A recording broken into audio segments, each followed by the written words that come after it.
Almighty God, by whom alone kings reign, and princes decree justice, and from whom alone cometh all counsel, wisdom and understanding, we thine unworthy servants, here gathered together in thy name, do most humbly beseech thee to send down thy heavenly wisdom from above, to direct and guide us in all our consultations, and grant that, we having thy fear always before our eyes, and laying aside all private interests, prejudices, and partial affections, the result of all our counsels may be to the glory of thy blessed name, the maintenance of true religion and justice, the safety, honor, and happiness of the king, the public weal, peace and tranquility of the island, and the uniting and knitting together of the hearts of all persons and estates within the same, in true Christian love and charity, one towards another, through Jesus Christ our Lord. Amen.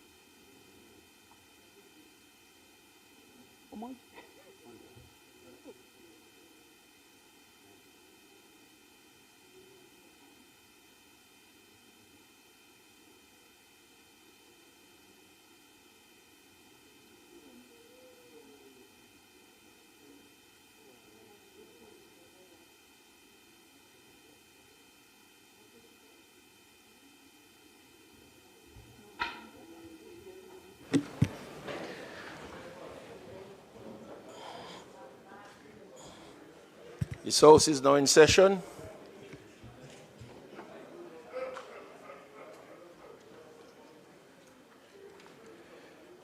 This Honorable House now resume its sitting. I wish to welcome all to this sitting of the Honorable House of Representatives this Tuesday, January 20th, 2026. It is always a great honor and pleasure to welcome you all, and I trust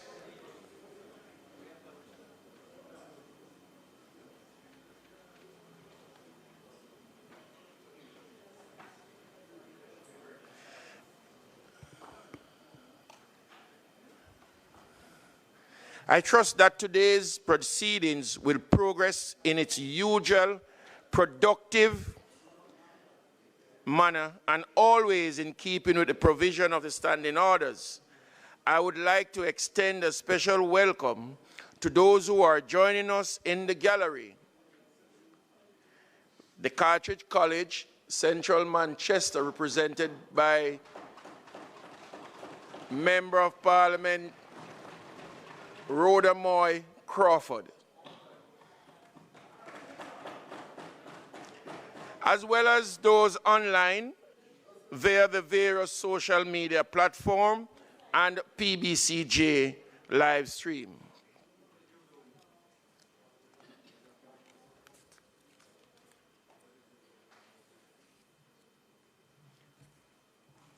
Call of the roll.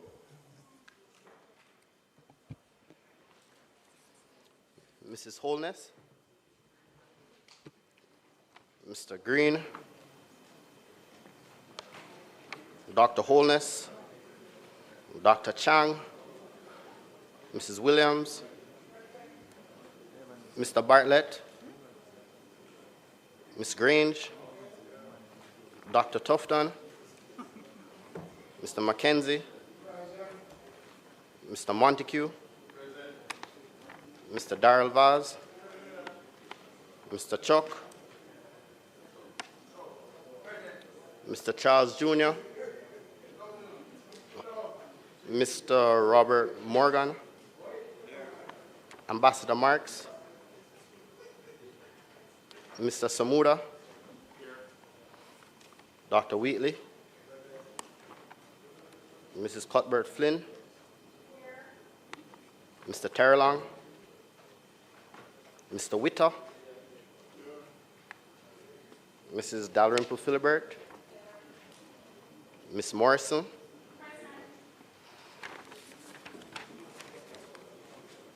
Ms. Lee, Mr. Donovan Williams, Mr. Main, Ms. Crawford, Mr. Delroy Williams, Ms. Hamilton, Mr. Seawright, Mr. Azan, Mr. Brown, Dr. Brown-Burke, Mr. Buchanan, Mr. Bunting, Ms. Burchell, Dr. Campbell, Mr. Cousins, Mr. Crawford, Ms. Daly, Dr. Dawes, Mr. Golden, Mr. Gordon, Mr. Hales, Mr. Hines, Mr. Hilton, Mr. Jackson, Ms. Jess, Mrs. Malahoo Fort, Mrs. Miller Bennett, Mr. Morris, Mrs. Nita Garvey, Mr. Newell, Mr. Paulwell, Mr. Phillips, Ms. Perkis, Mr. Robertson, Mr. Robinson, Dr. Russell,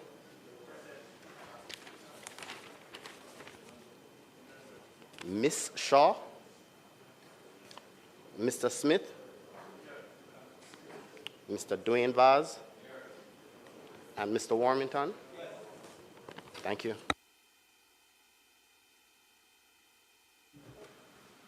Statement by ministers.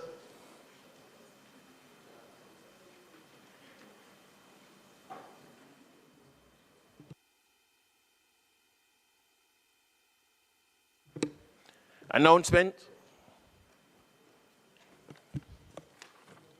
Laid on the table of the House are the following.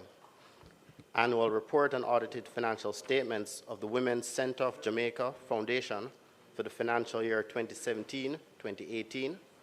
Report on the appropriation account head 5,000 Recurrent Auditor General's Department for the financial year 2023-2024 and its related ministry paper numbered 1 of 2026 titled Certified Appropriation Accounts Head 5,000 Auditor General's Department for the financial year 2023-2024 and Auditor General's Department Appropriation Account 2023-2024 Head 5,000 Recurrent.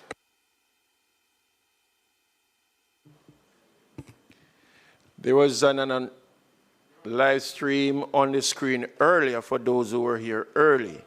Announcement about the CPA post-election seminar. I would like to encourage all members to make every effort to attend the Commonwealth Parliamentary Association post-election seminar, which will take place next Wednesday, January 28th through to Friday, January 30th, from 9 a.m. to 4 p.m., each day at Gordon House. This seminar promises to be a highly informative and practical experience covering key areas such as the leadership development, effectively engaging with parliamentary procedures, and strengthening collaboration with the clerk committees and the wider parliamentary staff to improve efficiency and effectiveness in our work. We are also privileged to welcome a distinguished group of experts from CPA, Part Americas, Trinidad and Tobago, St. Lucia, the UK, and Canada. This will be an excellent opportunity for learning, exchange, and professional growth, and I strongly encourage all members to be present and participate fully. It is important that all parliamentarians attend. Bills brought from the Senate, petitions, papers, reports from committees, notice of motion given orally. Mr. Speaker, I beg to give notice that at the next meeting of the House, I will move the following motion. Be it resolved that the National Housing Trust Housing Benefits Special Selection Junior Crescent Housing Project Order 2025, which was laid on the table of the House on the 13th day of January 2026, be be referred to the Regulations Committee of the House for consideration and report. Further, I beg to give notice that at a later stage today, I will move for the suspension of the standing orders to enable me to take this motion. Also, Mr. Speaker, I beg to give notice that at the next meeting of the House, I will move the following motion. Be it resolved that this Honourable House appoints a select committee comprising of the following members: Honourable Olivia Grange, Honourable Kerencia Morrison, Honourable Tova Hamilton, Honourable Delano Seavright, Honourable Donovan Williams, Ms. Denise Daly, and Ms. Nikisha Burchell to sit jointly with a similar committee to be appointed by the Senate to consider and report its findings to this Honourable House on the Green Paper 01205, National Policy for Culture, Entertainment, and the Creative Economy 2025 to 2035. Be it resolved that this Honourable House also appoints a select committee comprising of the following members: Honourable Juliet Cuthbert Finn, Honourable Mrs. Marissa Dalrymple Filbert, Honourable Tova Hamilton, Honourable Donovan Williams, Mr. Dwayne Smith, Ms. Zulika Jess, and Mr. Haisat Buchanan, to sit jointly with a similar committee to be appointed by the Senate to consider and report its findings to this Honourable House on an act to facilitate the implementation of child diversion in the criminal justice system and for connected matters. Mr. Speaker, I further beg to give notice that at a later stage today, I will move for the suspension of the standing orders to enable me to take the motions notice of which was given.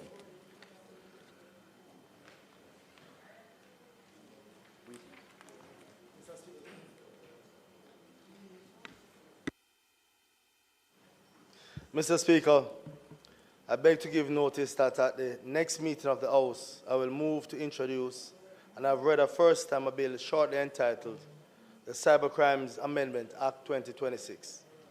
I further beg to give notice that at a later stage today, I'll move for the suspension of the standing orders to enable me to take first reading of the bill.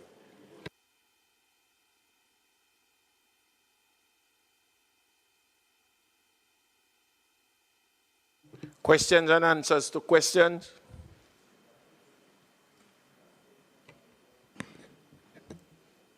Mr. Speaker, there is a question standing in my name that the Minister of Agriculture, Fisheries and Mining was scheduled to answer today. I notice he is not in the House. Can I assume that this matter will be recommitted? This item will be recommitted when the Minister arrives? Thank you very much. The leader of government business was prepared to answer your question, but was detained on a personal matter, but he's making his best effort to attend. If not, your questions will be answered when he sits in the House again, if he's not here today. He's trying his very best to come today, but if he doesn't come, then at the next sitting it will be answered. So my apologies to you. Motion that may be made at the commencement of public business requiring notice. Motion relating to the sitting of the House. Motion for leave to introduce bills. Presentation of bills without leave of the House first obtained.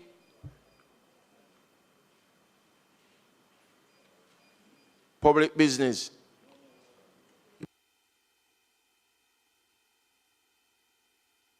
Presentation of bills without leave of the House first obtained.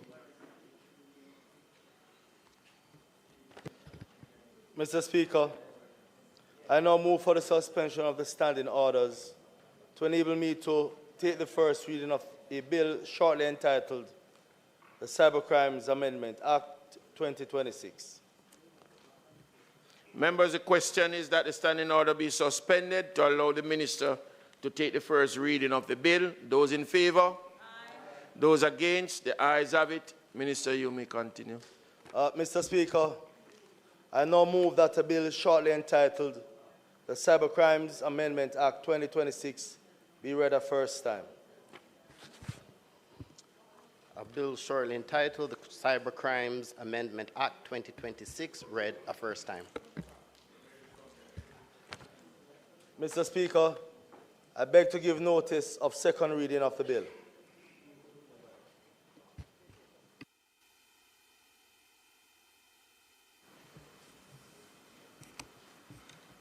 Public business.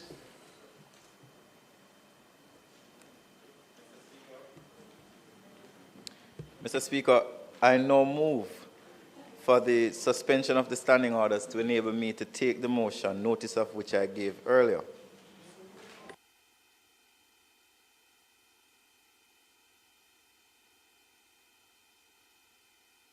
The question is that the standing order be suspended to enable the minister to take the motions, notice of which he gave earlier. Those in favor? Those against? The ayes have it.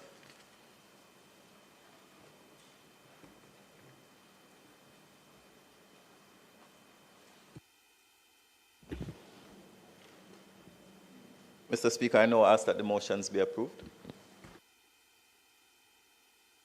The question is that the motions, notice of which minister gave earlier, be approved. Those in favor?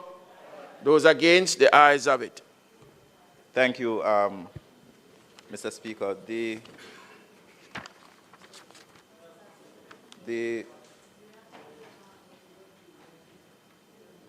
minister with responsibility for justice would have not forgiven us if we did not approve the committee for child diversion. So it's a very important development in his ministry, which will assist a lot of young children.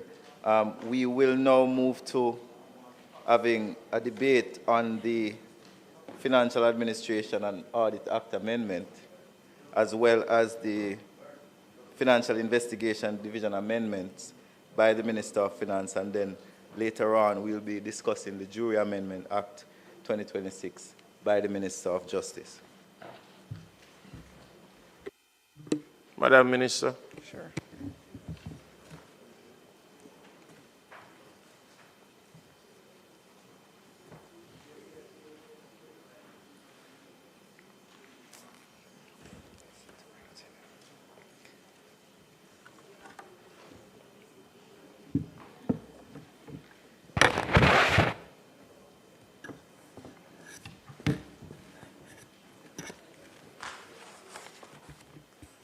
Minister, just indicate first which one you're taking. I'm doing the amendment to the Financial Administration and Audit Act. So, Mr. Speaker,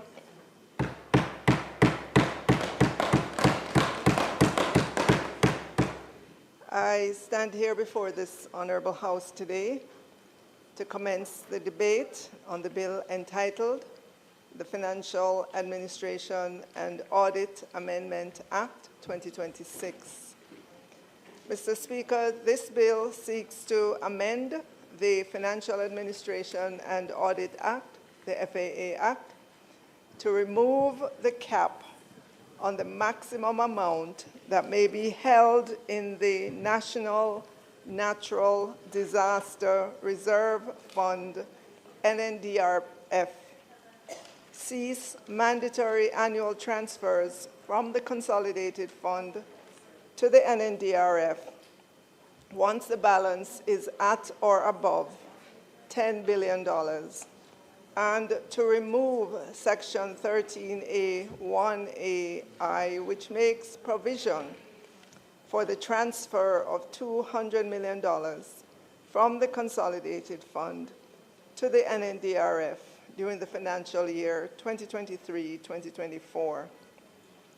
Mr. Speaker, before conducting the clause-by-clause examination of the bill, I feel that it is important to remind this Honorable House that the NNDRF was established pursuant to an amendment to the FAA Act in June 2024. Mr. Speaker, this Honorable House may recall that this amendment to establish the NNDRF was to provide a disaster risk management facility that would enable an immediate financial response to a disaster affecting Jamaica that has either a fiscal impact equivalent to or greater than 1.5% of GDP, or about $55 billion, which triggers a disbursement under a natural disaster instrument held by or on behalf of the government of Jamaica. Mr. Speaker, currently Section 13A1 of the FAA Act provides that the NNDRF shall consist of issues from the Consolidated Fund Principal Bank Account, from the triggering of natural disaster instruments, and from other indicated sources of flows, such that the maximum amount of the NNDRF shall be $10 billion. However, Mr. Speaker,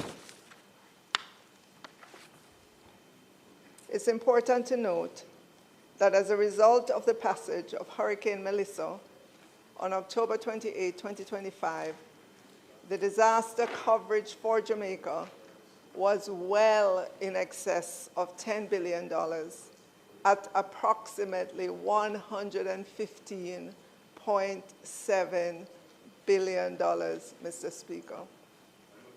Mr. Speaker, Hurricane Melissa, having triggered several of these instruments, has resulted in an expected flow of resources well in excess of the $10 billion, the maximum legislated for the NNDRF.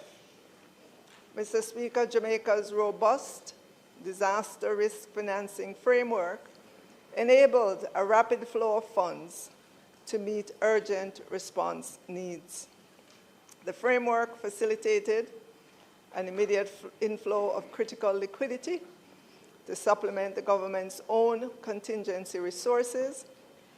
For this, we are grateful to our international partners in this regard. Mr. Speaker, the proposed amendment will seek to remove the cap of $10 billion, the maximum that currently applies to the amount that can be held in the NNDRF, and that the mandatory annual transfers from the consolidated fund cease once the NNDRF is at or above $10 billion. It is also proposed that Section 13A1AI, which required a transfer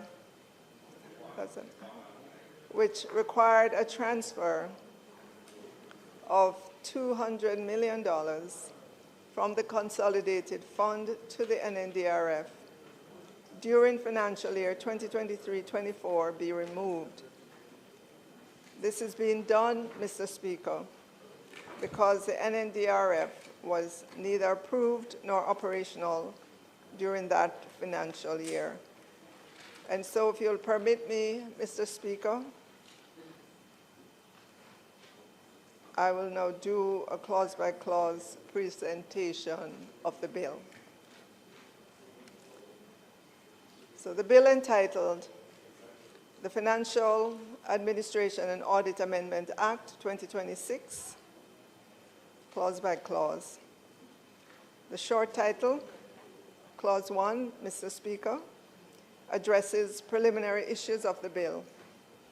It sets out the short title, construction and commencement of the Act, which is cited as the Financial Administration and Audit Amendment Act 2026, and must be read and construed as one with the Financial Administration and Audit Act. Clause 2 amends Section 13A1 of the FAA Act, which establishes the NNDRF and provides for its funding with issues from the Consolidated Fund Principal Bank Account. This amendment proposes the deletion of the requirement of $200 million that was to be issued to the NNDRF in the aggregate in the financial year 2023-24, then $1 billion during the financial year 2024-2025, and thereafter no less than $400 million annually, so that the sums paid into the fund does not exceed $10 billion. In other words, Mr. Speaker, this amendment proposes the deletion of the aforementioned provision and to replace same with a provision that states that the NNDRF shall be funded with issues from the Consolidated Fund Principal Bank Account such that the amount is not less than $400 million annually, so that no issue would be required of an amount that would result in the NNDRF exceeding $10 billion. Sorry. Finally, Mr. Speaker, the Memorandum of Objects and Reasons explains the purpose of the bill and provides an overview of the necessity and scope of the bill. The Memorandum of Objects and Reasons speaks to the fiscal response required to remove the cap of $10 billion on the amount that can be paid into the NNDRF and to remove the mandated requirement of annual issues from the Consolidated Fund once the NNDRF reaches the amount of $10 billion. I therefore seek the support of the members of this Honorable House in passing this bill, subject to any amendments made here today. Thank you, Mr. Speaker.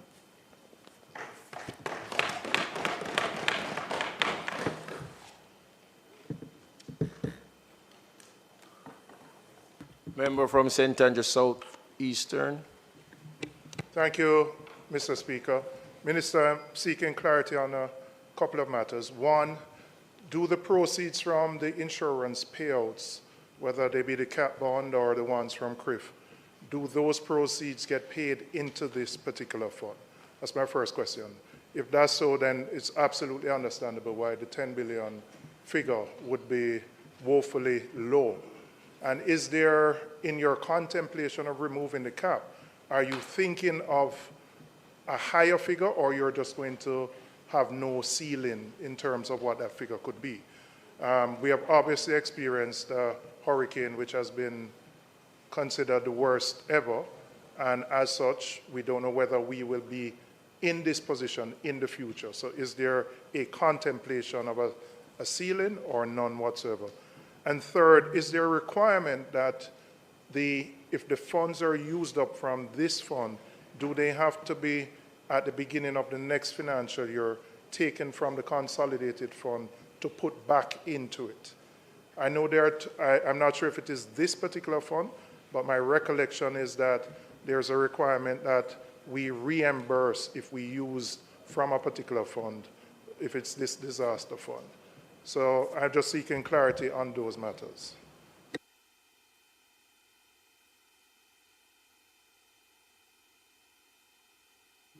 Member from St. Andrews Southern.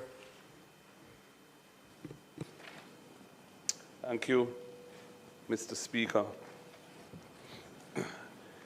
Minister, what you're seeking to do here today, I think, is uncontroversial. The establishment of this fund was done by a bill passed in 2024 that amended the Financial Administration and Audit Act.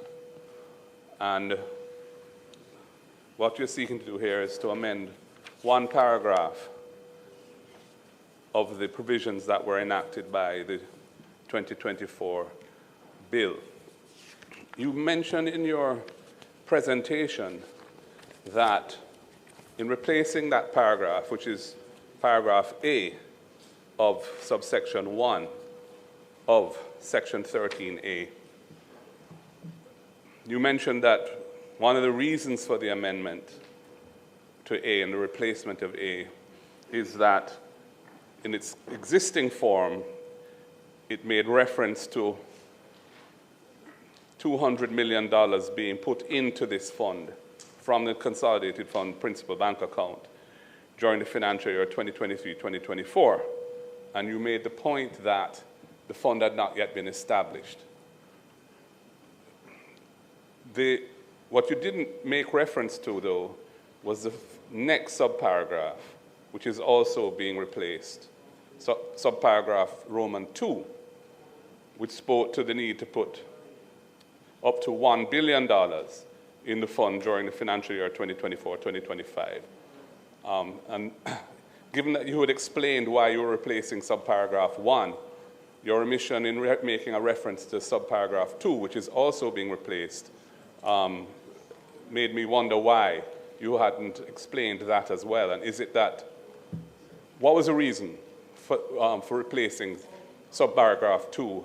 Is it that it didn't happen, that an amount up to $1 billion was put in the fund in the fiscal year 2024-2025? Is that why it's being replaced? I don't know. But I'm interested to find out why we're replacing that, if it in fact happened. The other point I want to make is this. Well, first of all, there is not a cap on the overall fund of $10 billion because the fund is comprised of a variety of potential sources of resources. Issues from the consolidated fund are dealt with by paragraph A, and those are the ones that are capped at $10 billion. But there are several other sources, for example, B, which are amounts received by the government from triggering national disaster instruments held by or on behalf of the government. So those are a separate source and are not covered by the $10 billion. And as you have indicated, although I didn't hear the date, and I asked you what the date was, but you didn't repeat it. You mentioned the figure in the fund of 115 approximately billion. I don't know as at what date that was, but clearly that's way in excess of $10 billion. And it's not unlawful because the cap only applies to amounts put into the fund from the consolidated fund, but the cap does not apply to the proceeds of national disaster instruments. Other potential sources are in C, unspent balances existing in any appropriation at the end of a fiscal year. So if there are unspent balances, the minister can determine that some or all of those unspent balances should go into this fund. Grants received, indeed, grants received from any source, specifically in relation to the objectives of the fund. So if Jamaica received a grant, which was specifically for natural disaster-related relief, it should go into this fund. And E says such returns earned from investment monies in the fund, as may be determined by the minister. This suggests that the fund is actually a separate and segregated fund that can be invested to earn interest, whether on deposit or otherwise. And makes me wonder why we don't have accounts being produced of this fund, if that is the case. You know, there should be financial statements for this fund so we can see what's going on with it. And F says any other sources of funding approved by the minister by order subject to affirmative resolution for the purpose. So there are 6 different named sources of funding for this fund, of which A, which is a consolidated fund itself, is only one. And it is that one that is capped at $10 billion. But the others have no cap and could be as large as we are able to get them to be. One question I had for you, though, in relation to the wording of paragraph A, as this amendment would have it. It says, issues from the Consolidated Fund Principal Bank account of not less than $400 million annually. And then it goes on to say, so, however, that no issue shall be required under this paragraph of an amount that would result in the National Natural Disaster Reserve Fund exceeding $10 billion. And my question when I read it is, why are we keeping a cap? In other words, we know that we're susceptible to these deadly or devastating natural disasters. We've had 2 in 2 years. We know that global warming and climate change are realities that are going to be confronting us in the years to come. If there's an annual cap or annual floor of $400 million, which is, in the scheme of things, a modest sum, why do we want to retain a cap on the cash push amounts that go from the budget into this fund at $10 billion, which is where it was originally? I understand you're saying we are removing the cap, but we're also saying that once you reach $10 billion, you no longer have to make any contributions from the budget to this fund. And I'm just wondering whether that's prudent. I would have thought that we should, given the era we're in, we should continue to have the discipline of making these contributions annually, especially since there's no obligation to reimburse the fund. I can't find it anyway. I've looked. I don't see where in 13.8 it says if you draw down on the fund because there's been a disaster which has to be dealt with, there's no obligation to top it back up over a certain number of fiscal years or anything of that nature. So given that there's no obligation in the law to reimburse the fund, why are we keeping a limit? When I say a limit, why are we saying that you don't have to make contributions out of the budget of at least $400 million a year on an ongoing basis, regardless of whether the fund has reached $10 billion or not? That's really my question for you. Speaking for myself, I think we should just delete the words in the bill that come after the word annually in paragraph A and continue to contribute $400 million a year to this fund on an ongoing basis, regardless of where the amount is. Because $10 billion, as we've seen, is totally inadequate to address the likely consequences of any serious national disaster. So that's my suggestion there.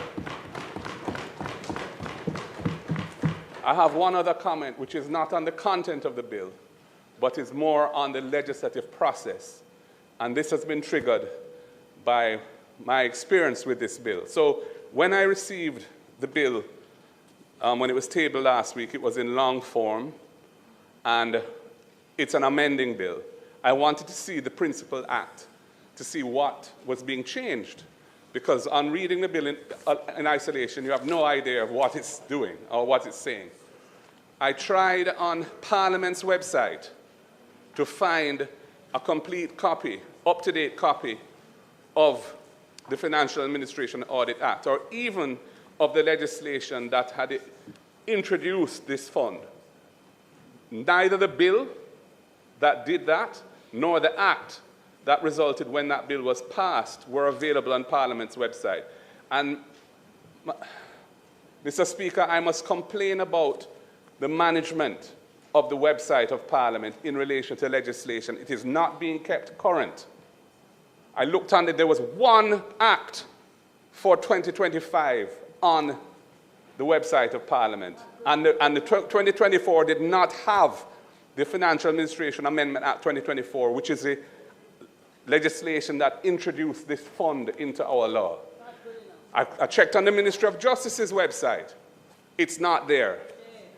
Because the Ministry of Justice's website only has the revised laws of Jamaica on it, and the revised laws, colleagues, are the laws that result when the Acts of Parliament go through a law revision process, which the law revision commissioners oversee a process that is a technical process, that is to make sure that what goes into the revised laws is an accurate statement of the law, because so many of the legislation that we pass are amending, so you're changing this and changing that, and it's almost like creating a puzzle and making sure all the pieces of the puzzle are properly configured in the amending pages. So they haven't reached 2024 yet.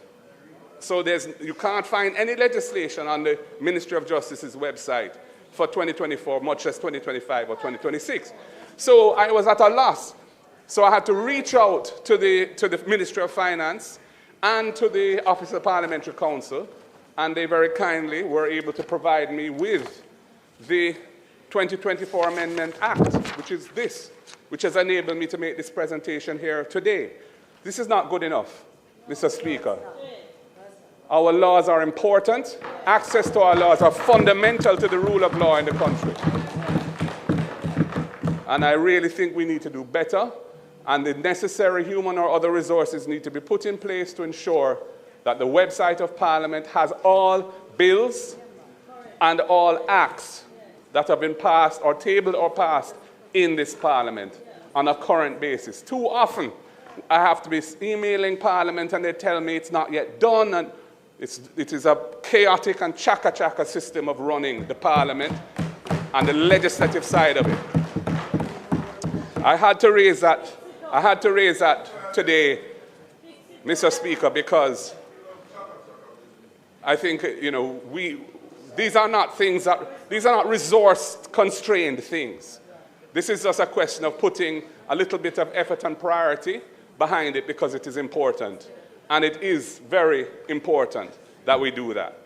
So going back to the bill itself, Mr. Speaker, Minister, as I've said, it is uncontroversial. I do not understand why we are retaining a cap, so to speak, on the contributions that can be made into this fund, or at least saying that once 10 billion is in there, the consolidated fund, we no longer have to make annual contributions from the budget to the fund of at least 400 million. I think that is I would say we must make those contributions every year because we know the times we're living in. We will need the money sooner or later, and it's good that it's there when we need it. Thank you, Mr. Speaker.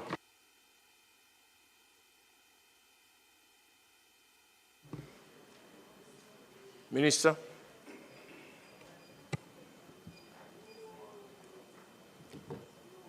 Mr. Speaker, the member from St. Andrew Northeast asked, do the proceeds, Southeast, just across the street from me.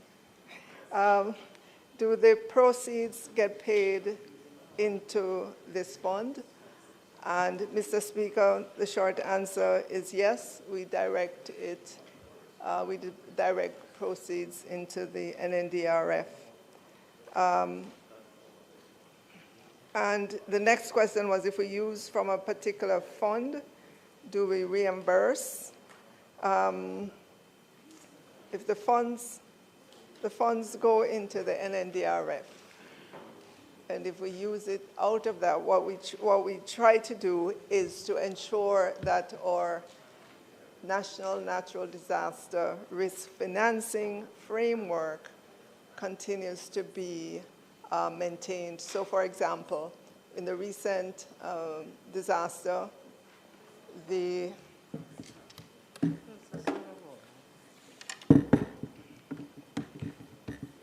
facility from CRIF was triggered. We got the funding, and shortly after that, we restored that facility. We signed off on the continuation of the facility. No obligation.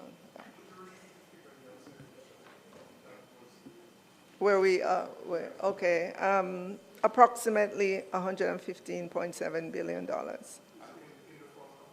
No, this is the amount that we would expect to, when everything is said and done, that is the amount that would have flowed through that from all insurance, from our IFIs, from everywhere into that fund. Right, but it's also a catastrophe, right? Catastrophe bond as well. And we are speaking to our partners to restore the global cap bond, the one that was purchased on the international market. You would think that investors would shy away from catastrophe bond after this, but the opposite, because they recognize the efficiency of the market and when you look at their portfolios, they're able to buy small amounts. So you have many investors participating in a bond, catastrophe bond, for example, yeah. All right, and the member from St. Andrews Southern, I know you recognize that it's uncontroversial, and it is. In all of your remarks that you went through, the one question that I have from that is, why are we keeping a cap from the funds that flow from the budget? Is this prudent? Why are we saying the Consol does not have to make a contribution? So to the member from St. Andrews Southern, in the old days, a fund such as this would have a small contribution from the central budget, and to the extent that the budget in another year could put something into the fund, it would put into the fund or not put into the fund. And so you find that there wasn't any structure to Jamaica's national natural disaster risk financing. This government has taken it on to bring a framework to disaster risk financing. And so rather than just depending on the budget for a transfer into the fund, we have looked wide and far and found instruments, financial instruments, to bring into this framework of different, different nature. You saw in the instance of the global catastrophe bond that was issued on the international market. In the case of the CRIF, that was our Caribbean partner who helped us with that facility. We pulled together as well our IFIs, international financial entities, and at the end of all that, we had a very robust national natural disaster financing framework. And the rest is history in terms of the performance of that fund with the different layers that include, in the first instance, the government's own funds into the NNDRF. And we also had contingency fund, and then layered on top of that was the CRIF, IDB contingent facility, World Bank catastrophe bond, the global catastrophe bond, the IMF rapid financing instrument. So they're two different ones. So yes, we could continue to fund from the budget, but again, our budget is required to do all kinds of things. There are all kinds of calls on the budget.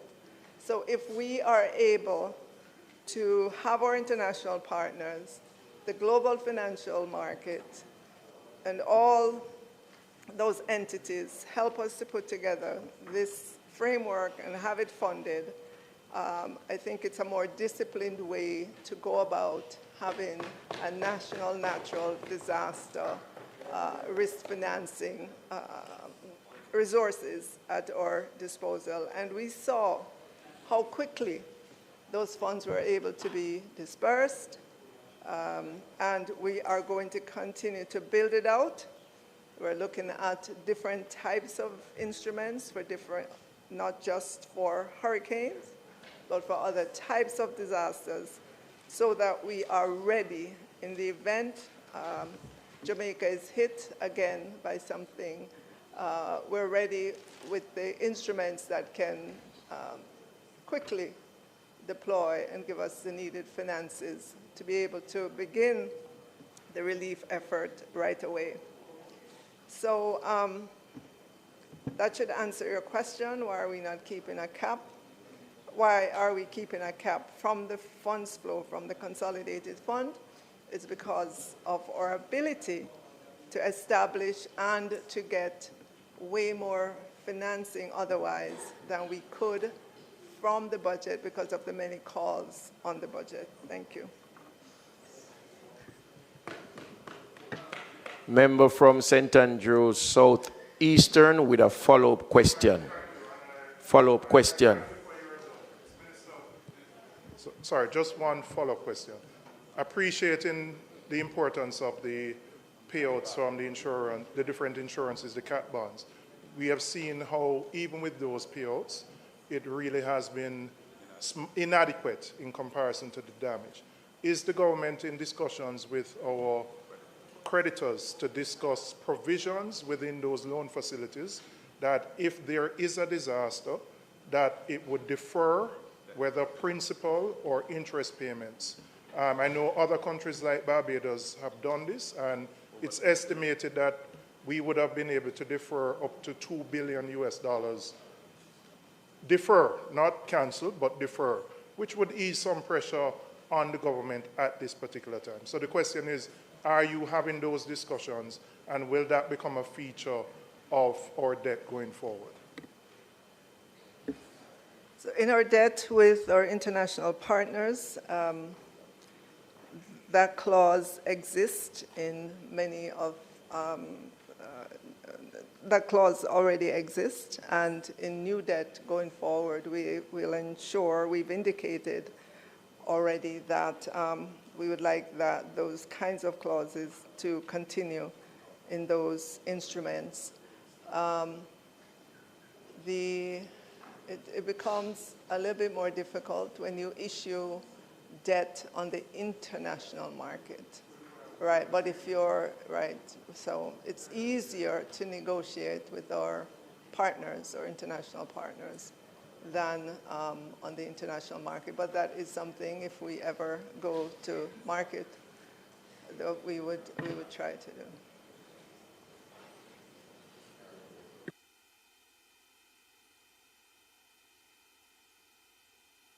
House Leader. Sorry.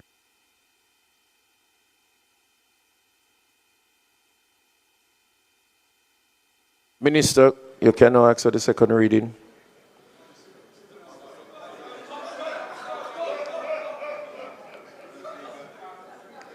The minister.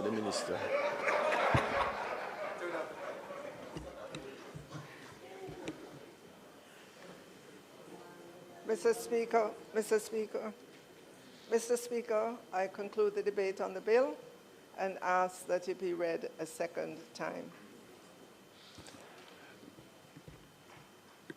The question is that the bill be read a second time. Those in favor? Those against, the ayes have it. An act to amend the Financial Administration and Audit Act, read for a second time.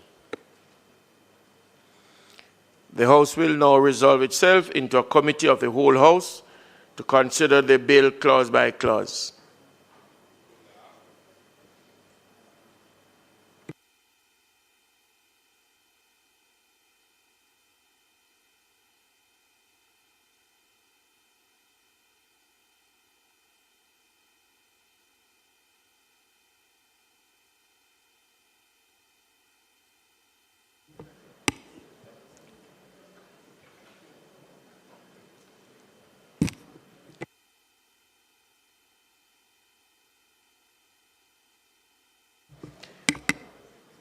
I now put clauses 1 and 2. Individual. Okay. I now put clause 1. Those in favor? Those against? The ayes have it. I now put clause 2. No, yeah. Thank you. Mike. Yes, thank you, Mr. Chairman. Minister, I had proposed an amendment to the to Clause 2, which would have deleted the proviso, i.e. all the words after annually in the clause, on the basis that given the situation we're living in, the environment and climatic conditions that we face, the prudent thing would be for the fund to be continually built up year by year from what is really a modest contribution from the budget of 400 million as a minimum.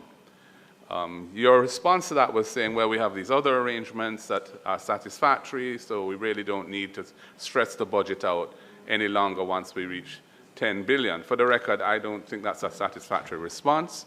I think that we should continue to contribute to this fund. I agree with you that times have changed and have shown the importance of discipline around financing of disaster relief. I do commend the government for the efforts it has made over the years with that. I commend Dr. Omar Davis for being instrumental in the establishment of the CRIF as an insurance facility for the region.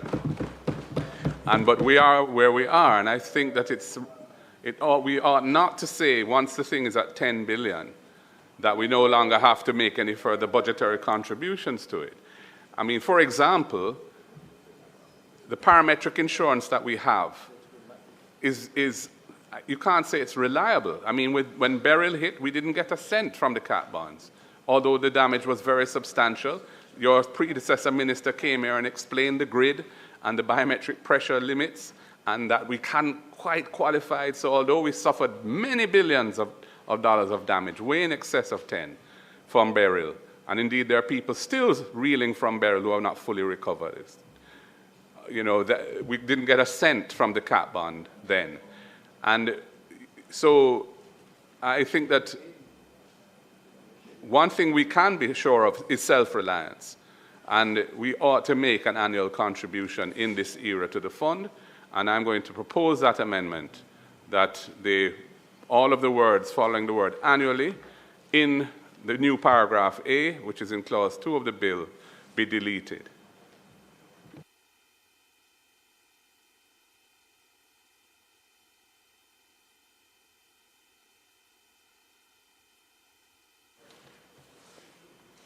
So, member, we will continue to look to search for different instruments for the fund. Just because the cap bond did not trigger last year in Beryl, that doesn't mean that funds were not flowing in from other instruments. CRIF, there was funds that came from CRIF, there are funds that came from other instruments, and our preferred way as a government is to look for different types of instruments to put into this disaster risk financing framework so that we have surety about what we'll be able to receive. Minister, I hear you, and I agree 100% that we need to have an array of different sources of relief to deal with natural disasters. And there are credit lines, there are these bonds, there are insurance policies, etc., and there's the budget. Now, the point really is, why are we capping our contributions from the budget? Given that we know that whatever it is, that the totality of what the coverage that we have is a fraction of the damage that these massive disasters can cause.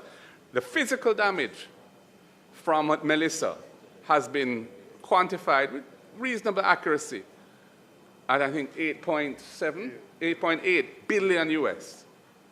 That's a physical damage to Jamaican assets, private and public. Not to mention the non-physical losses, you know, the damage to business and the economy and so on.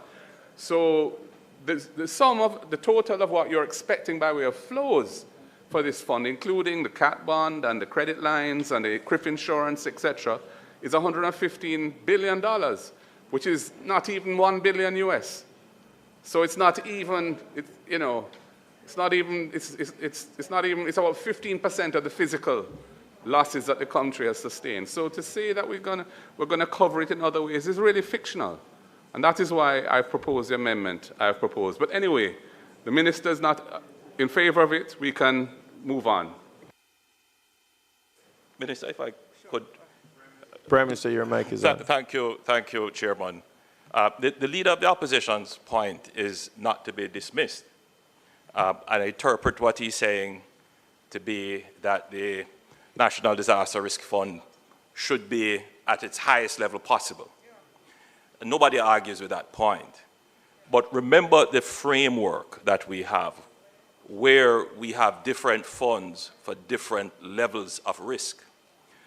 So the National Disaster Risk Fund is meant to be your first call, essentially, to deal with what is usually described as low-intensity, low-risk incidents that occur. And therefore, what the Ministry of Finance is trying to do is to gauge what that kind of low-intensity disaster, low-risk disaster would be. And then if you go past low-intensity disaster, then there is another kind of instrument that addresses it. And I think that they have come up with that framework, which works. So it's not that we don't want the fund to be huge, but remember, when we sequester funds from the consolidated fund, it increases the fiscal pressure because you can't use those funds for anything else other than disaster. So it's a balancing act, and I think that where we are with the threshold that we have set, we have struck the right balance. So it's not to dismiss the validity of the argument, but bear in mind what we have said. Taking funds out of the consolidated funds increases the fiscal pressure, and that there are other instruments and other financial arrangements that can be made to address frequency, intensity, and risk of other disasters. Mr. Chairman, just for the purpose of accuracy, I just want to make a couple of points in response to the Prime Minister. First of all, we're not talking about modest or small losses here, because in order to draw down any money from this fund, the Fiscal Commission has to certify that the estimated fiscal impact of the disaster is at least 1.5% of GDP, which I think the Minister had indicated is over $50 billion. So we're talking about substantial disasters is what this fund is for. Secondly, all of your matrix or layers go into this fund. So the cat bond proceeds come into the fund, because if you look at paragraph B of 13A, it says all amounts received by the government from the triggering of national disaster instruments held by or on behalf of the government all come in. There are different sources of what goes into this fund to fund the losses. My only point is, I don't see the relevance of saying that once you get to 10 billion from the consolidated fund over time, you no longer have to make the annual contribution to it of $400 million. 400 million Jamaican dollars is what the law says you have to make available each fiscal year to this fund, but it caps it at 10 billion. And what this amendment does, it says, once you reach 10 billion, you no longer have to make those contributions. I'm just questioning that the sense of that, or the prudence of that in the era in which we live. I only made this point in response to yours because I just wanted to make it clear the overall parameters of how this fund works.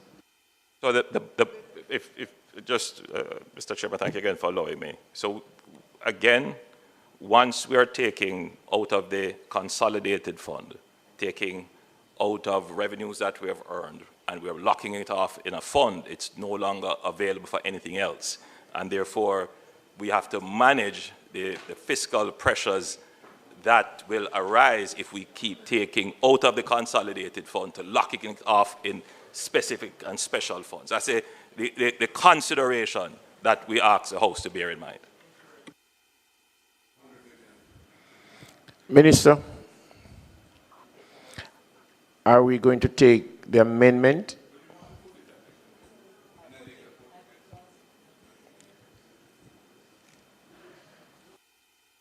I now put clause 2. Those in favor?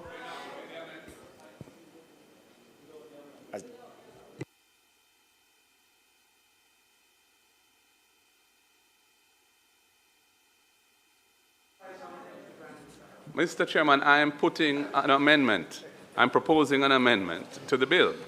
And the amendment I've articulated very clear. I'm saying delete from clause 2 in the new paragraph A all words following the word annually. Put the amendment and you can.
Sorry, I am being advised that the minister is consulting, so as soon as she's ready, we'll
You're ready now, Minister. Okay, so we are going to put clause 2 with the proposed amendment. Those in favor? Did I hear all ayes? There's a divide. There's a divide. Clark? No, dearie, no.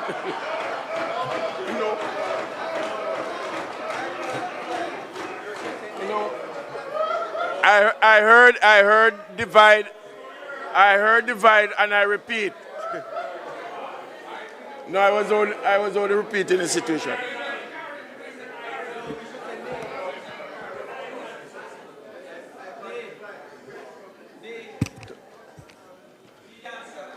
So, Ms.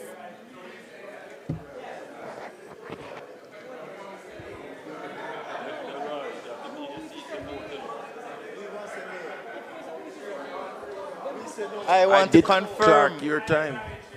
Mr. Speaker, I want to confirm that I called the divide on the beginning of the vote. And I did repeat that you said it. Thank you very much, sir. I called on the clerk now to take the vote. Thank you very much, Chairman. All right. On the question of the proposed amendment, Mr. Azan? Yes. Mr. Bartlett? Mr. Brown? Dr. Brown Burke? Sure.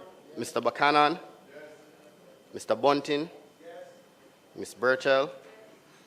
Dr. Campbell? Dr. Chang?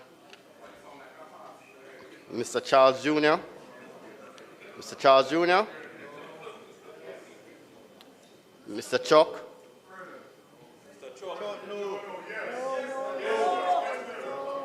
Mr. Chuck? No, yeah.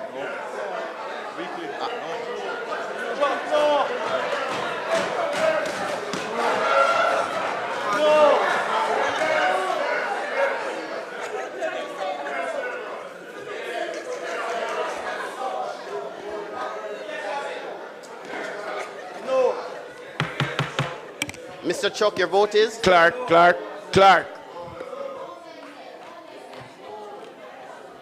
Members, remember now, the House have to be absolutely quiet so that the clerk can hear, or else he's going to take what he thinks.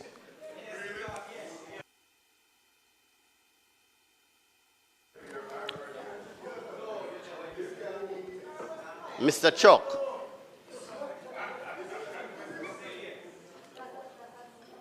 Mr. Cousins? Mr. Crawford? Miss Crawford?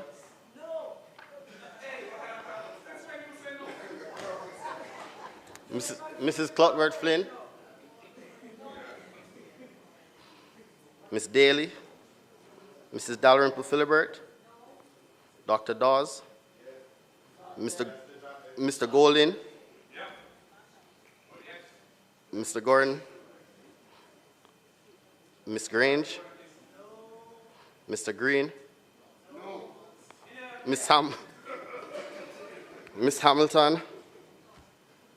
Mr. Hales? Mr. Hines?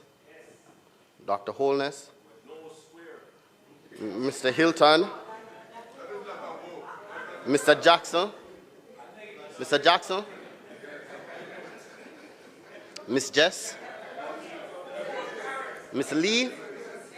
Miss Lee? Miss Lee? Mrs. Malahoo Fort? Ambassador Marks? Mr. Main? Mr. Mackenzie? Mrs. Miller Bennett? Mr. Montague? Mr. Morgan? Mr. Morris? Miss Morrison? Miss Nita Garvey? Mr. Newell? Mr. Paulwell? Mr. Phillips? Miss Perkis? Mr. Robertson? Mr. Robinson? Dr. Russell? Mr. Samuda? Mr. Seabright? Mr. Shaw, Miss Shaw? Mr. Smith? Mr. Terlong? Dr. Tufton? Mr. Darrell Vaz? Mr. Dwayne Vaz? Mr. Warmington? Dr. Wheatley?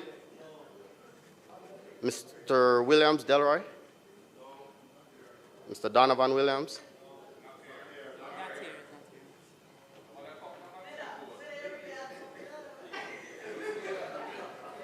Mrs. Williams? And Mr. Witter?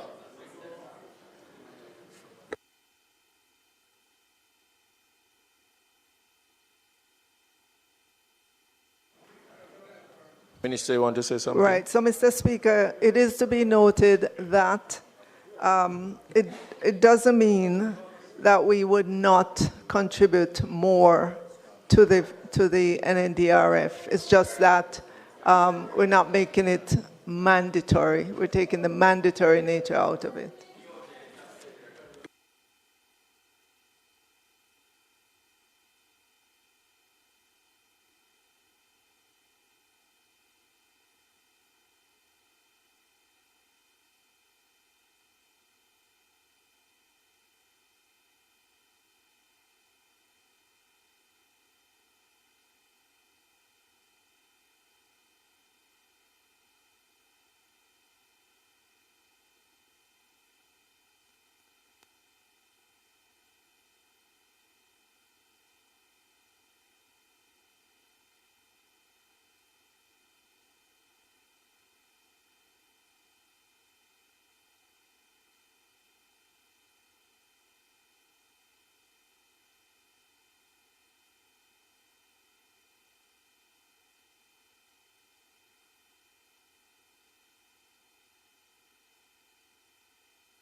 The result of the divide is 23 ayes, 28 noes, and 11 absent. The noes carry.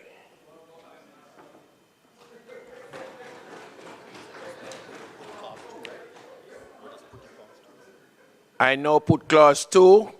Those in favor? Those against? I now put the title in a clause. Those in favor? Those against?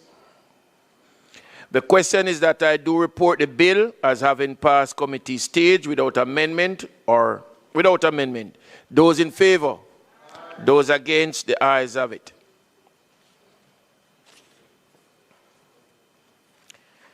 I do report the bill as having passed committee stage without amendment. Minister.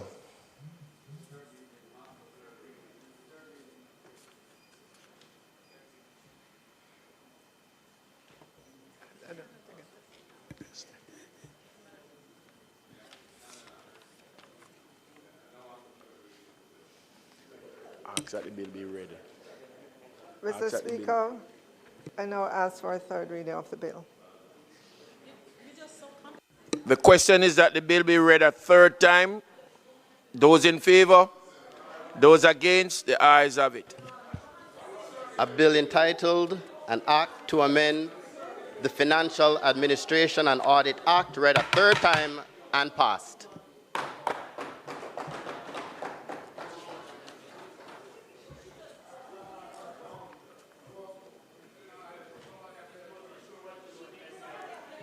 Public business.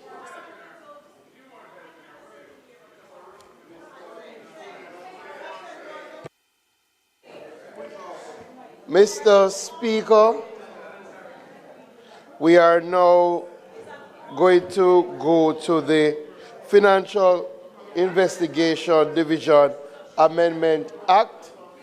Again, allow me to welcome the students from the Cartridge College. I hope they are enjoying Parliament. I remind the members that the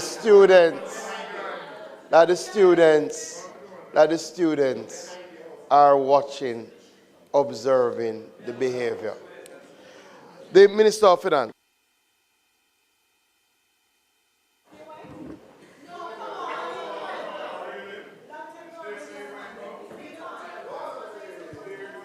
Mr. Speaker, Mr. Speaker, Mr. Speaker. Before you, Madam. Members, we were doing very well. Let us continue. Minister, you may. Mr. Speaker, the Financial Investigations Division Act, the statute establishing the Financial Investigations Division, or FID, seeks to incorporate the necessary functions that will facilitate both local financial crime investigations as well as cooperation with other countries.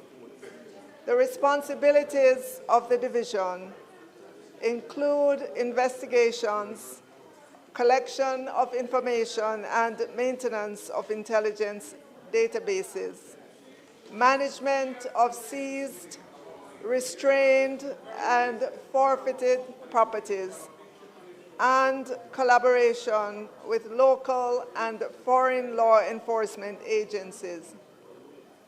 Mr. Speaker, the FID is also the National Center for the receipt and analysis of transaction reports and other relevant information.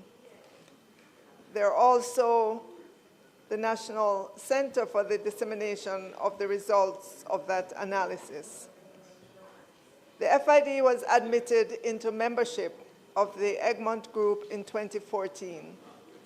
The Egmont Group, which was established in 1995, facilitates international collaboration and cooperation between financial intelligence units to combat money laundering, financing of terrorism, proliferation financing, and predicate offenses.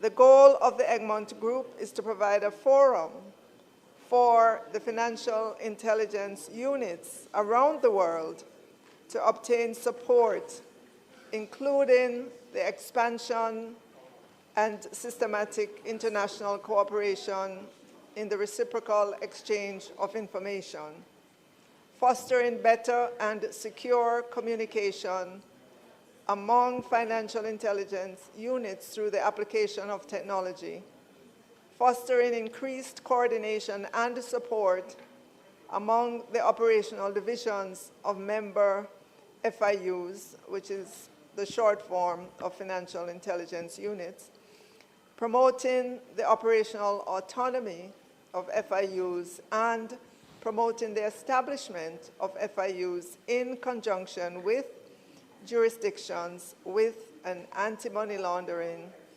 counter-terrorist financing, counter-proliferation financing, or AML, CFT, CPF program in place or in areas with a program in the early stages of development.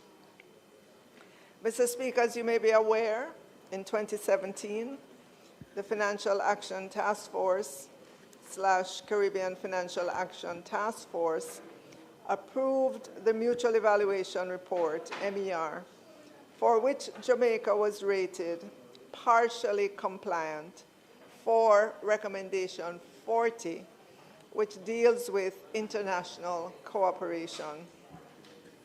A low mutual evaluation report rating serves as a trigger for a close review by the Egmont Group.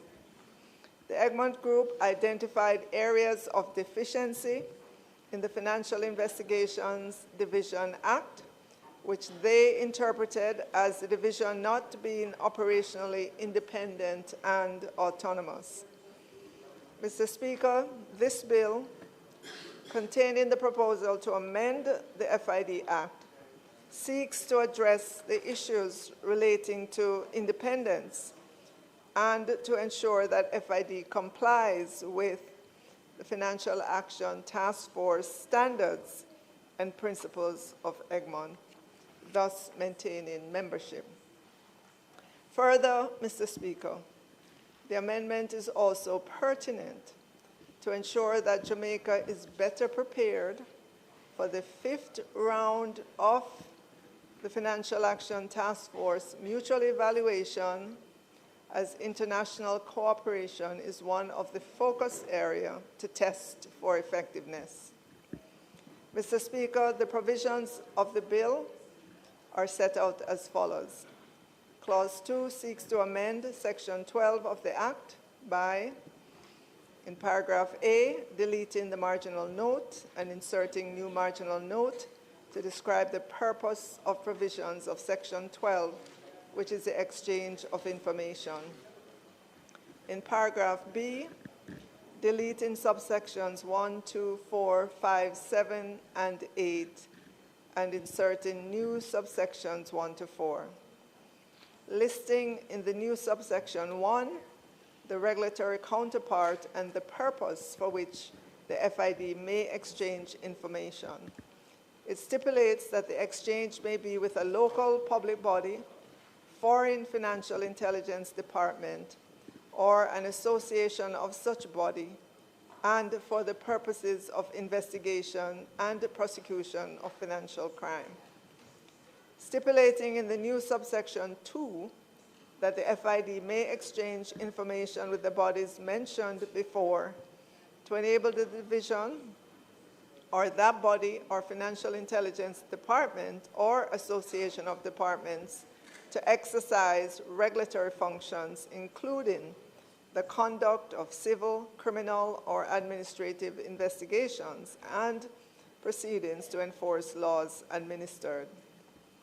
Requiring in the new subsection 4 that the FID to enter into a memorandum of understanding or other arrangements with the public body or foreign financial intelligence department or association before the disclosure of information.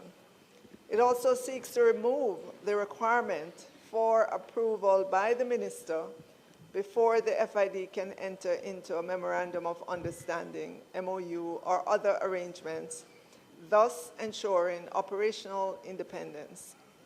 Nevertheless, to ensure accountability, provisions in subsection 4 also stipulate that any such Memorandum of Understanding or other arrangement entered into by FID must be done in accordance with the Constitution of Jamaica, the laws of Jamaica, and government policy.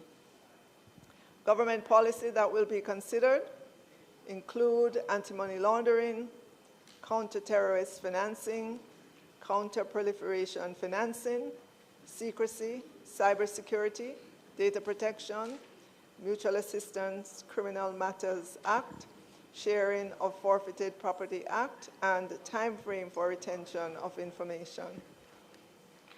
Mr. Speaker, it should be noted that the existing constitutional safeguards, foreign relations policies governing how and with whom FID enters into foreign agreements, and relevant legislation, including but not limited to the Data Protection Act and the Mutual Legal Assistance Treaty, the MLAC framework, collectively provide assurance that the FID is unlikely to engage in actions outside its legal and constitutional authority, including enter into MOUs with entities lacking requisite permissions and procedures.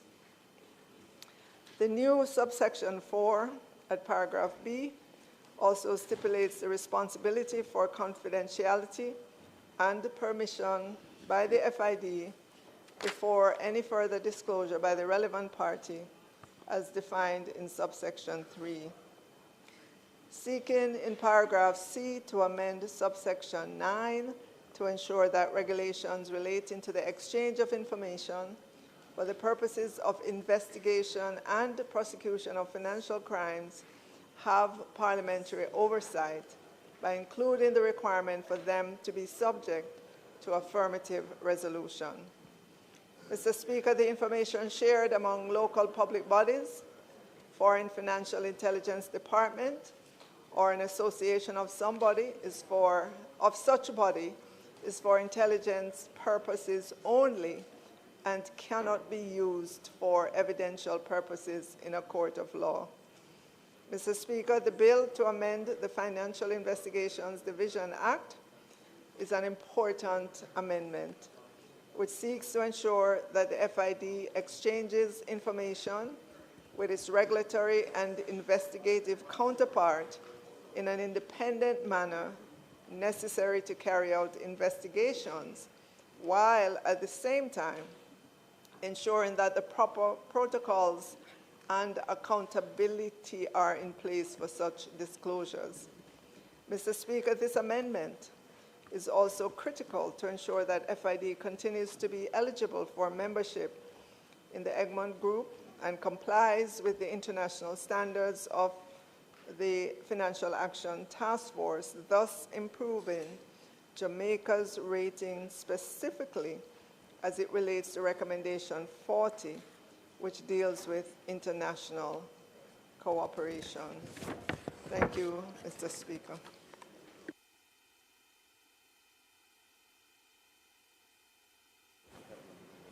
Mr. Speaker, it's clear that the primary motivation for the amendment is being driven by, I would say, external factors and pressures, FATF, and also to maintain membership in the Egmont Group. What I would want to ask, Minister, I'm aware that there are MOUs between the FID and other local agencies, for example, MOCA, possibly the Integrity Commission. Is it that the amendment that you're proposing now will supersede those MOUs? And is it that in the exchange of information either way, that FID will still require an MOU from any other local or overseas entity? or will the amendment be to the Act allow the Chief Technical Director the discretion to determine who he shares or receives information from?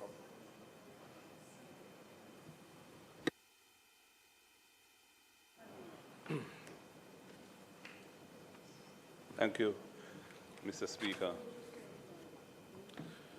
Mr. Speaker, the establishment of the Financial Investigations Division and its role in the context of law enforcement in Jamaica, especially in the area of financial crimes, is an important institutional advance which has been with us now for well over a decade. As the Minister had indicated, the Egmont group of countries are like-minded in their determination to stamp out financial crimes and see the cooperation between their members as vital to the efficiency of that objective. And therefore, it is important that Jamaica's law be constantly kept abreast of any requirements that may emerge so that we are considered to be reliable partners by other countries within the Egmont group, and that the law facilitates the type of mutual cooperation which is needed to effectively tackle financial crimes, domestic and international. Accordingly, the bill enjoys the support of the opposition insofar as it pursues that objective. I have 2 points I wanted to raise in relation to the actual draft before us. The first point, and I'm going to take them in not in order of importance, but in the order that they come in the bill itself.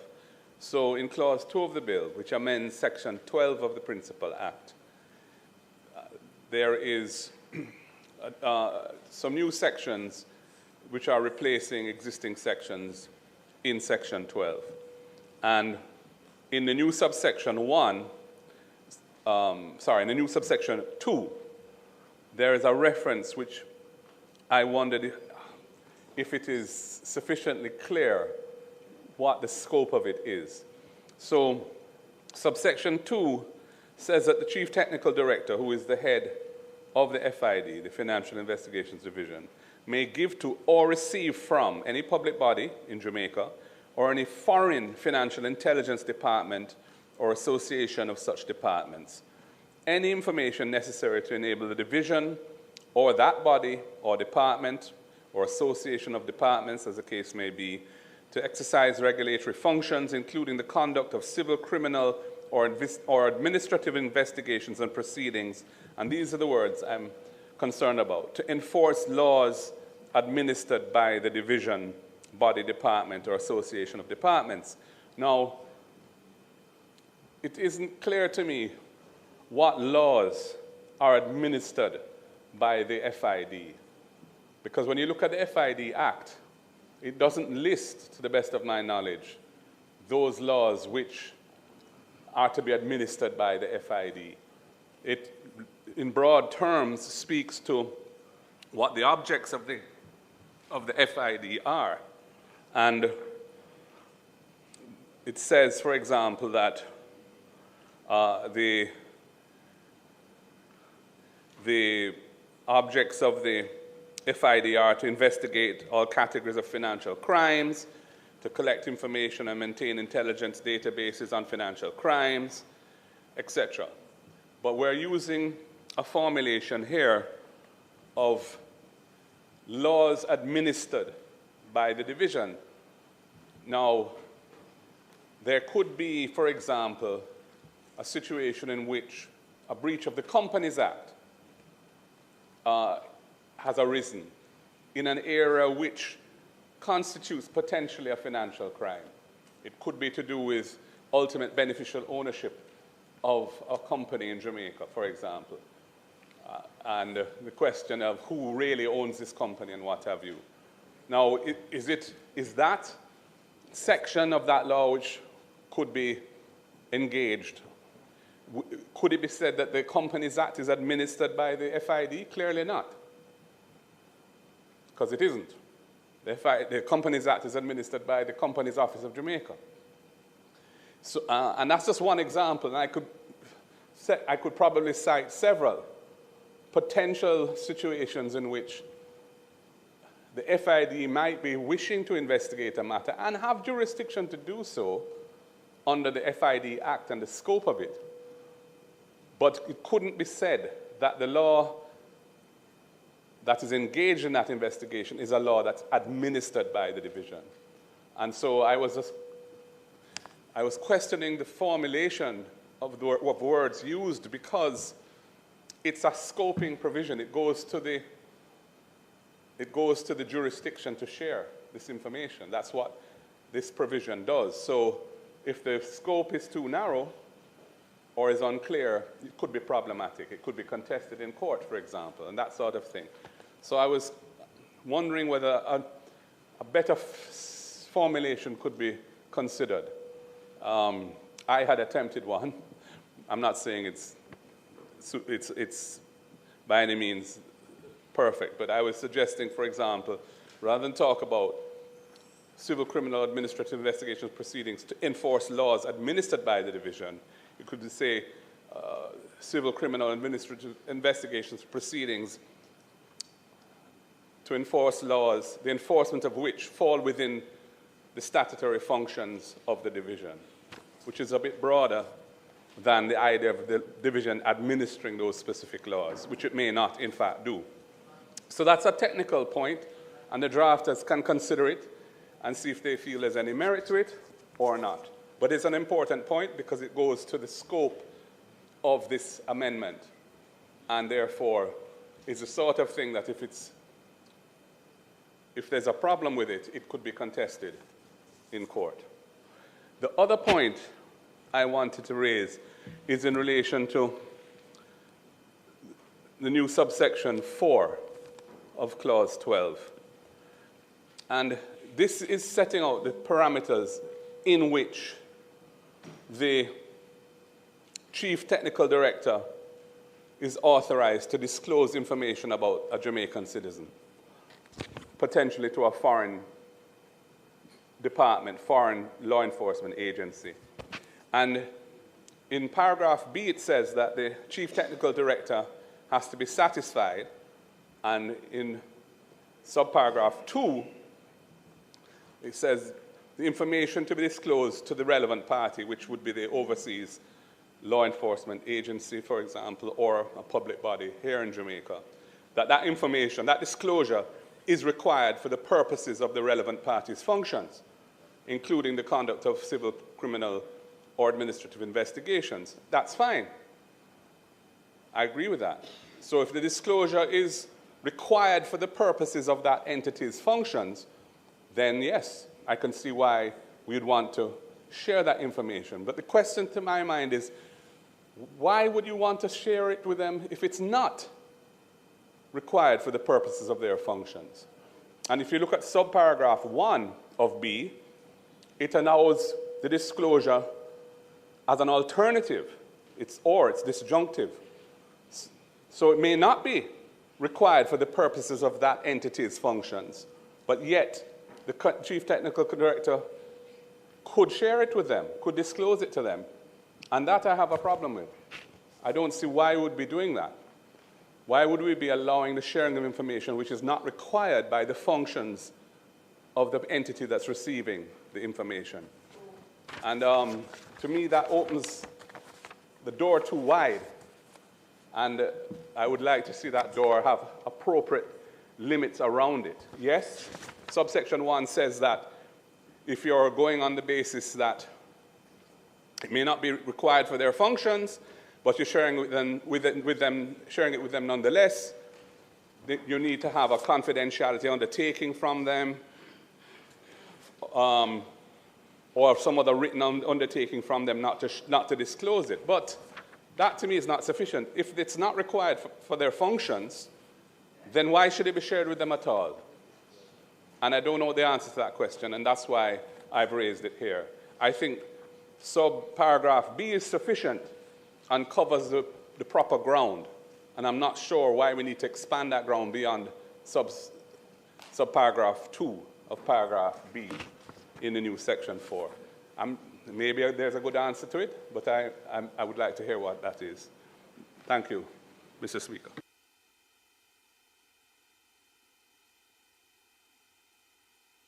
Member from Manchester Southern. Thank you, Mr. Speaker. I just want to ask about the new subsection 4. And the Minister, in her opening of the debate on the bill, spoke to subsection 4 being intended to give operational independence to the FID. And therefore, it would allow them to enter these memoranda of understandings without reference to the minister. But then it goes on to say it must be consistent with subsection 4A1, the Constitution of Jamaica and laws of Jamaica, which is fine. And then 2, it says government policy. But it doesn't, that to my mind leaves it very broad. What determines government policy? And in her, the minister spoke to some examples, but government policy on a particular issue could be dictated in a letter. Question, member. Oh, no. Mr. Speaker, would you pay attention? I am participating in a debate. I'm not asking a question.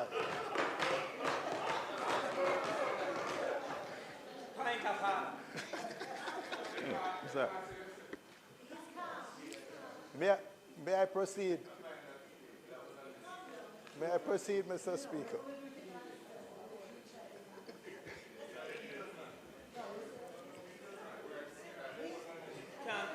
Mr. Speaker, may I proceed? Thank you.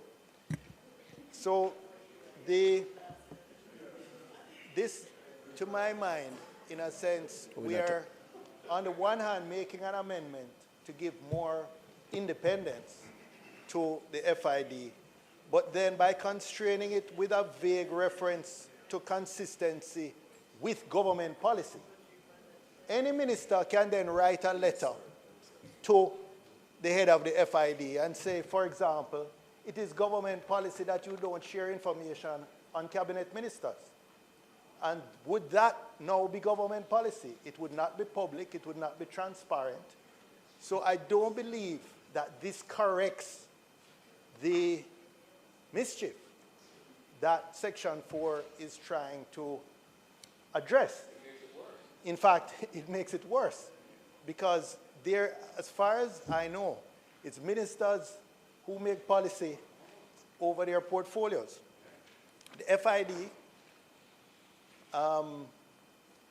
unusually to my mind, because I thought it would have been better for portfolio responsibility for the Financial Investigation Division or any criminal investigation division to be under the Ministry of National Security. For example, the Proceeds of Crime Act. You spoke about laws that were administered. The Proceeds of Crime Act comes under the Ministry of National Security. But and that deals with a whole range of offenses, including money laundering, etc., that the FID can prosecute. So in many ways, it would have been tidier for the law enforcement and investigation agencies to be all under the umbrella of the Ministry of National Security. But it is not so, and it has not been so from the inception. But I'm really concerned that this vague reference to government policy, that the actions or any memorandum of understanding or other arrangement must be consistent with government policy, leaves a huge door open for ministers to constrain the actions and undermine the stated intention of giving more independence to the Financial Investigative Division.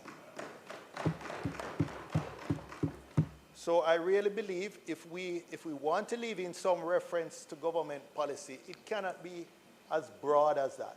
It must speak to some transparent policy of government, whether it is as by ministry paper laid in this house, or some white paper ideally, something that is transparent to the public and that is not communicated to the head of the FID by the minister or some other agent of policy that would constrain him as this clause is worded right now. Thank you.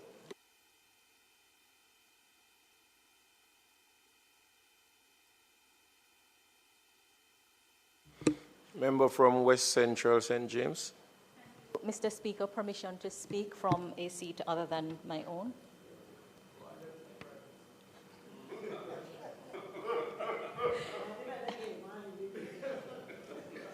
Mr. Speaker, I rise to support this bill entitled An Act to Amend the Financial Investigations Division. The purpose of the amendment is set out very clearly in the Memorandum of Objects and Reason. And anyone who has had to advise on the exchange of information know that we have numerous cases of problems where constitutional provisions differ, where there are broader scopes in other jurisdictions, or where there is just might being right. So that the amendment clarifies a number of existing points. I noted that when the member from St. Andrew Southeast spoke, he asked whether this arrangement would supersede the need for MOU. That is answered clearly in clause 2(4)(a), which indicates that nothing in subsection 1 or subsection 2 authorizes disclosure by the Chief Technical Director unless there exists between the Chief Technical Director and the relevant party a memorandum of understanding or other arrangement that is consistent with the Constitution and the laws of Jamaica and government policies. And that leads me to the next point raised by the member from Manchester South, that the reference to government policy is tied back to concerning the exchange of information of the kind contained in the disclosure. And so it is not left at large. It's not left at large. Well, the bill says concerning the exchange of information of the kind contained in the disclosure. Well, you will always have matters that may run you into murky waters, but the purpose of the amendment is to establish and demonstrate independence. But decisions have to be taken in accordance with laws and policies. No one acting in a public role is at liberty to act at large under a rule of law. It doesn't mean that genuine concerns may not arise, but in this case, it is making it abundantly clear that the framework for the exchange of information must be consistent with the Constitution and the laws of Jamaica and policies that relate to the exchange of the information of the kind contained in the disclosure. The law also indicates what can be done with the information. But Mr. Speaker, I support the bill. I believe it achieves the objectives that it seeks to do.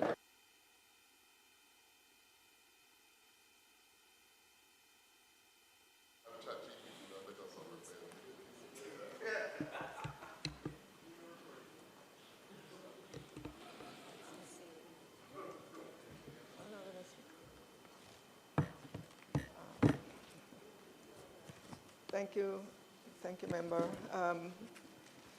With regards to the question from the member from St. Andrews Southeast, would the amendment allow the CTD to determine who he allows or receive information from? Member, if you consider that currently, if the CTD, Chief Technical Director of the FID, wants to get information or share information with any other entity, he or she would have to write a letter to the minister to ask permission. So this bill is really giving the CTD the legal cover in terms of MOUs to be able to share information, or the framework to be able to share information with like bodies in the course of the investigative work that they do.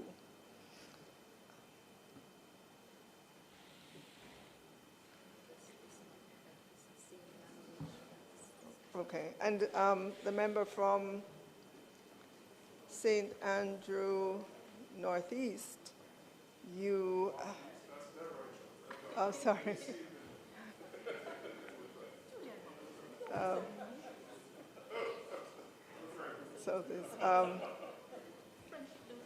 So the member pointed out that the FID, well, he asked the question, what laws are administered by the FID? And I want to acknowledge the point, but it is the correct formulation in the Principal Act, and so we will leave it there as well.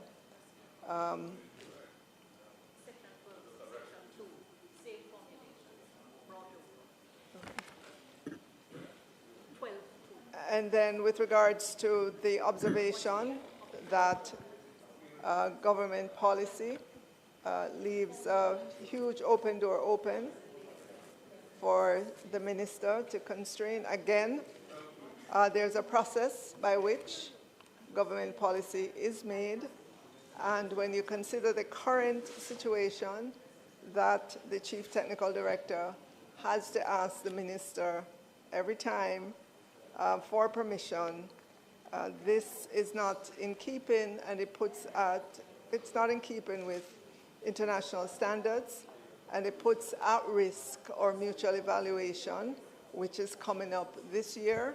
We were already graded low on this score, and so this is a move to ensure that we put this provision in place.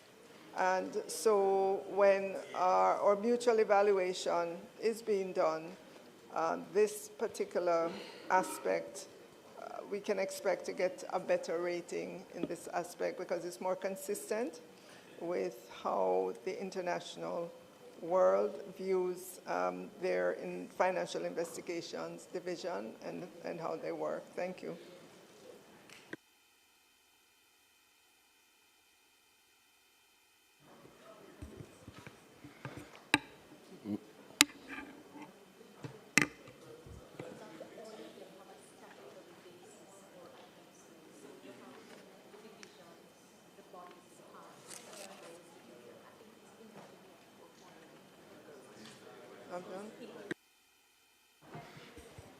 Minister, you want to conclude and ask that the bill be read a second time?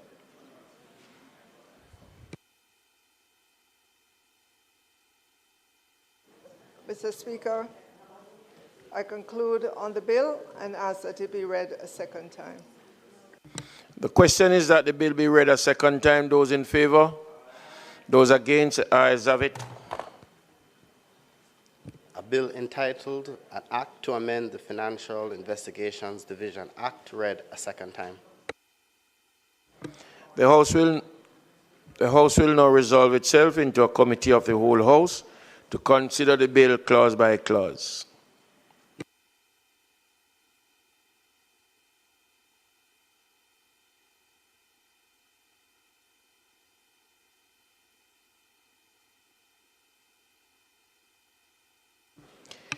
I now put clause 1. Those in favor? Those against? Ayes have it. I now put clause 2. Those in favor? Sorry. I have a point on clause 2. Minister, just explain to me, because I didn't follow what was said earlier about this. In the existing Act, in relation to the circumstances in which the Chief Technical Director can disclose information about Jamaicans to foreign law enforcement agencies, the Chief Technical Director has to be satisfied that the assistance requested by the Foreign Financial Intelligence Department is required for the purposes of that department's functions, including the conduct of civil, criminal, or administrative investigations, or proceedings to enforce laws administered by that department. We have repeated that here, but we've also added an alternative ground upon which this information can be shared. And that suggests that it can be shared even if the recipient is receiving the information not pursuant to its functions.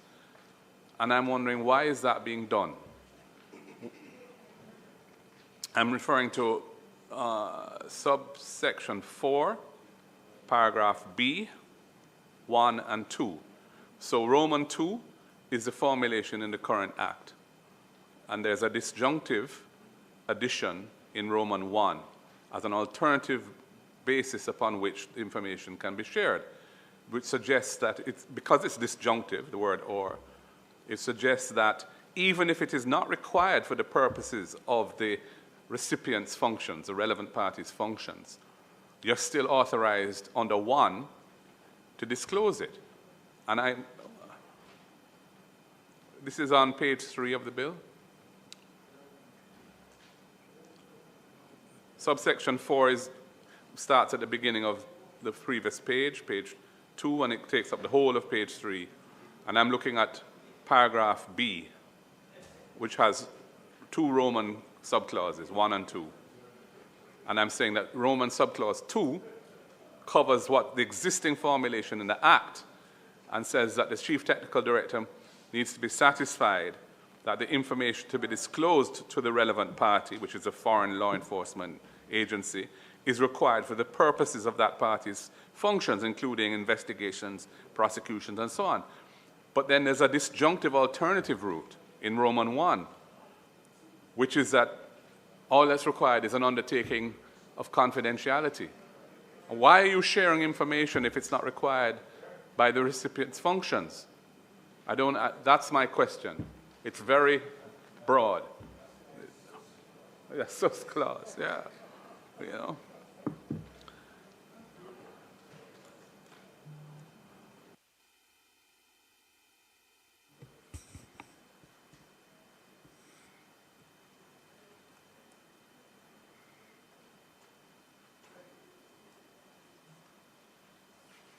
Minister?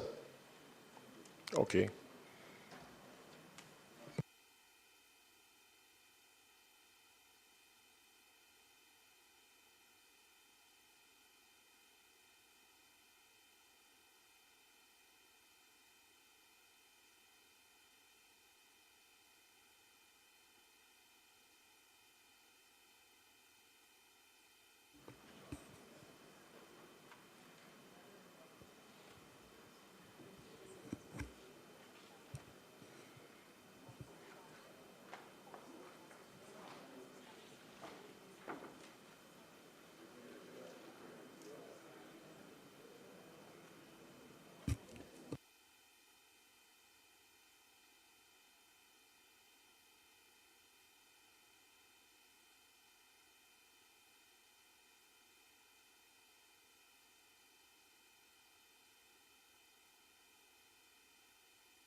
Minister.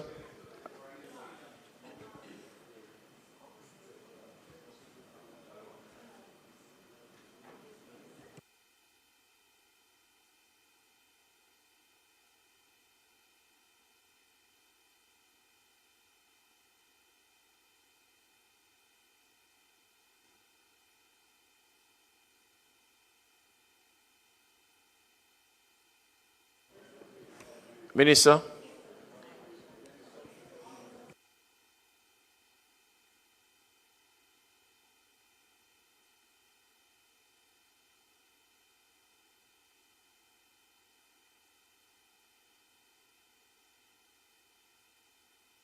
So, Mr. Speaker, just to repeat,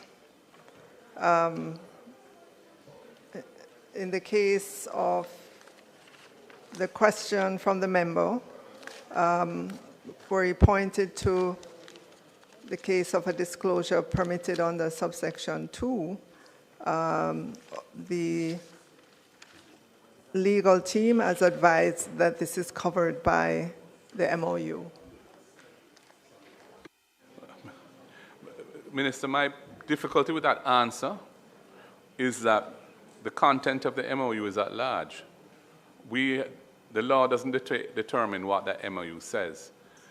The law is what authorizes a public officer to disclose confidential information about citizens. And Roman 2 of paragraph B says that it's permissible if the recipient of the information is receiving it because it's required by the functions that they have, the law enforcement functions that they have essentially. But subsection 1 is an alternative basis and simply says you can share it with them if there's an MOU, whether they need it for their functions or not.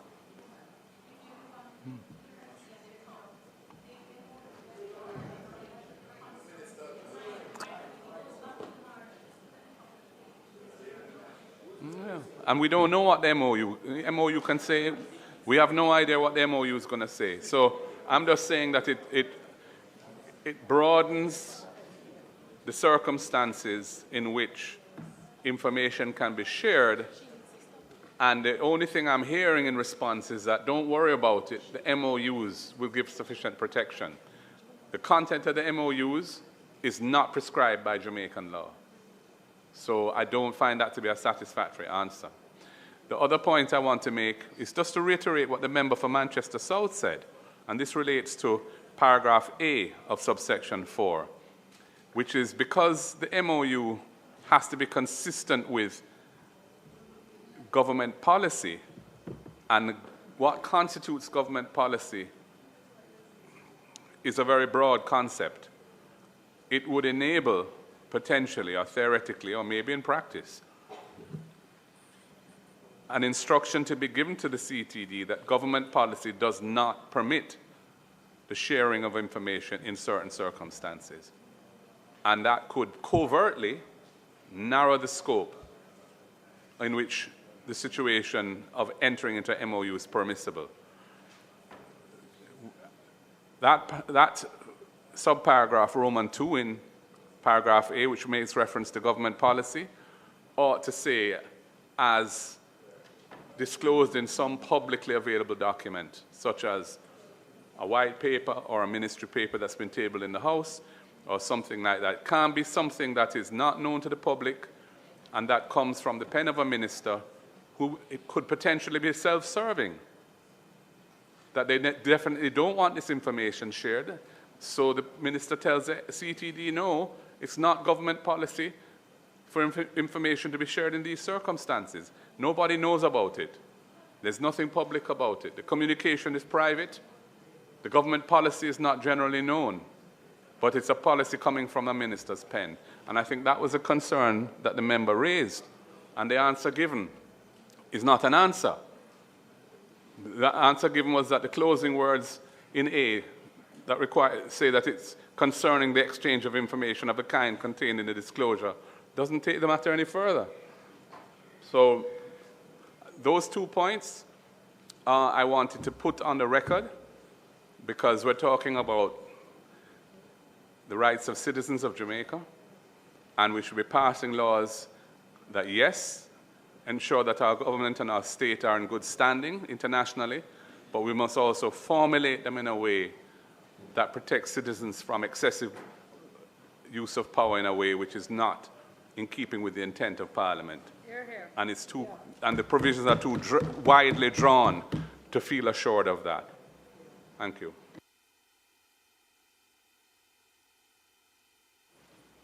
And just to make the further point, it contradicts the stated intent of the minister of this subsection, which was to give greater operational independence to the FID.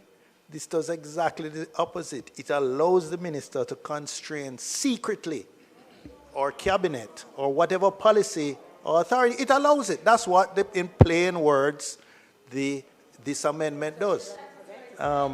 So it goes exactly, it allows, without coming to Parliament, without any affirmative resolution, without any ministry paper, it allows Cabinet or the minister could make a policy that's communicated to the FID director by letter, which constrains him from entering into any memorandum of understanding, which would affect, for example, a cabinet minister, a parliamentarian, a senior member of the administration.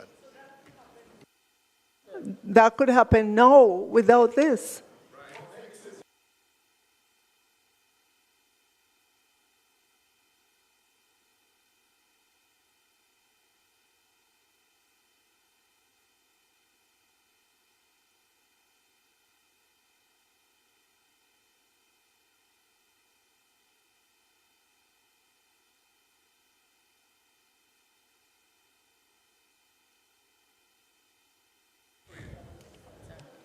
Members, your points are noted.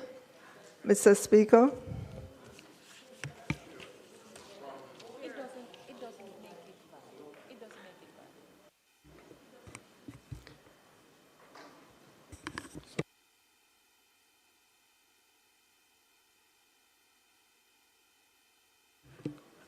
Minister, you're asking us to just put clause 2. I now put clause 2. Those in favor?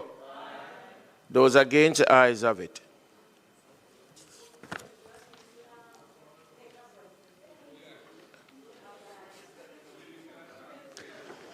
I put the title and enacting clause. Those in favor? Those against? The ayes have it. The question is that I do report the bill as having passed committee stage without amendment. Those in favor? Those against? The ayes have it. I do report the bill as having passed committee stage without any amendments. Mr. Speaker, I now ask that the bill be read a third time. Madam, you have to stand.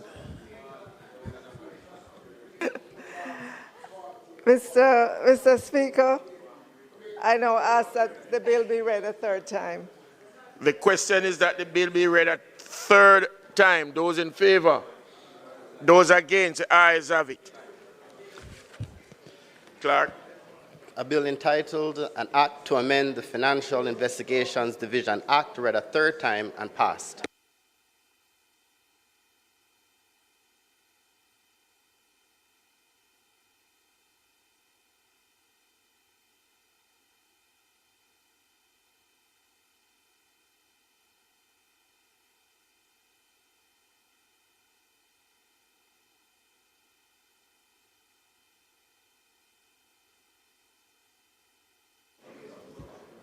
Huh? So I went to take, sorry.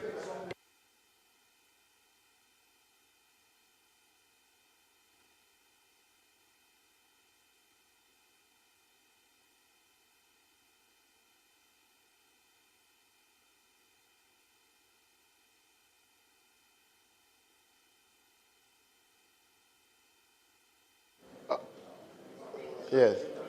All right, since we're still in public business, Mr. Speaker, we will proceed in that vein and have Minister Chuck open the debate, open with the intention to open. Oh, he hasn't opened it. He hasn't opened it.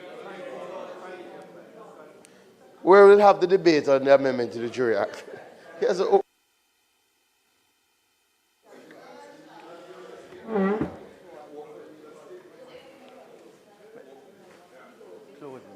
Mr. Speaker, my hope is that I will open and also take it through all its stages. It's not a very long bill, and let me, out of an abundance of caution, to indicate and to emphasize, in case there's any misunderstanding, the bill deals with two short points: raising the amount paid to jurors, and secondly, provide where there's a possibility or actual tampering of a jury, that there could be a retrial or the discharge of the jury and the judge alone. I did intimate last time, Mr. Speaker, that when this bill is passed, we would, after, remember, not now, after, set up a joint select committee to look at other aspects of the Jury Act. So when we set up the Joint Select Committee, and I hope many members will offer to sit in that committee, we will hear presentations from the public at large, and to anyone who wants to say something about whether or not we should have jury trials, bench trials, or hybrid, then that will be examined by the Joint Select Committee. So this bill, colleagues, is dealing with two short matters. One is the amount being paid to jurors who serve or who are called upon to be at court to be selected, and if they are not selected, to get some expense, some funds to reimburse for their bus fare or whatever expenses that they may endure. So we want to bear that in mind, colleagues, because this bill has taken 2 years, and the second aspect, the tampering, went through a lot of consultations between the Attorney General's chambers, law reform, looking at other countries, how they deal with it, and finally we got the bill here. So, Mr. Speaker, as I mentioned in the statement last week, the bill seeks to, within a limited context, to modernize and strengthen the jury system in Jamaica, improve the efficient management of criminal and civil trials, and safeguard the administration of justice in circumstances where jury tampering poses a real and present threat. Mr. Speaker, the use of trial by jury remains a cornerstone of our justice system. However, the system must also be responsive and capable of addressing contemporary challenges, particularly those relating to delays, inefficiencies, and threats to the integrity of jury trials. This bill, therefore, Mr. Speaker, introduces carefully balanced reforms which preserve the central role of the jury, while providing the courts with necessary tools to ensure that justice is done. So, Mr. Speaker, with your leave, I will briefly outline the provisions of the bill. Clause 1 provides that the Act may be cited as the Jury Amendment Act 2026 and is to be read and construed as one with the Principal Jury Act.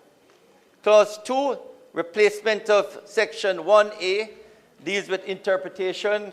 It repeals and replaces Section 1A of the Principal Act to update and clarify key definitions. Mr. Speaker, in the context of the jury legislation, this clause introduces important definitions, including plea and case management hearing, trial readiness hearing, special juror, and special jury. Clause 3 inserts a new subsection 6 into Section 2, providing a detailed statutory definition of trial readiness hearing. This provision outlines the matters a judge may consider in confirming a trial date, including the status of disclosure, witness availability, readiness of the parties, estimated trial length, and whether any issues remain that may affect the scheduled trial date.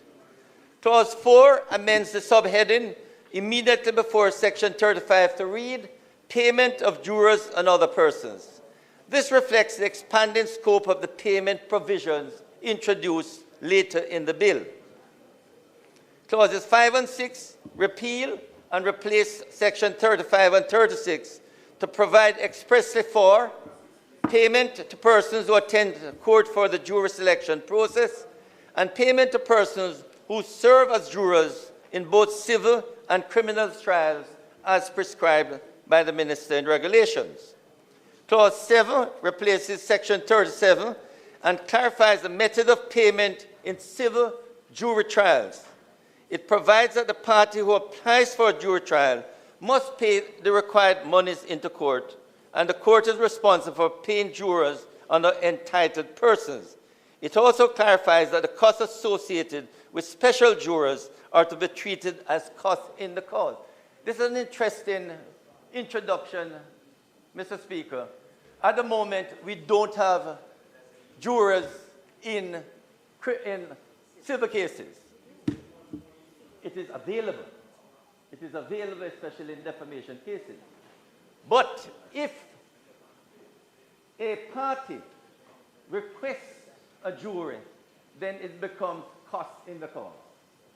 Okay?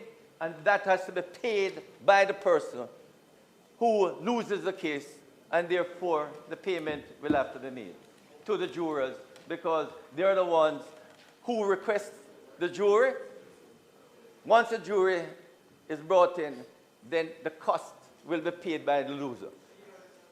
Okay? Because normally you don't have jurors in civil cases. So we are only dealing, remember, with civil cases, not with criminal cases. Clause 8 makes an amendment to Section 38(1) to ensure internal consistency following the replacement of earlier provisions. The reference to Section 37 is replaced with reference to Section 36. Clause 9 introduces a new subheading into the Principal Act to signal the introduction of a carefully circumscribed regime for trials without a jury. Mr. Speaker, Clause 10 is the most significant reform contained in this bill. Section 42A, trial without a jury. This section permits the prosecution before trial to apply for a trial to be conducted without a jury where there's evidence of a real and present danger of jury tampering. Importantly, the judge must be satisfied that the jury tampering is likely, notwithstanding protective measures, and the decision must be necessary in the interest of justice. Section 42B, discharge of the jury during trial. This provision empowers a judge, where it is in the interests of justice to discharge a jury during a trial if jury tampering has occurred, and to continue the trial without a jury after hearing representations from the parties. Section 42, this section allows a judge to terminate a trial and order a new trial where justice requires, and where appropriate, to order that the new trial proceed without a jury. Section 42D, the powers of the courts. This section ensures that where a trial proceeds without a jury, the court retains all the powers and jurisdictions it would otherwise have and must have reasoned judgments on conviction or acquittal. Mr. Speaker, these provisions strike a careful balance between safeguarding the jury system and ensuring that criminal trials are not derailed by intimidation or corruption or any form of jury tampering. Clause 11, Mr. Speaker, and the schedule amend the jury expenses in civil cases regulations and the jury expenses in criminal cases regulations. These amendments rename the regulations for clarity, provide payment for the attendance of the jury selection process, and increase the amounts payable to jurors serving in both civil and criminal trials. Mr. Speaker, these provisions recognize the civic contribution and financial burden borne by persons who respond to jury summonses. As I mentioned in my statement last week, Mr. Speaker, the bill now before the House proposes a significant increase in the sums paid to jurors, raising the amount from $2,000 to $6,000 for each day or part of a day that a person serves on a jury. We have also addressed the position of persons who are summoned for jury duty but are not ultimately selected.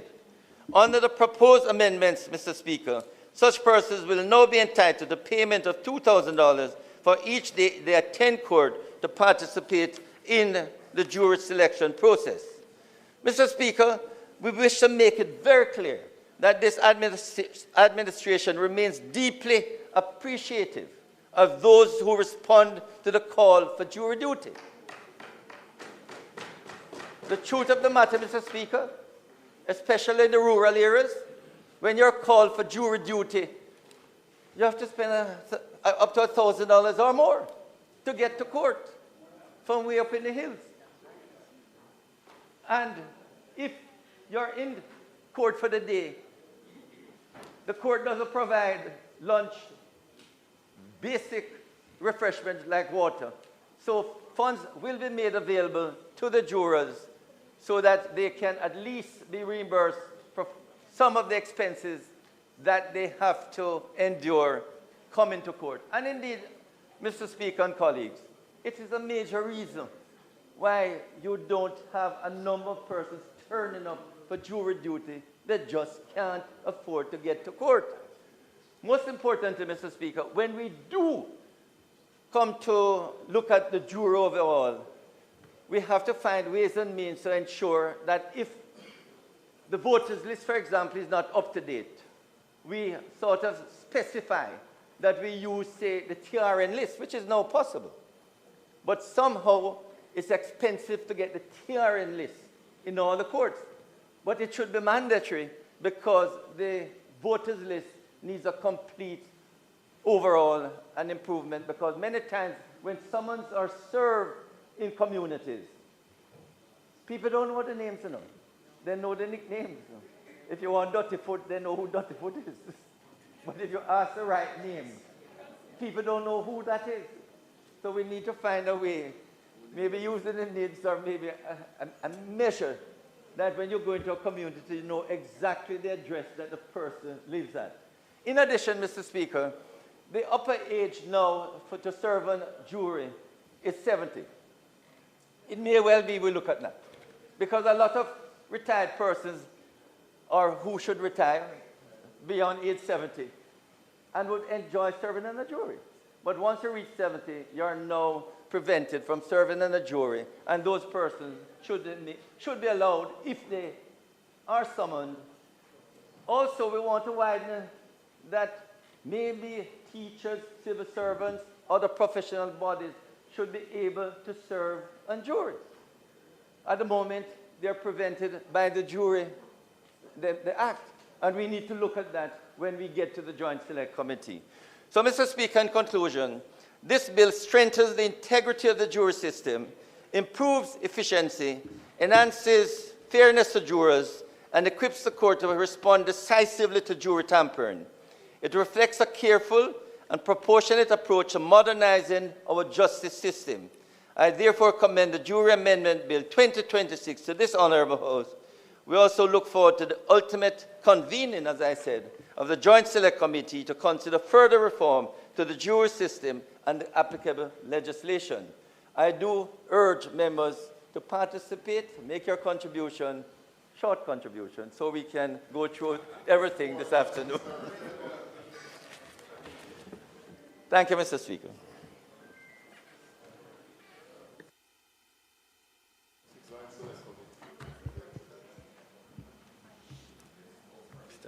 Mr. Speaker. Yes, Joe. Mr. Speaker, I rise to support the bill and act to amend the Jury Act. Sorry. Mr. Speaker, you should guide me.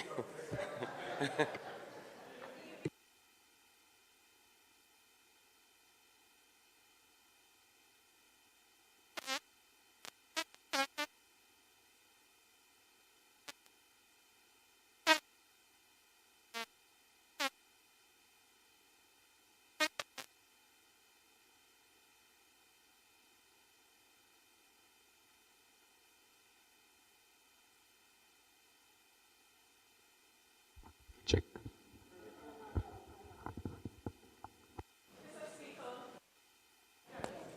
Turn off again. Go ahead now. Go ahead now. It's on.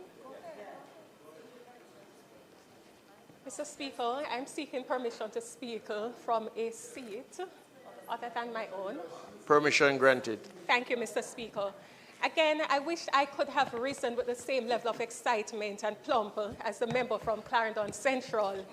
I must confess, Mr. Speaker, that even though I wish in principle that I could agree and support the bill in its entirety, I must confess that I have reservations.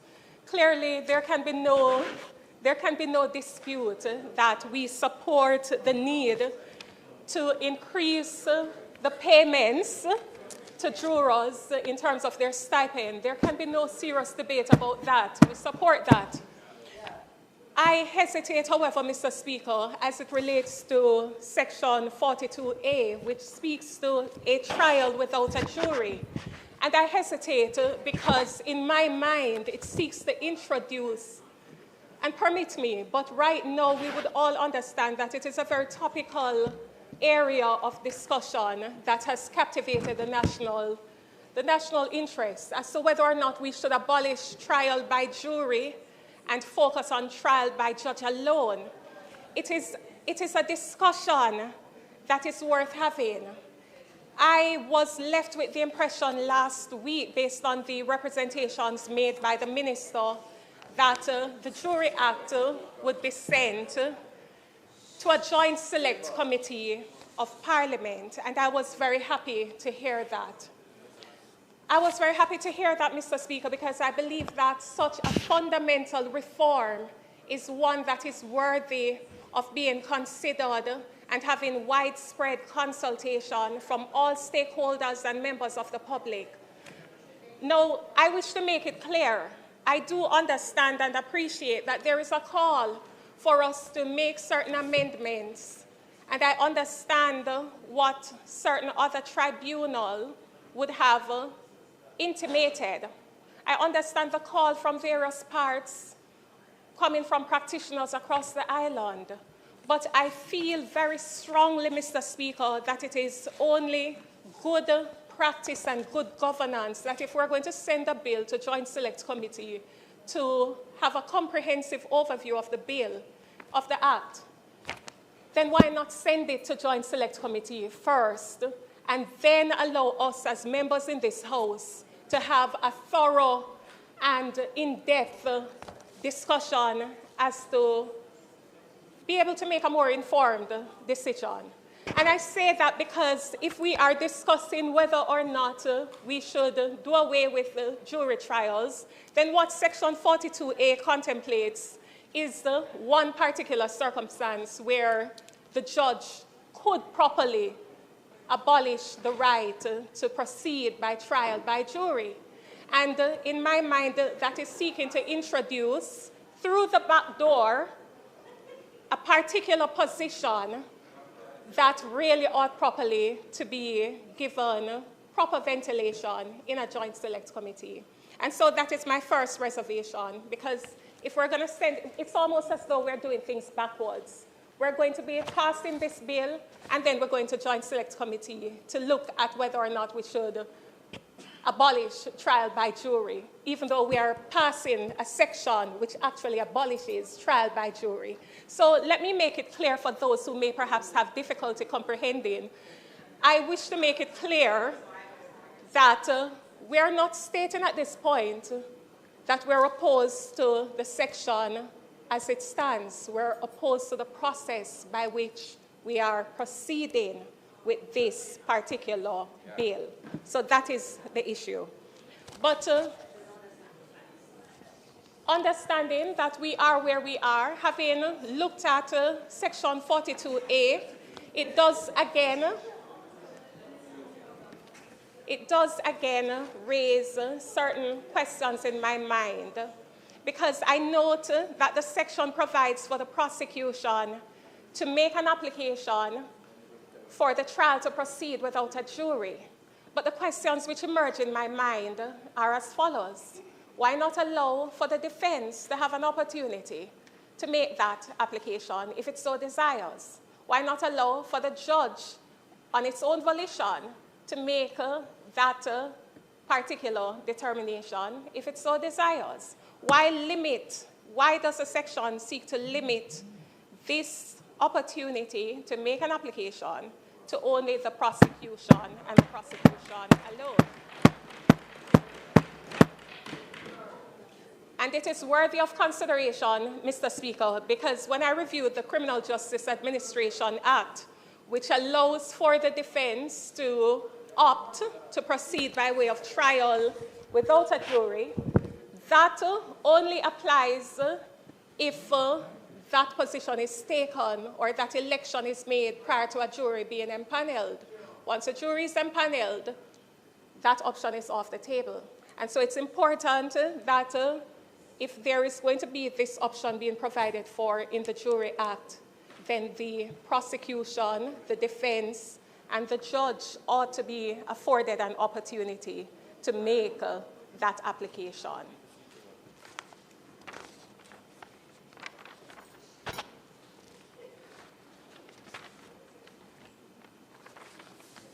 And finally, as it relates to Section 42C, subsection 2, which again allows for the judge to terminate a trial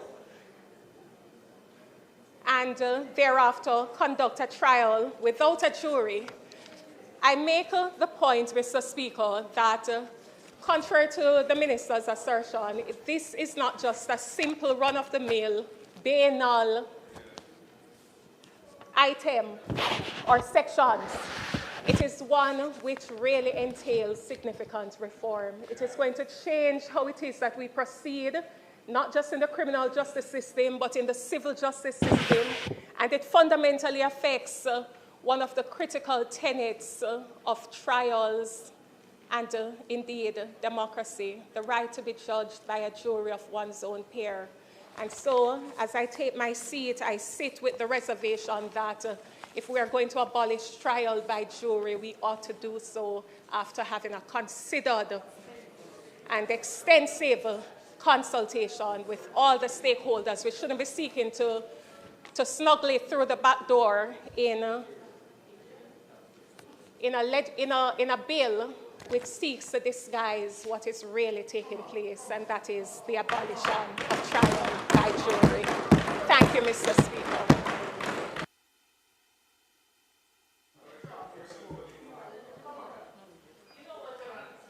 Mr. Chair, Mr. Speaker, sorry. Mr. Speaker, that's true. I rise to support the bill and act to amend the Jury Act, Mr. Speaker. I must add, Mr. Speaker, that I do not share the same pessimism as the member from St. Elizabeth Northeast, I believe. And I'll be very quick because I see the member from Portland Eastern with his podium. But, Mr. Speaker, in supporting this bill, I just want to highlight the section that allowing for the continuation of a jury trial by a judge alone in special circumstances, and that is important. It is in special circumstances. And I believe that this serves the interest of justice. It saves on scarce judicial resources, time, and expense. And so all in all, it's in the interest of the ends of justice. And so I think this is is particularly important in our justice system. I also would like to highlight the issue, the section that deals with the increase in the stipend. That is important because it offers encouragement to persons who have been summoned to serve. There's an economic cost to persons who are summoned to serve. I mean, if you think about a farmer having to leave his farm, if you think about a shopkeeper, if you think about a vendor, just think about a wide range of small businesses, small business operators. There is an economic cost to it. And so I believe the $2,000 increasing to $2,000 is approximately 200% increase or thereabout. And if you're empaneled, then it's $6,000. I believe that this will serve to encourage persons to want to serve or to serve. The final point I would like to make, Mr. Speaker, is just to encourage persons who are summoned to serve. Encourage them to serve. It is good experience, and also it's a good discharge of your civic duty. Thank you very much, Mr. Speaker.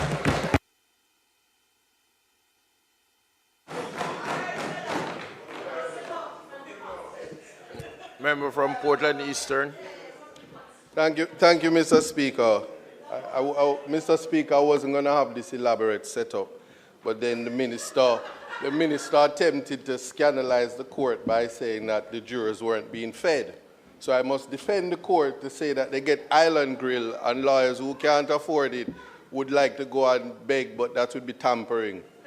So let's set the record straight that the members of the jurors are properly fed, and I see them getting island grill. I'm complaining on behalf of the defense bar. I'm not a part of the jury. That's why I'm complaining. Hopefully the minister will consider that. But it was not a bribe. But Mr. Speaker, I do rise to certainly say to the minister that no one in Jamaica would ever object to the increase in the stipend for jurors. We are a consensus at them where that is concerned. The issue that I'm now having, and I'm constrained to stand and not be short in this presentation, Minister, is that the legislation as presented creates a number of problems for competing legislations, as well as it may cause further delay in terms of the course of justice to its finality. For instance, the amendment as it now stands does not contemplate appeals in relation to decisions by the court. It actually isn't. It isn't, and it isn't for the obvious reason, Minister, that the legislation was somewhat copied from the UK legislation almost in its entirety. We, however, like you said when we were dealing with the other legislation, that we don't have the benefit of some of the other legislations, like their criminal legislation, and as well as we start from the basis of talking about a preparatory hearing. But the reality is we don't have that in our justice system. All pre-trial and case management hearings are not a preparatory hearing. In fact, preparatory hearings, there is an entire legislation in the UK that deals with that. It's actually a part of the trial in and of itself, where the issues from Section 42, A, B, and even C would arise. It is during the trial before that single judge. Now, because of that, what also follows then is that we have a serious problem in terms of what the legislation is defining as jury tampering. So it's not clear in terms of how, because we are guided by the Constitution. in the UK isn't. They don't have a written constitution which kind of restrains or constrains the judges in their conduct. What happens here, though, is that jury tampering legislation, their provisions are intended to serve the interests of justice. In that individuals accused of criminal offenses should not be permitted to escape justice through any attempt to interfere with the jury. Now, we know that, but in the Seminole case, there was no evidence of jury tampering which would have given rise to, as you said, the purpose of this legislation. So what happens where, what we're setting up, as my friend would have said, is that we're creating situations where we can avoid or create scenarios where we remove the jury when it is a protection that the defendant who is most affected in relation to this process is not going to have the jury, because a judge may say, I am satisfied that certain circumstances exist. You yourself on your feet said the possibility of tampering. The legislation, certainly in the UK and from how you drafted or how it is drafted, seems to suggest that there are two things that the judge has to be satisfied with. And the most important part is that there is a substantial risk that tampering occurred. And that tampering would mean that there's evidence of a threat to the integrity of the process, and that evidence would found an application under the sections as you have it amended. The election by the prosecution. I do also adopt what my friend would have said in terms of why is it that the defense doesn't have the equality of arms in terms of the election of trial without a jury. The scenario in this situation is that it may very well be that a defendant is in a particular jurisdiction and feels that when jurors are impaneled, he cannot get a fair trial, and so he wants to elect to opt for the protection of the judge when just before empanelment or something like that, as the legislation reads. And that is taken away from them, and it is also circumventing the Criminal Justice Administration Act. So as it is right now, I could not support this bill as it is to be passed in the House, certainly. Now, the next aspect is that the rationale for the legislation would be that only where there is evidence that the accused is prepared to attack the process, there must be a real and present danger that the jury is also at risk. In the absence of that, the judge actually should not or ought not to have the power to simply say that we're going to elect to have a trial by judge alone. The next thing that is important then is the insertions for the JAJA, that is the Judicata Appellate Jurisdiction Act. Now, because it is absent, there's nothing in the legislation that sends you to JAJA, or there's no suggestion that the JAJA will actually be amended, which would have language that says, from the refusal of a judge of an application, from an order of a judge under section 42A of the Act, which is made on determination of such an application. There is no such language, and therefore the bill as it is now would certainly be deficient and cause similar apprehensions or scare like the firearms legislation. The aspect of the appeal, though, is, and I could ask you the question, while I humbly suggest, is the section, does it provide a right of appeal or a grant of appeal against the order? And here's what I'm saying. The order which is made under section 42A, is it to continue?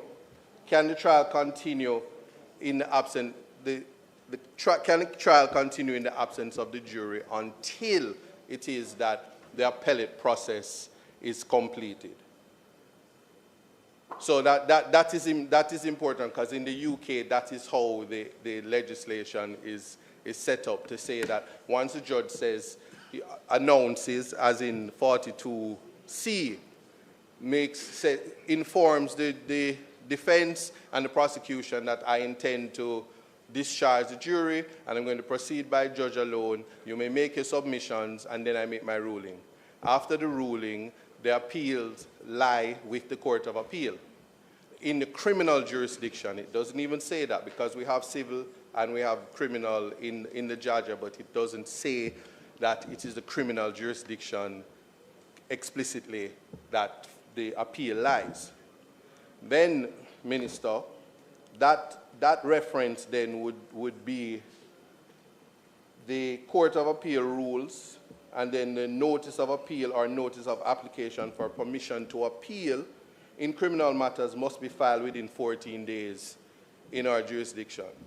There's nothing to say that where the judge makes the decision, as according to your legislation, that says, I am going to elect to go trial by judge alone, and then I make my ruling, find you guilty, give a written judgment, as your legislation says. But upon that, when does the time toll for the appeal? And that's open-ended. My suggestion would be, humbly, that it would have to, the appeal, the 14 days would toll at the end of the written judgment of the judge at first instance. And that would be similar in keeping with what happens in the UK. Similarly, it would follow that there must be a stay of proceedings until the appellate process is concluded. If the decision to go by trial by judge alone, and both persons have the option, both prosecution and the defense have the option to appeal the decision. At the point where we have a stay, Minister, you did say that we're trying to be more efficient.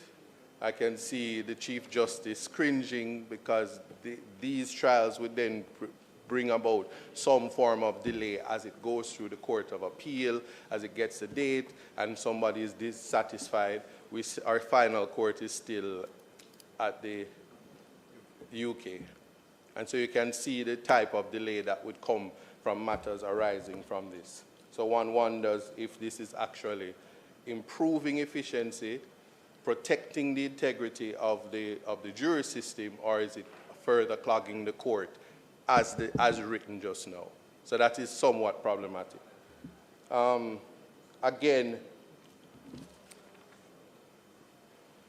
with the same legislation and the election or the application made by the prosecution as the bill suggests, there's nothing to say in like similar legislation, which it was adopted from, that the judge may not make such an order without the approval of the Chief Justice or the judge nominated by him. So is it a specialized situation with the application? Because again, we do not have the preparatory hearing, which is that we have trial readiness, as I said earlier, but the preparatory hearing, we don't have the legislation to give guidance for such a hearing. So it then wonders if we are relying again on what now exists, which is directions, practice directions from the Chief Justice, or are we cementing the legislation to direct the process that we want? So while it is that I take no objection to advancing and improving and modernizing the legislation, and hope that we never would have again a scenario which took place in the Sean Campbell matter, which went all the way to the Privy Council, is that we must ensure that the legislation is meeting the object and purpose and the mischief that is trying to correct. And in the absence of correcting the appellate jurisdiction where that lies, and in the absence of, or the attempt, not intentionally, but it has the effect of circumventing the Criminal Justice Administration Act, that it just needs to be revisited. I did painstakingly read the legislation and wondered if the member from, well, I didn't wonder. I kind of said that the member from Western St. James, West Central St. James, took no part in this legislation. I just wondered, because I know the government doesn't do pitchy-patchy work. And that person in part is very, and the member from West Central St. James is very pedantic and exacting. And that is a compliment. So it is not an attack on my friend. I have great respect for that member. But to say that, I just think that it's not, I'm not accusing you, Minister. I'm just saying that I think that many things weren't considered in relation to where we need to go. And I'm just rising to say that I'm hoping that as a House we're not embarrassed by passing a legislation that has too many holes, and then the general social media will say all we did was copy and paste and we didn't have mature considerations and all the critiques that come from it. And so I'm saying it with the greatest amount of respect to say that there's a little bit more work that has to be done in relation to the section 42A, B, and C, including an inclusion and a direction of the appellate jurisdiction that would give effect to the legislation. I'm truly saddened that the increase in the stipend is attached to this particular amendment because it's a tricky or a slippery slope. And those are just my humble contributions, and ask that you would consider it so that it doesn't delay what I know is much needed. And I support, Minister. Thank you. Thank you, Mr. Speaker. You're speaking, Mary? Yes. Go ahead. Your mic is on. Your mic was on.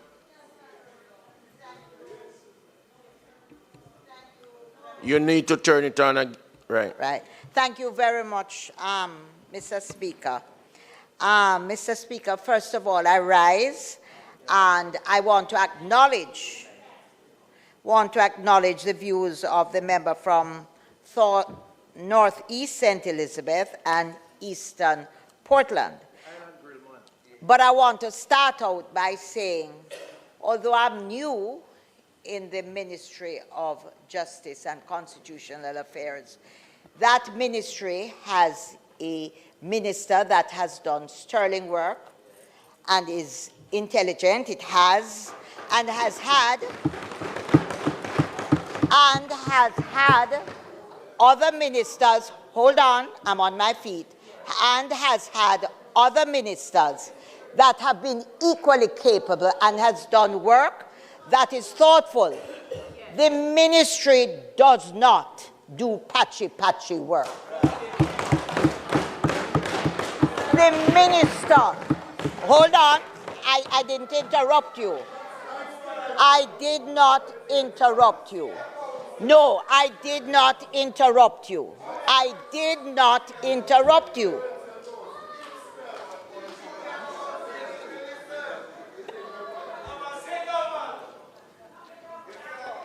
Mr. Speaker, a point. With the greatest amount of respect, and I said I was constrained and painstakingly. And no, I said it. I said we do not want to have that said about this House, further the ministry. I have the greatest amount of respect for Mr. Chuck, and I have the greatest amount of respect for Mrs. Ford. And I want it to be clear that I said the very attack that I'm speaking of is what we do not want for the House. I'm a part of this House. And no, I'm saying that. I'm making that clear. And I said, in fact, and I just want that to say, because we are in a social media area where persons will cut and paste, and I'm not here for sound bites. No, no, I was not. And I said, I painstakingly said it. Thank you. But that's what I said. I was clear on what I said. Member, you have to turn. Therefore, yes, I want to say, therefore, that my comment is very appropriate. It's a backhanded way of introducing to the public as we speak as members of parliament that there is incompetence, it is a backhanded way of doing it. We have a minister that is, no, I'm not saying that. I am saying we have a minister that is capable, has managed a ministry, and in addition to the minister and previous ministers who have worked here, we have a technical team at the ministry that is excellent and very good and careful with their deliberations. And I want to make the point that this act that has languished in this parliament for, I think, from 2016, went through. I allowed both members to speak, and I would expect the same courtesy to be extended to me. Again? Member.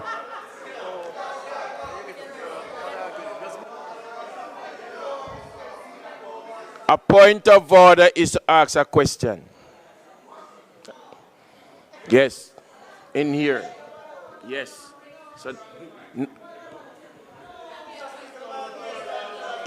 listen, we are not going to take it tit for tat. You had your chance. You had your chance. You made a statement. I don't.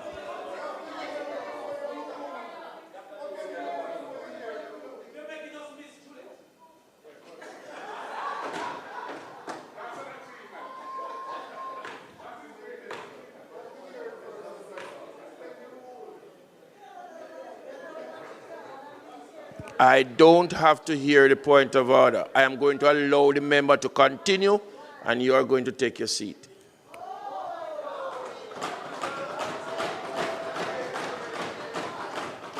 Member, you can go.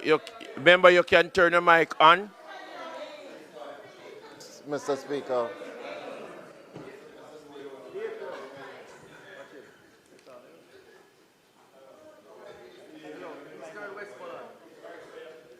Member, you can sit first, please. Mr. Speaker, I have never seen or heard of an instance where a member wishes to rise on a point of order and it is denied. I urge you, Mr. Speaker, to allow the member to raise his standing or his point of order, and then you can decide on it. But I think you have to hear him, Mr. Speaker.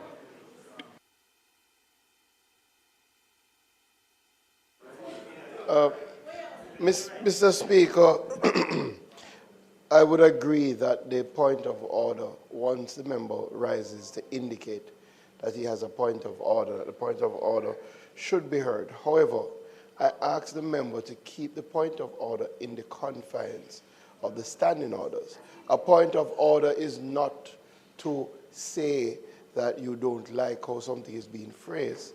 It's to make a clear designation that the member speaking may be doing something contrary to the standing order. So I think because the last time it was more of I think because the last time it was more of a conversation, right? So if you could keep the point of order clear so that the speaker can rule on the point. Mr. Speaker, the member from South Trelawney spoke about the particular amendment which I spoke about and said that it was there from 2016. the matter in question was before the Privy Council in 2024, where I stood before the Privy Council, and I say, and the minister respectfully said that the particular amendment which I gave my contribution to was as a result of that very case. And I just heard the speaker misleading this House to say that it was there from 2016. I cannot sit and allow that. Thank you.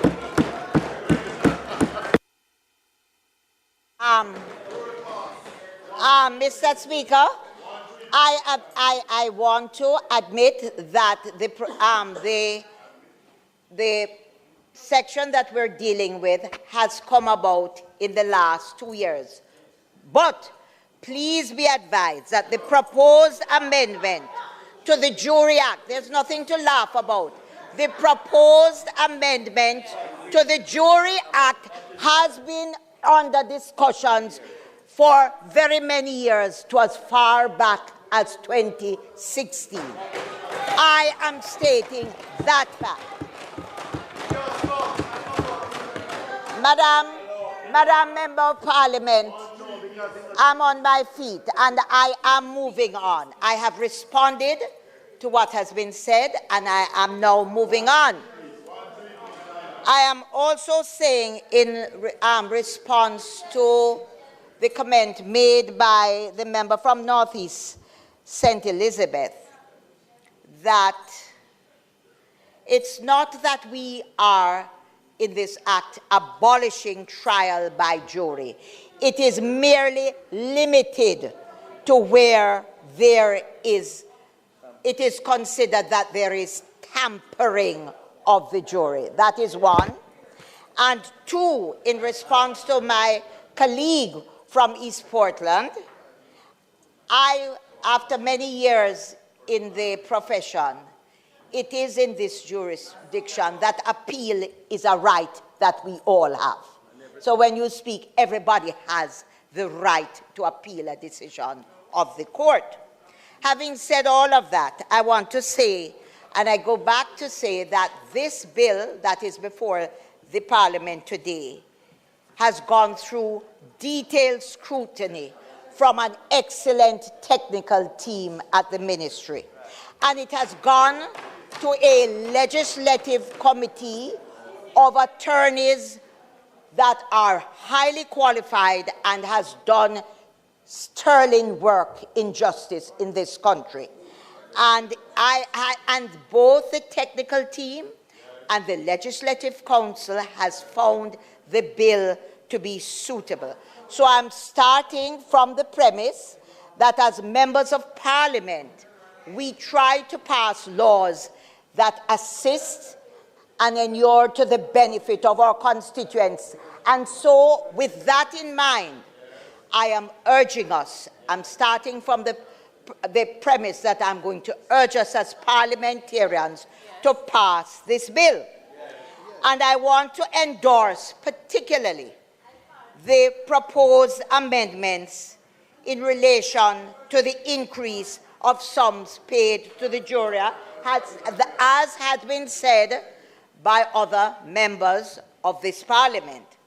And the newly proposed arrangement whereby persons who have participated in the jury selection process but who are not selected will be paid a stipend.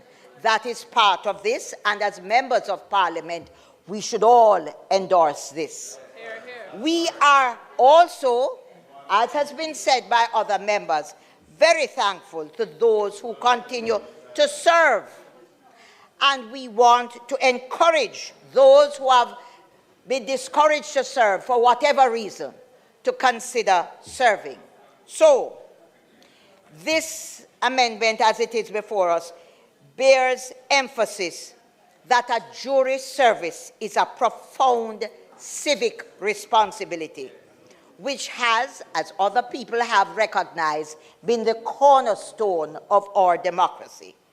It is a long-standing tradition which predates independence, and it continues to this day to form part of the jury system. Not notwithstanding this important duty, this administration, led by Dr. Michael Andrew Holness, or Andrew Michael Holness, understands that there is often a financial burden associated with jury service. And this has been a deterrent for many people to serve. So the proposed increase will hopefully alleviate some of these challenges. And despite the sacred role of that the jury system has played in this country for centuries, there are still some contemporary challenges. This has sparked robust debate right across the society. In fact, only today, in the 12 o'clock news, I heard King's Counsel Peter Champagny commenting that Jamaica's current mix of jury trials and judge-alone trials reflects a system that is functioning within our context, or local context here now. And as the Minister of Justice has indicated, there is going to be a joint select committee established to facilitate discourse and receive public submissions on the abolition of the jury system. Therefore, I want to assure you, and the country must be assured, that any decision to maintain or abolish the jurisdiction will be made in consultation with the people and not by a government on its own. Therefore, I am concluding my remarks by urging our colleagues, because, you know, it's very easy to stand and pontificate and give all sorts of reasons, because there is nothing there. Hold on. I withdraw the comment, pontificate. But it's very easy for us to, hold on, it is very easy for us because there is absolutely nothing that is perfect. It is very easy for us to read through, dissect, and always find an opposition to something. But I urge us as parliamentarians who represent the people of this country, you are from a constituency like mine that is rural, so many of us, that have people who need to support the system. And this act, this bill seeks to assist our people who put us here. And this act seeks to amend a situation where we have a set of judges who this country has confidence in. And as King's Counsel Peter Champagny said this afternoon, we have a hybrid system which has appeared to work well for us. Let us give this bill a chance. Let us be honest with ourselves. Let us not be parliamentarians who come back month after month, sitting after sitting, and bemoan the fact that nothing has been done in something. Everything cannot be achieved in one leap. We are going in steps so that we can address, we can get the views of our people, and we can move forward in a justice system. We are led by an excellent minister that has experience, an excellent team, and all of us. Parliamentarians, we don't have to oppose everything. We don't have to oppose everything. I urge us, please remember that we are representing the people who sent us here, and there is much to be commended in this bill. And I say so with a lot of deference to everybody. I respect the views of both members who have spoken. There is no disrespect. What I'm urging you as parliamentarians to remember that whatever we do and whatever is prepared by a competent group, we should, in fact, support it if it moves the views of our people forward.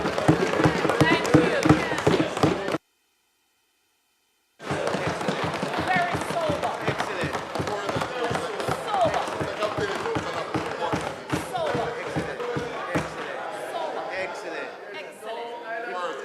Minister, you cannot keep a pen. You cannot keep it. That's a product. You can't keep the pen. Never mind, keep the pen. Excellent job.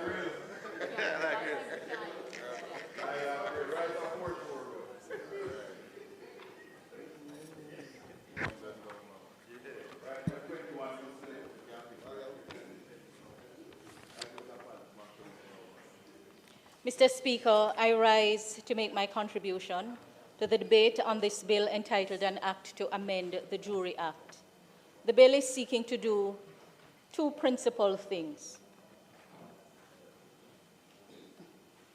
though stated in three.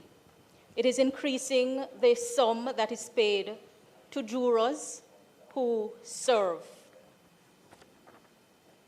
and that amount is being increased to provide for a payment to those who are summoned to serve for jury duty and those who actually serve as jurors. I do not believe there is any divide on the timeliness of this proposed increase. Everyone who has spoken so far has indicated support for this move. It is something that we have spoken about time and again, but had not done. And I want to commend the amendment for support. However, Mr. Speaker, we should make it abundantly clear that we are not paying citizens to serve as jurors. In the context of the justice system, the jury is not a profession for which you are paid. But in the Jamaican context, it is recognized that many who are summoned to serve as jurors incur expenses that should be defrayed.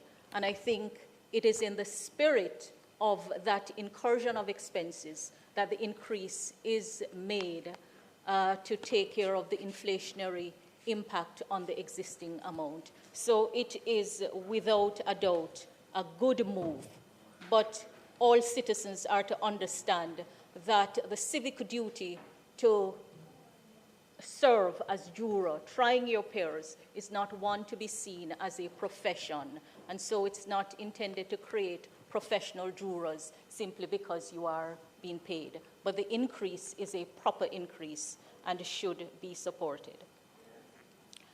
The other main point that the bill is addressing is in response to issues raised in the Sean Campbell, Adija Palmer et al. Trial in respect of a gap in the Jamaican law on the jury system. And this is a matter, too, that is commended for support, because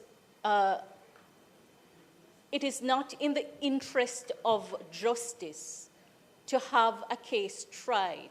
If we use the Vibes Cartel case from which the point arose as an example, the length of time that it took for the trial to be held, and then the length of time that the trial itself took, only to find that the court on appeal had to send back to our local courts consideration whether a fresh trial should be done. And the interest of justice did not demand, after so many years had elapsed, for an additional trial to be ordered, a new trial to be ordered. And so empowering the court and a judge to discharge a juror where there is evidence of jury tampering and continuing the case without having to start de novo is something that needed to be addressed. And this bill is addressing it, and it has to be supported.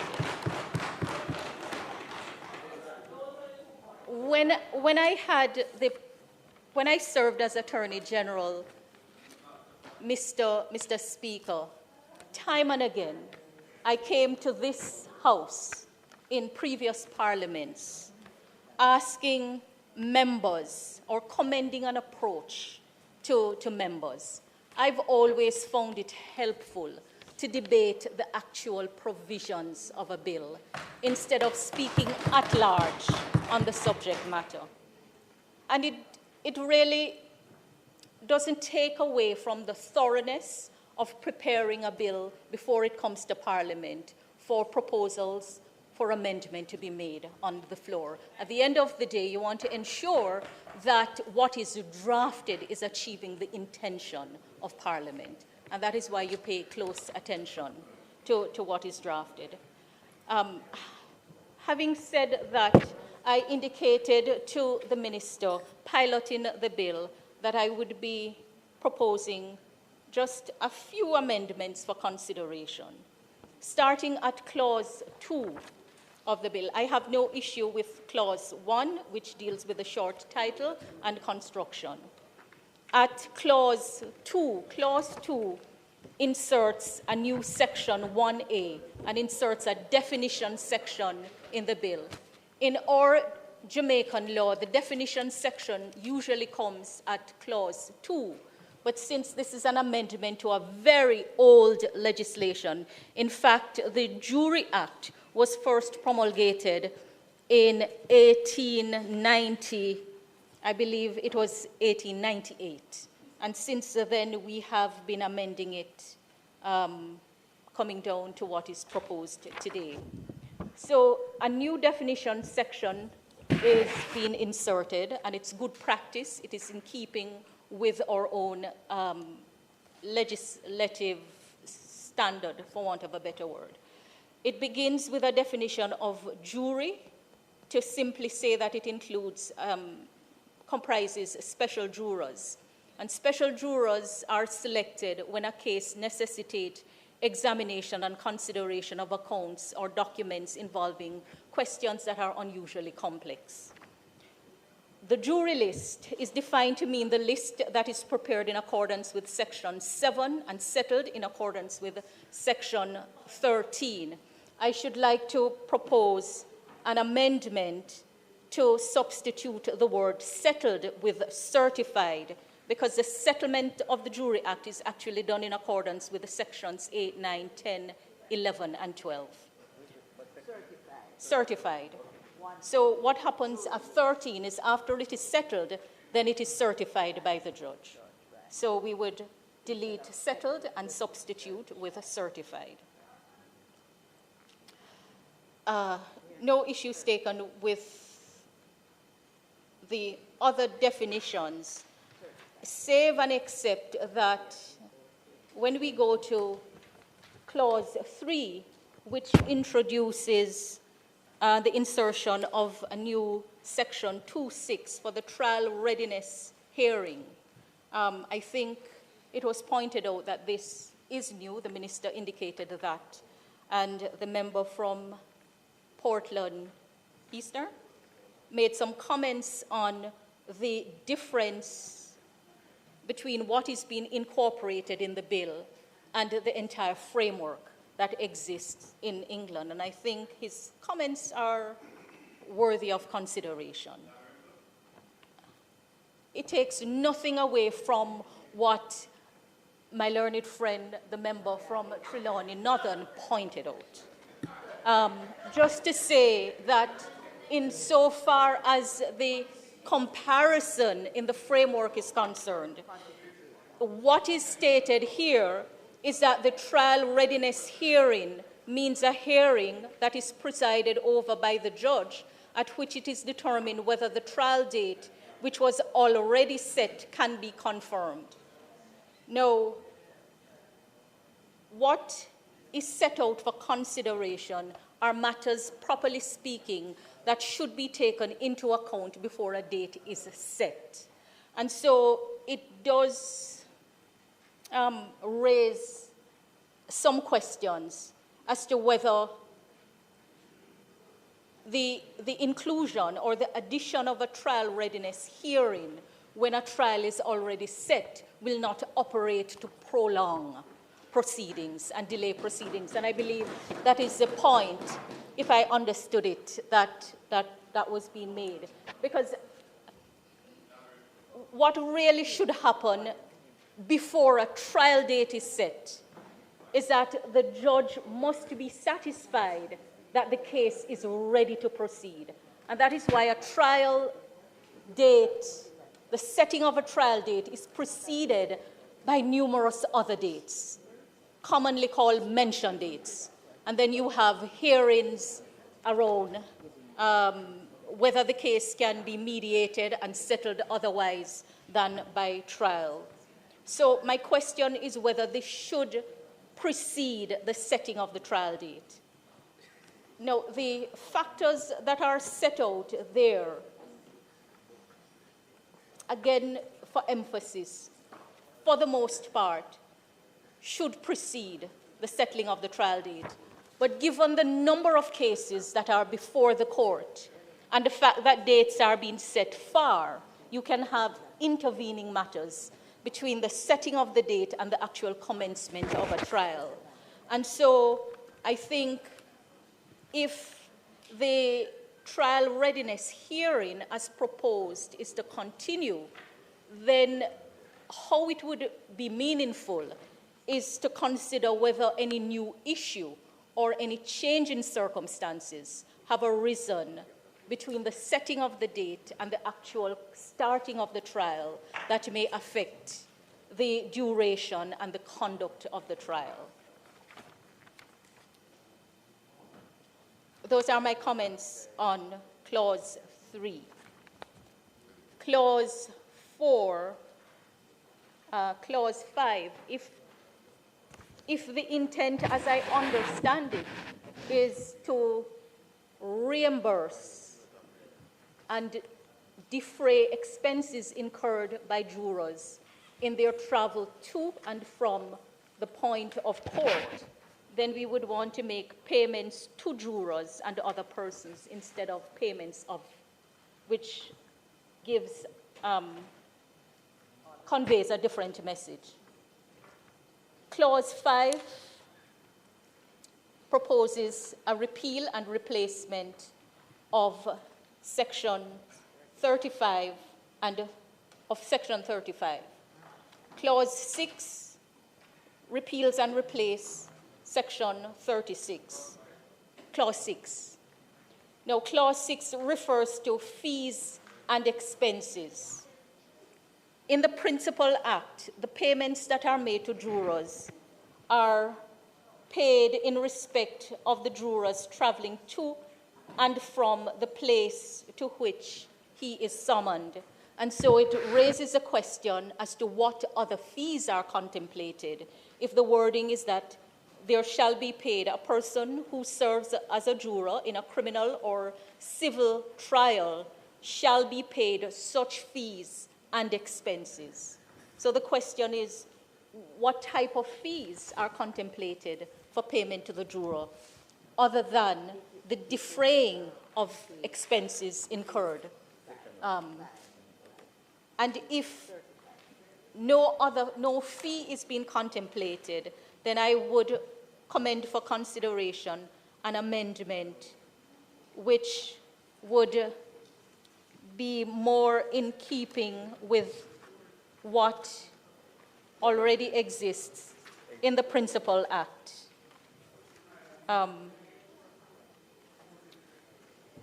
About payment, I crave your indulgence. Essentially, payment to defer the expense of traveling. Unless, of course, other fees are contemplated, and if they are, then I don't know what they are. But bear in mind that we're not creating professional jurors. We're really defraying the expense that is incurred by them to travel.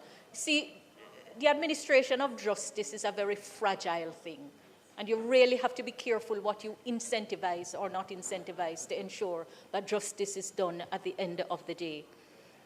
Clause 7,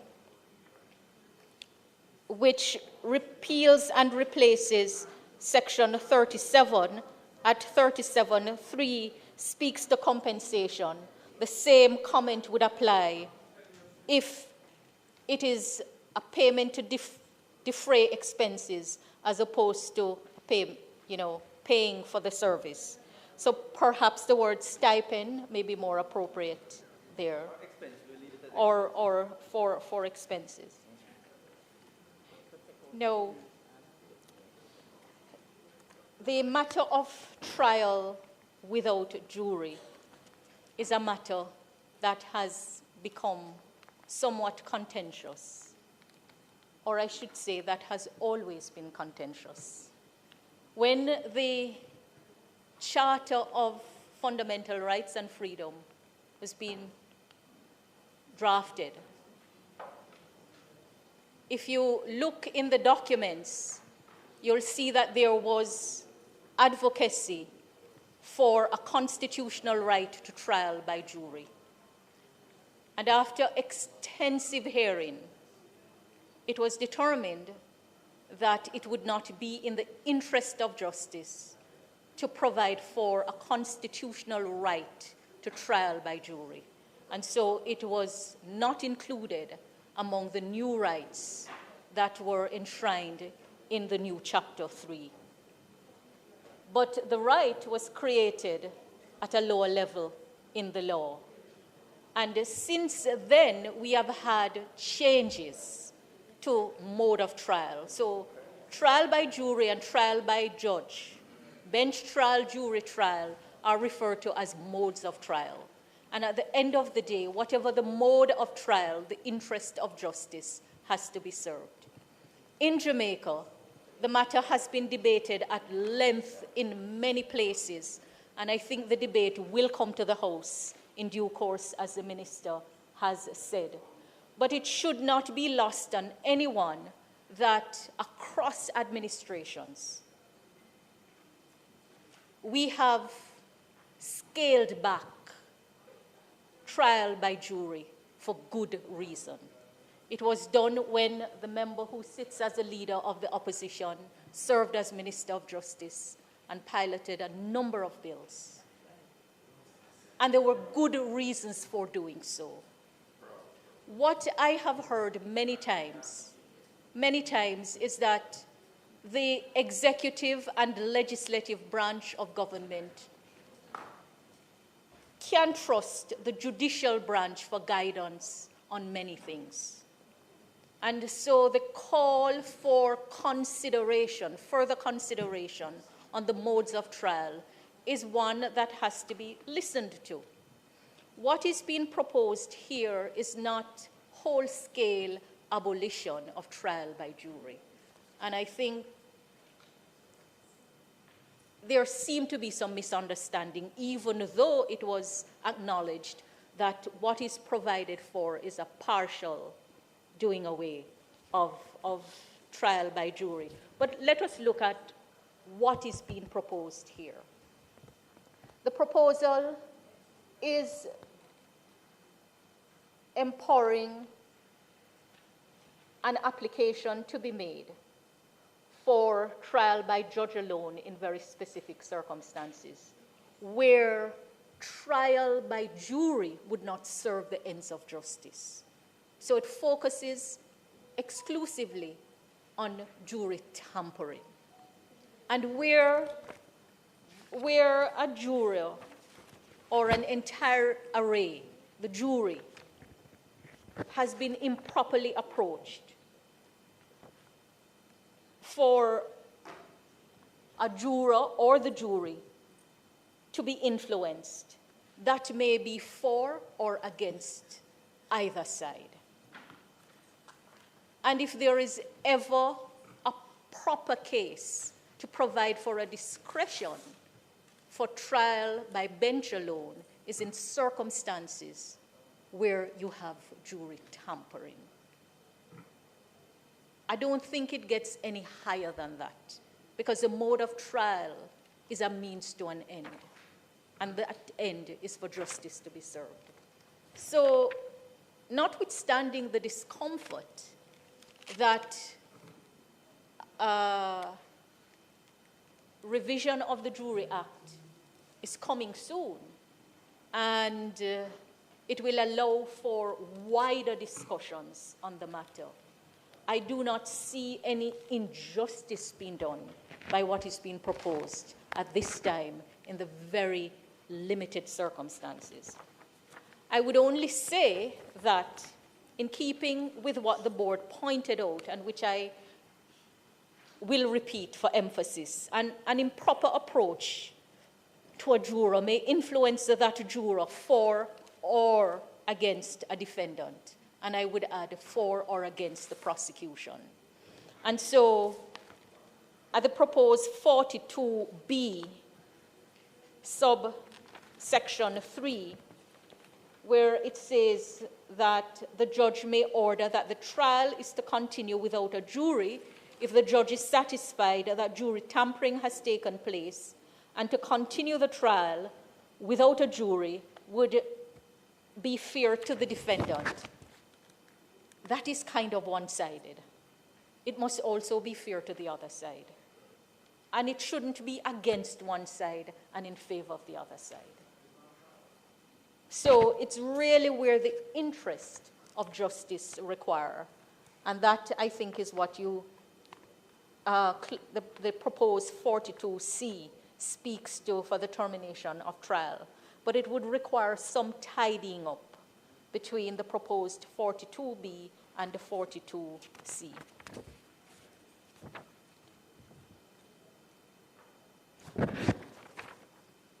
I move to the amendment to the regulations. And, you know, Mr. Speaker, many times in the past, we have heard complaints that Principal Act are being amended and the attendant regulations are not amended. Well, here we have both the Principal Act and the regulations being amended at once. My same comment in respect of the non-payment for the work as a juror, but for defraying expenses. Then the amendment to Regulation 2.1, which speaks to payment for participating. Well, it says to cover the expense incurred for participating in the jury selection process and the traveling. That sets it out because it makes it clear that is those expenses that are incurred for those purposes. So, Mr. Speaker, I've always said that I don't like piecemeal amendments, and I have drawn a distinction between piecemeal and incremental amendments. This bill kind of falls in between the two, but what is being proposed is important, is important. So, supporting the increase, it doesn't make sense putting off the empowering of the judge to continue with a trial where the jury has been tampered with to another time. And for that reason, I believe the bill should be supported, and I commend it for support.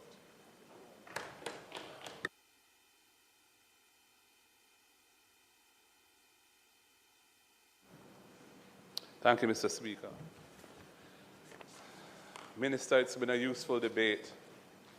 The first point I want to make is that it would be possible to increase the amounts paid to jurors for their service without bringing legislation to Parliament, because those rates are set by regulations, and you could have amended those regulations without going through the process of appending it to a bill dealing with other matters. That would have been possible. I suspect you took the opportunity to do both because you felt it was convenient and efficient to do it that way. But it didn't have to be that way. And speaking for myself, I would have really preferred, in light of the fact that you are committed to having a joint select committee reviewing trial by jury in Jamaica, the jury system, I think the proper way of proceeding would be to have increased the remuneration to jurors by an amendment to the regulations right away. It's impatient of debate, and everybody supports that. And deal with all of the issues in this bill. And it's not just two issues. There are several issues in this bill. And they really ought properly to have been given the opportunity for thorough ventilation at the Joint Select Committee, which you've indicated will come after we pass this bill. So I support the point made by members on our side, led by the spokesperson for justice, the Member of Parliament for North East, St. Elizabeth on that. While I'm on the issue of those regulations, which could have been amended by regulations, I just want to make it clear that as set out here, the payment is not just for travel expenses. It's not just for remunerating or reimbursing expenses. It is for sitting on the jury and traveling to and fro to get to court. It's a compendious payment that covers both things. And at $6,000 a day, if you sit 5 days a week, that's well in excess of the minimum wage. It has an element of compensation for the service rendered. Time, you may not say people are professional jurors, but the payment is there to compensate, and it's expressly stated on pages 10 and 11 of this bill, that what it's for. It says to cover expenses incurred for sitting on the jury and traveling to and from the place from which the person is summoned. So it covers both things. And I think that that's an important point to make. And for the record, I'm glad you're doing it now, Minister. The last time it was done, I was the minister. And that's quite a long time ago now. And we did a 400% increase at the time to $2,000 a day from $500, which is where it had been for ages. And, you know, that seemed reasonably generous back then. Now it seems woefully inadequate. And so that's over a decade ago. So, you know, time come for this increase, and we're glad for it. On the other provisions in the bill, there are some that I have some difficulty with. And I'm going to go to Clause 3, first of all, Minister. And the new subsection 6 that is being inserted into Section 2 of the Principal Act. Now, Mr. Speaker, this is an amendment to the Jury Act. The Jury Act deals with jury trials and matters relating to jury trials, serving jurors, empaneling juries, etc. And here we have, in this Clause 3 of the bill, an insertion into the Jury Act of a provision which doesn't, on the face of it, have anything to do with trial by jury per se. This is talking about a trial readiness hearing, and if you read the clause, the new Clause 6, being inserted into Clause 2, there's not one reference to jury in it. It's all to do with a hearing presided over a judge, on which it is determined whether the trial date, which was already set, can be confirmed, having regard to a whole list of things. It's not clear to me whether this is applying to civil proceedings as well as criminal proceedings, or just criminal proceedings. I don't know. It's not clear. To the extent that it's intended to apply to criminal proceedings, I submit that this provision should be in the Criminal Justice Administration Act, because it is nothing to do with trial by jury per se. It is a general provision for a new procedure called a trial readiness hearing. To the extent it's intended to apply to civil proceedings, it should be in the civil procedure rules. It does not belong in the Jury Act. That's my point. It's not a jury provision. Moving on. I'm moving to Clause 7 of the bill. And Clause 7 is on page 4. And it's important to understand the scheme of it. So there are 3 subsections that are being inserted in a new Section 37 of the Jury Act, which replaces the existing 37, which is being repealed. Subsection 1 deals with parties to a civil trial. Subsection 3 is dealing with a particular issue where there's going to be a special jury. And the member for West Central St. James indicated the nature of a special jury and its role.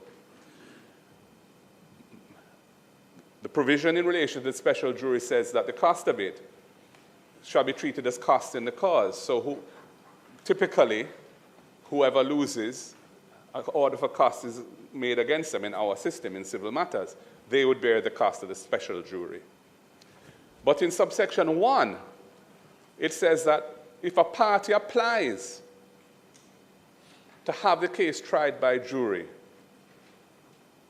the payment to the jurors is an obligation of that party. Now, to me, that builds in a perception of a conflict of interest. How can it be that the person who applies to have the trial done by jury in civil proceedings is the party who ends up paying the jurors? That looked like immediately the piper playing.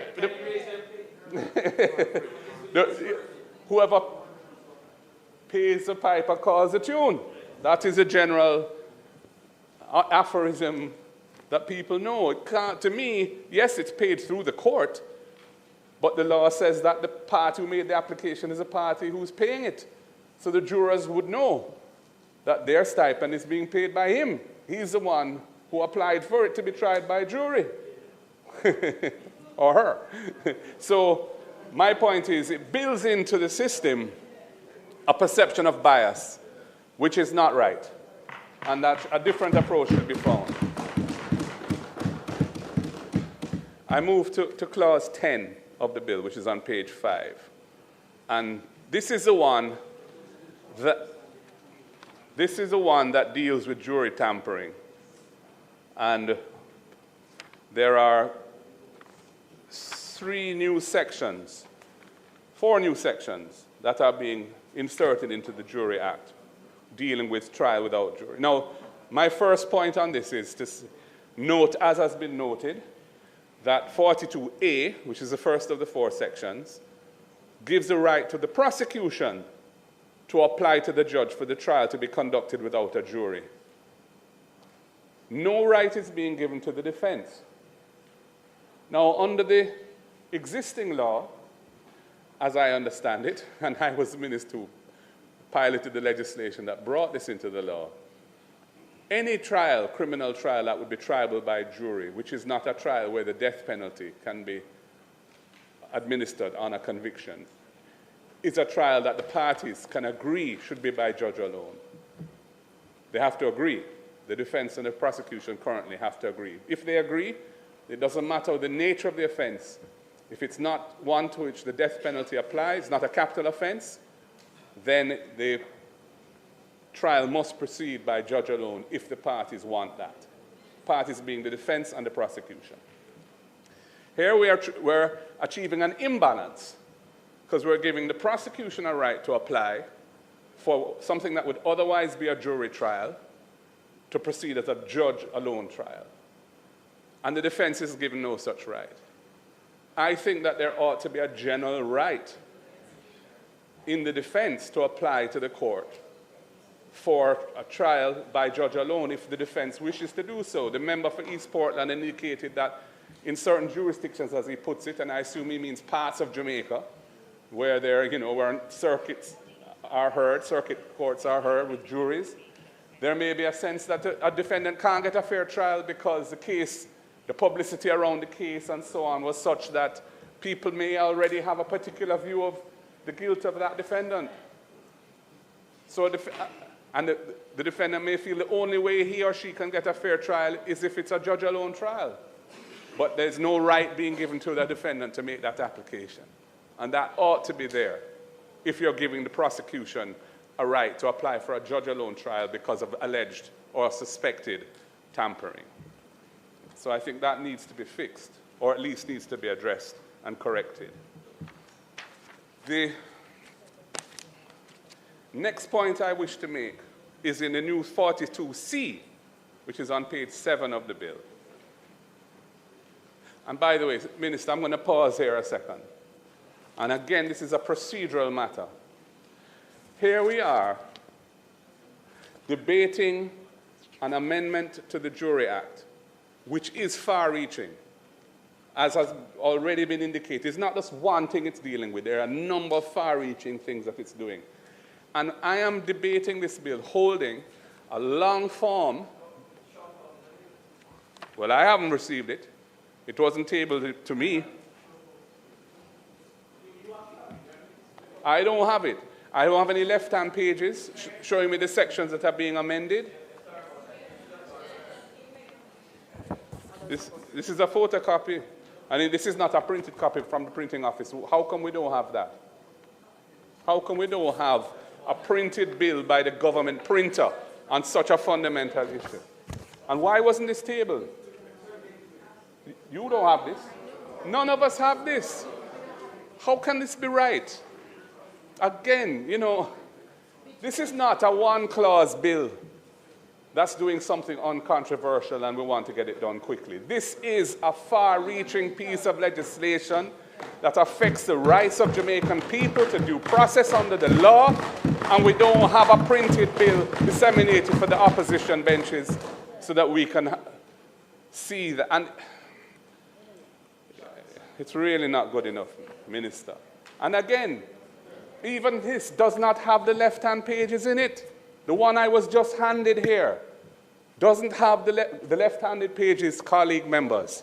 Are pages appended to the bill that show the existing provisions that are being amended by the bill. So you can see what the law is now, and you can read the amendments that are in the bill and see what those amendments are doing. Without it, you're in the dark. You're flying without radar. And the proper practice is that the bill that's printed and sent here has the left-hand pages in it. This does not. It's not acceptable. Anyway, I move to the new section 42C, which is on page 7 of the long form bill. Let me look back at this thing now. It's on page 6 of what was circulated to me just now. And when you read it, subsection 1, it's a strange thing to read. This is what the section says, 42.1. It says, subject to subsection 2, the judge may terminate a trial. The judge may terminate a trial and order a new trial if the judge is satisfied that it's in the interest of justice to do so. That's it. This is not a tampering provision. The tampering provision is the earlier one, 42A. It doesn't say whether it's is this any trial? Is this a civil trial and a criminal trial? That a judge can just suddenly say, no, you know what? I'm ending this trial now. And I'm ordering a new trial. You could be weeks into a trial, expended millions of dollars on legal fees. And a judge just says, you know, I think the interest of justice require a new trial to be. I don't understand this provision. This is certainly not warranted by the situation that occurred in the case that the member from East Portland was counsel in on appeal.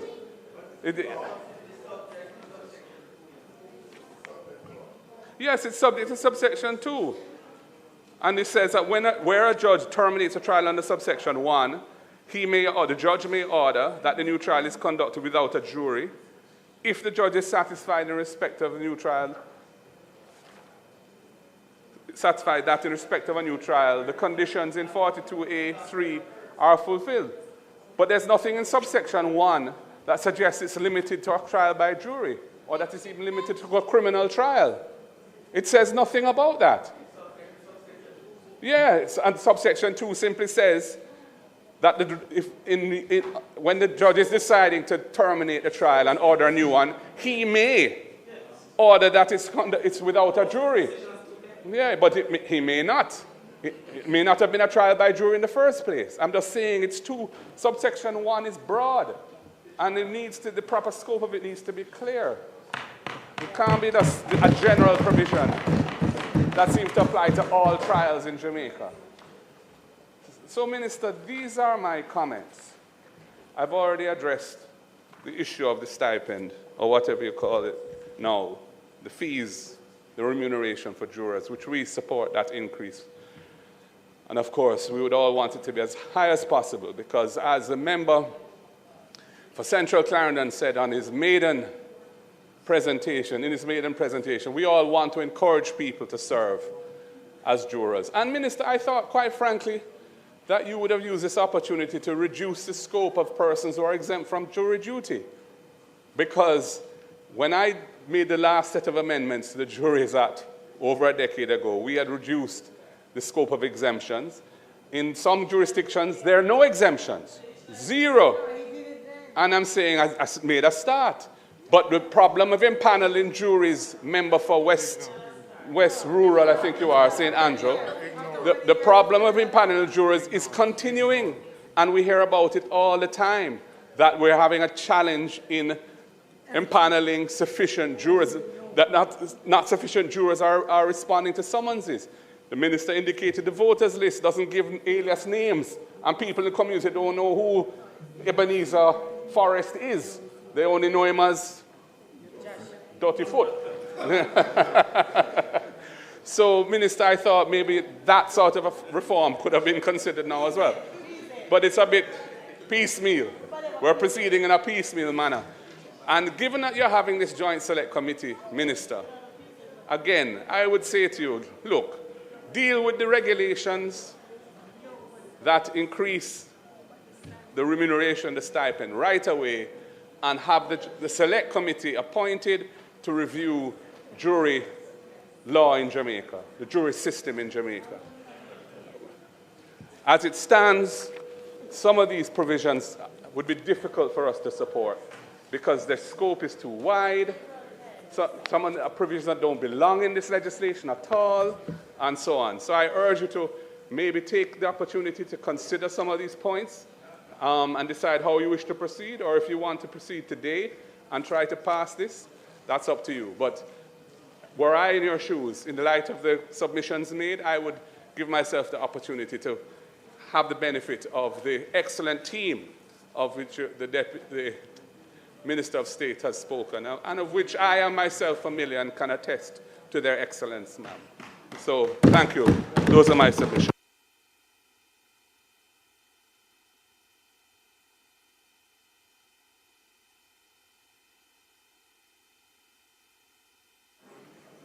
I want to thank all the members who have contributed. And you will see that I will take advice, okay? Let me first of all deal with the points that my colleague from West Central pointed out, and also with what the leader of the opposition has reiterated some and also indicated how to proceed.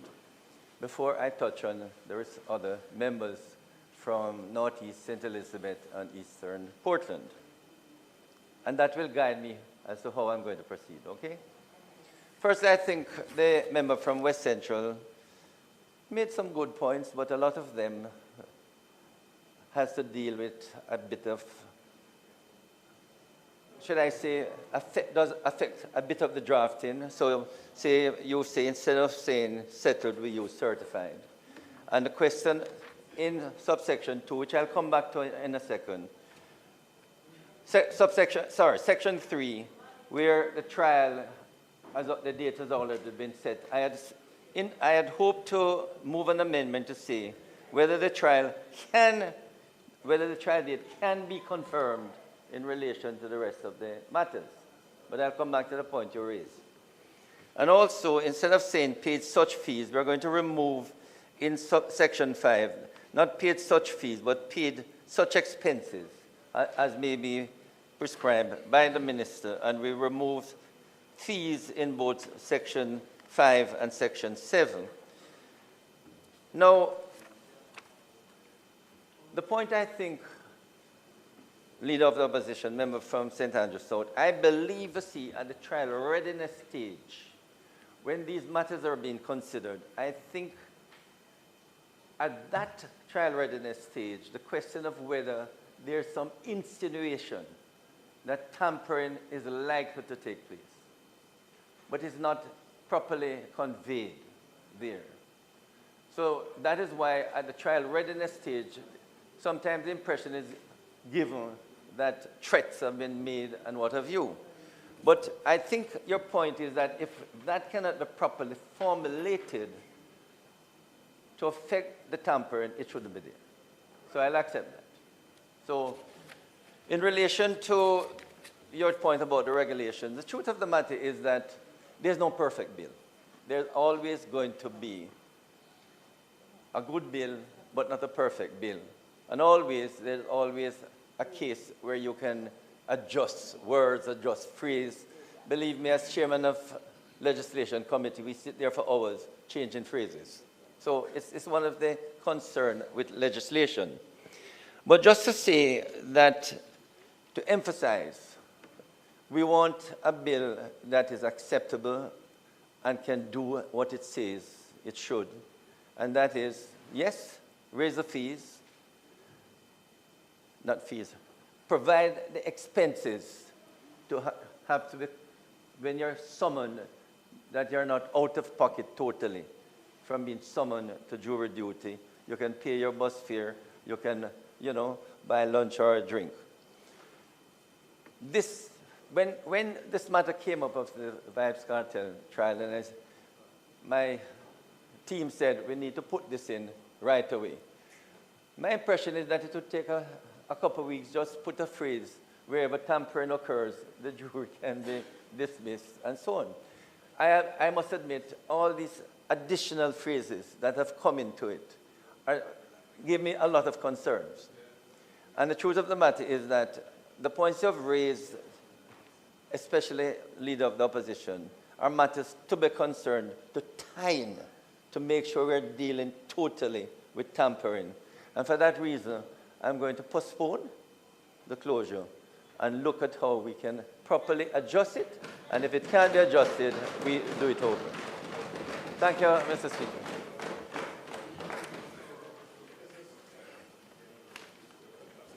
Mr. Speaker, I therefore ask for the suspension of the debate on the Jury Act.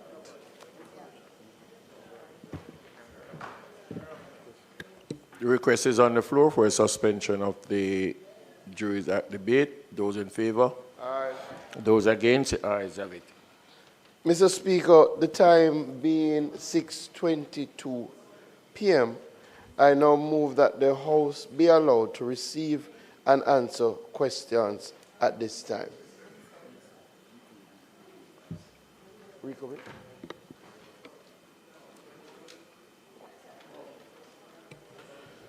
Before that, Mr. Speaker, can I ask for the recommittal of questions and answers to questions? The request is on the floor for the recommittal of question and answer. Those in favor? Aye. Those against? Ayes have it. Mr. Speaker, the time being 6:23 p.m., I now move that the House be allowed to receive and answer questions at this time. The question is on the floor. Those in favor? Those against? Ayes have it. Question and answers to questions.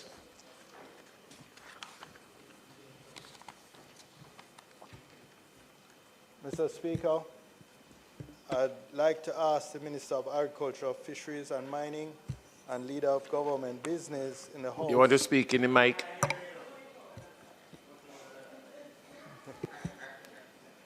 Mr. Speaker, at this time, I'll invite the Minister of Agriculture, Fisheries and Mining and Leader of Government Business in the House. The following question standing in my name on the question notice paper.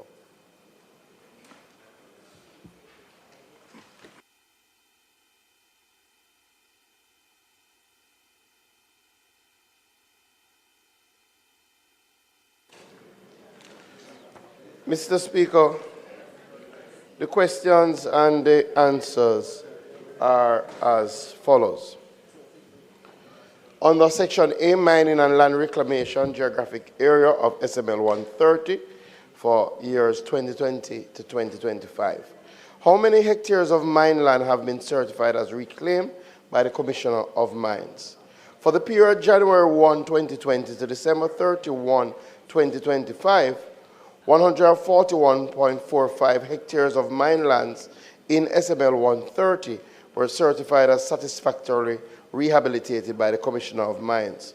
How many hectares of mine lands have been certified mined out but remains unreclaimed? The total area certified mined out in SML 130 for the period was 177.72 hectares.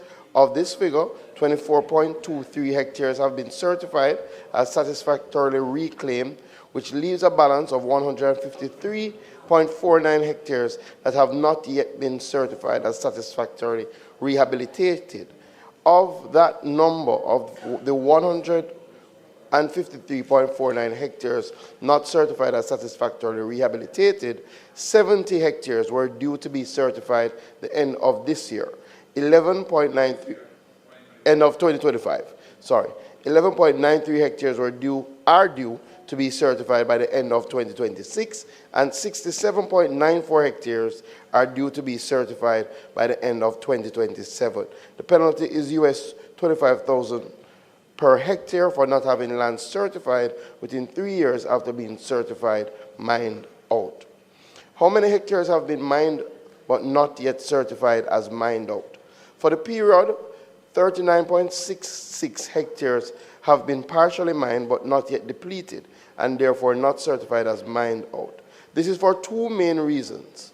Property acquisition issues, where mining of the remainder of the ore body is hampered by the lack of access to adjacent properties on which the rest of the bauxite is found, and two, bauxite remaining in ore bodies based on quality issues which requires blending. There have been efforts to reduce this area, especially with regard to the ones affected by property acquisition issues. In cases where the portion with bauxite has been depleted, they will be deemed mined out and subsequently rehabilitated. When the lands to the access of the remaining portion of the ore body have been obtained, then mining will continue on the remainder. How many hectares are currently being actively mined? As of January 9, 2026, 2 ore bodies are actively being mined. Actively being mined means that the bauxite is being removed from the pits, and these are in Porous, Victoria area. They are PTV 134, which is 1.6 hectares, and PVT 169, 1.06 hectares, which means 2.66 hectares are currently being actively mined. How many hectares have been used for haul roads and other activities supported mining? An estimated 32 hectares were used for haul roads during the period. The roads will remain in use for after mining for agriculture, subdivisions, and community expansion. How many hectares are scheduled for mining in the future? Approximately 2,100 hectares of bauxite deposits are available for mining in the geographic area SML 130. B Land Management Program. As of November 30, 2025, how many hectares are leased to tenant farmers and how many farmers are tenants? Jamaica acknowledges that a total of 31 farmers are currently utilizing 219.34 hectares of bauxite lands within the SML for agricultural purposes. However, there has been no active leasing program in place for several years. Plans are underway to revamp and relaunch the program in 2026. The Jamaica Bauxite Institute also has small parcels within the SML that they manage under a program called Midlands. These represent former Reynolds properties that are also being used for tenant farming. Under that program, a total of 33 hectares is available for lease, of which 16.2 hectares have been leased to 2 farmers within SML 130. The total hectares of land occupied by tenant farmers is therefore 235 hectares. For the years 2020 to 2025, how many hectares of crops have been damaged or otherwise impacted by mining activities, and what is the corresponding assessed value? Jamaica does not maintain a record of crops damaged or otherwise impacted by mining activities on a per hectare basis. Crop compensation is negotiated with individuals under different types of arrangements and not reported as a line item. What methodology is currently employed to assess crop damage and determine compensation? Compensation is determined on a case-by-case basis. Complaints are directed through the various community councils or directly to the company through the company's community relations officer, CRO. The CRO then elevates the matter to the appropriate officer within the bauxite company, where the company has employed a dedicated agricultural officer. That person would assess the crops to determine the extent of damage to the crop. The Rural Agricultural Development Authority plays a consultative role in this process, and their expertise is in the use of crop value at the time of the complaint. Crop maturity, quantity, market price are some of the parameters used to determine compensation. Where the company has no agricultural officer, the matter is referred to RADA, which does an assessment and provides a report to the bauxite company. The report would include estimated crop value at the time of the complaint, crop maturity, quantity, among other information relevant to the specific claim. The report from RADA can then be used to form the basis of discussions between the company and the claimant in order to arrive at an agreement on the final compensation value. Resettlement and infrastructure. How many hectares of resettlement lands remain unallocated? There are approximately 657 lots averaging 0.2 hectares each, which have not yet been allocated, some of which are in undeveloped subdivisions. Approximately 289 lots remain unallocated in SML 130 in the South Manchester area. Jamaica is in the process of onboarding developers to assist in expediting the outstanding works. This is contingent clearly on Jamaica's budget and may be impacted by the pace of the relevant approvals. How many land vendors are pending allocations? Approximately 261 vendors are currently awaiting allocation of lots as of December 2025, with 172 persons pending allocation in Manchester. How many resettlement houses remain to be constructed? Jamaica seldom undertakes the rebuilding of houses, as compensation is usually paid to landowners occupiers based on the reinstatement value of their houses. Currently, the construction of only 2 houses are outstanding in Manchester. How many resettlement land titles were transferred to the owners between 2020 and 2025? As of December 2025, 311 certificates of titles were transferred to landowners between 2020 and 2025. Data from the Bauxite Land Titling Committee shows that within the boundaries of SML 130, between August 20 and September 2025, a total of 45 titles were transferred by Jamaica, 23 in South Manchester, 22 in Western Clarendon. How many resettlement land titles remain outstanding? Data from the Bauxite Land Titling Committee shows that within the boundaries of SML 130 at the end of September 2025, a total of 348 resettlement titles remain outstanding within subdivisions, 48 in South Manchester, 300 in Western Clarendon. For subdivisions with incomplete infrastructure, please provide the number of subdivisions, total area, number of lots in each. Data from the Bauxite Land Titling Committee shows that within the boundaries of SML 130, there are 11 subdivisions with incomplete infrastructure. The total area of each and the number of the lots are as follows. Jamaica, South Manchester, SML 130, Hampton Phase 1, total area 2.075 hectares, number of lots 9, Hampton Phase 2, 1.265 hectares, number of lots 8, Hampton Phase 3, 1.253 hectares, number of lots 8, John Robinson, 8.28 hectares, number of lots 42, Little Hampton, 6.67 hectares, number of lots 34, Trinity Phase 1, 6.36 hectares, number of lots 33, Trinity Phase 2, 3.50, number of lots 6. Jamaica Clarendon, SML 130, Denby Crawl Phase 1, 59.89 hectares, 67 lots. Denby Crawl Phase 2, 70.42 hectares, 193 lots. Stewarton, 2.4 hectares, 11 lots. Whitney, not available in terms of the amount of hectares, 126 lots. Identify the community development projects and the related budgets for 2020-2025. Community development projects within SML 130 are carried out by Jamaica as well as the Jamaica Bauxite Institute. Over the period 2020 to 2025, Jamaica has reported total investment of US $5.7 million, or just over 900 million Jamaican dollars.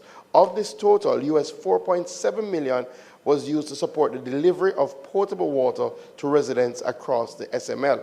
Additionally, 170 persons from communities are currently employed as observers, traffic wardens, distributed as follows: South Manchester, 60 persons; Harmons Valley, 90 persons; Greenvale to Toll, 20 persons.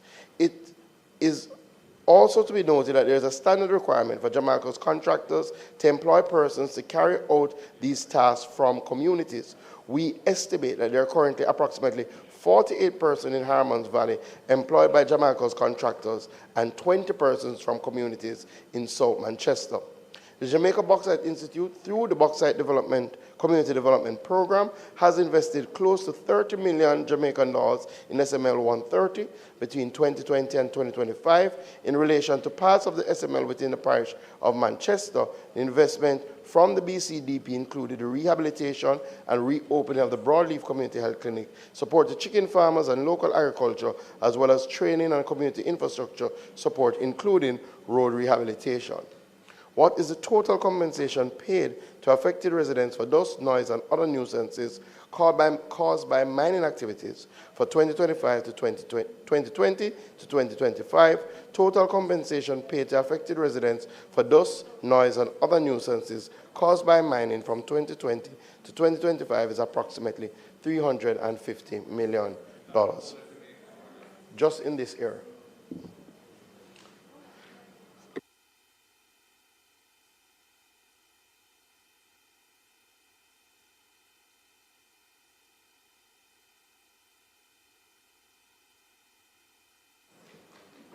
Thank you, Mr. Speaker. And Minister, thank you very much. Let me say this is the first time I've been able to get any data regarding the bauxite mining activities in South Manchester. Shut your mouth. Shut your mouth.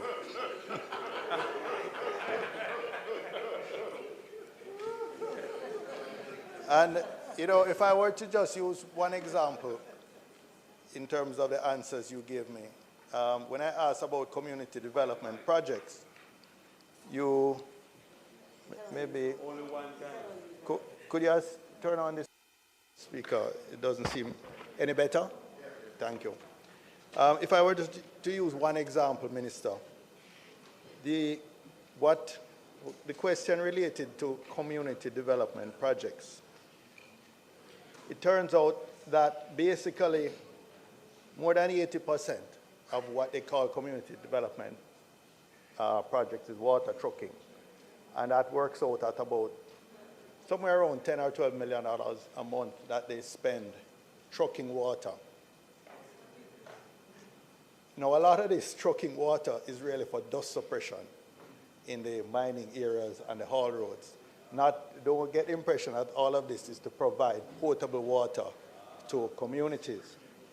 But, Minister, you will recall immediately after Hurricane Melissa, when you wrote us with an allocation for water trucking.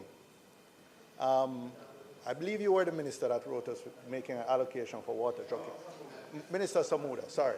Minister Samuda.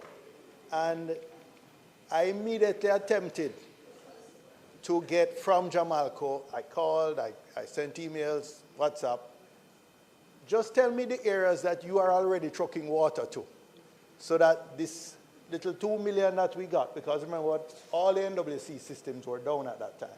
So I just wanted to ensure that I don't spend my little allocation overlapping areas that they may already be trucking to. They flatly refuse to give me any information in that regard. So, and you would think that at a time of a national crisis, that would have been something easily shared, but they refuse. So I just say that to indicate how difficult it is to get very basic information from a very secretive company. Now, Minister,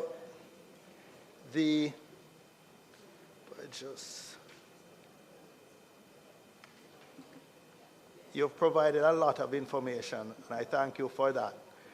But let me just say,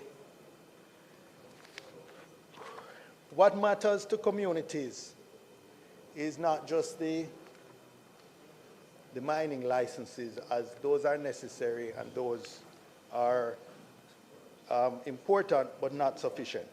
Communities expect Jamalco to maintain its social license to operate through transparency, through early consultation when they're going to mine out new areas, through fair compensation, and through credible and timely rehabilitation of the areas that have been mined out.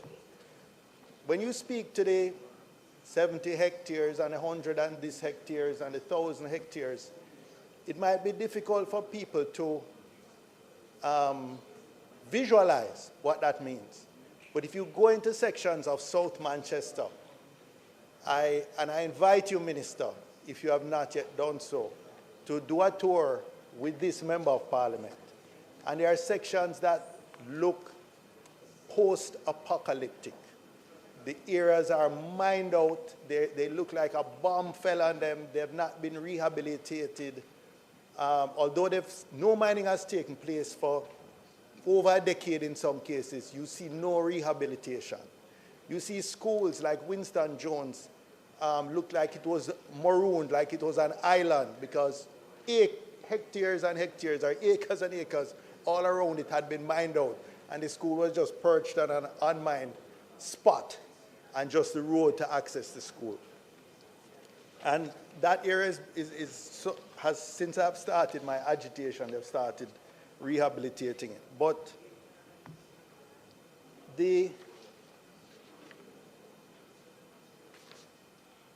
officials of Jamalco go into communities that they're about to start mining or that are agitating for some relief. When they go in with a small army of private security and JCF personnel. And the communities find that show of force intimidating, and it immediately sets up a power imbalance. Then there's also a knowledge imbalance. Information is asymmetric. The community members, the small farmers and other residents don't have this information that you have shared with us, and neither does their elected representative initially, but thankfully, through the vehicle of this Parliament, we are able to speak for those who would otherwise be voiceless and who would be suffering because of the power imbalance and the knowledge imbalance. So the small farmers and representatives have to rely on, the small farmers and the other residents have to rely on their have to rely on their representatives. And that is why I'm asking, I hope the Speaker will give us a little more indulgence, because I'm sure I'm not the only one who wants to ask questions and to make comments, because there are other MPs who have the impact, or whose communities suffer the impact of mining. So, Minister, you will be aware that for many years, for a long time, the receipts to the Treasury to finance from bauxite levy or from income tax have been dwindling to little or nothing. There are many quarters. Just when we did the third supplementary estimate, I believe it was reported that there was no bauxite levy that had been collected in the previous period. And we know that, you know, rarely do the local subsidiaries report income to be liable for corporate income tax. And the claim has been for a long time that the industry is so marginal that it cannot afford. If they are to be pressed to maintain their obligations, because your answers here show they're way behind in terms of rehabilitation, in terms of resettlement, in terms of transferring titles, on every dimension we can imagine. They're not living up to their obligations under law and under the license. But their argument has been that the industry is marginal. If you pressure us to comply with our obligations, we're going to have to shut down. And this was even said at a recent community meeting by a representative of Jamalco. And they said, in any event, this is outside of our control. These decisions are made by Century Aluminum, the ultimate parent company of Jamalco. As you know, Minister, it's a joint venture, 55, 45, the government of Jamaica, through CAP, owns 45% of it. So the residents and even us here in Parliament have to rely on the agencies, the government companies, such as Clarendon Alumina Productions, to represent the interests of the Jamaicans. But Minister, when I went to the, or let me ask it as a question, are you aware, and this is information from the website of the Cabinet Office, that the last report submitted by Clarendon Alumina Productions was for the period 2016-2017. The last annual report that was submitted to Cabinet, this is from the Cabinet Office website, was 2016-2017, 10 years ago, a decade ago. We rely on NEPA, the National Environment and Planning Agency. Their last report was for the period 2015-2016. So all of these bodies where I should, as a member of Parliament, be able to go to their reports to get updates, to get data on what is happening, because they have responsibilities under the various legislation, is really so out of date that it is pointless. So, but when I kept hearing this cry of hardship, financial hardship, I said, well, let me do my own research using overseas sources, since there's no current ones available to me, before you table the answers to these questions. And to my surprise, between April and December last year, the share price of Century Aluminum had increased by 150%. 150%. Now, Glencore sold a small portion of its shareholding, and according to the Reuters article I read, raked in cash. With a metal rake. With a metal rake. The figures, the quarterly financials published by the company for the quarter ended September, and this was the first quarter that was affected by the increased tariffs on imported aluminum. The U.S. imposed a 50% tariff on imported aluminum in June 2025, which really provided a windfall for US-based smelters. Century Aluminum is one of those US-based smelters. Provided a windfall because now imported aluminum became uncompetitive relative to their supplies. So there's only two local smelters in the US, or two companies that operate smelters, Alcoa and Century Aluminum. So it is a good time for them. Third quarter results, which was the first quarter positively impacted, their EBITDA for that quarter was $101 billion US dollars. EBITDA, earnings before interest, taxes, depreciation, amortization, a measure of profitability, which jumped, by the way, about 35% quarter to quarter. And the impact is not fully felt yet. So the arguments that we've been hearing that, ability to pay is constraining is difficult to swallow. And Minister, I therefore would hope that our responsible agencies, whether it be the Commissioner of Mines, whether it be NEPA, whether it be the JPI, whoever has those responsibilities, don't keep taking these excuses and now start to enforce much more assertively.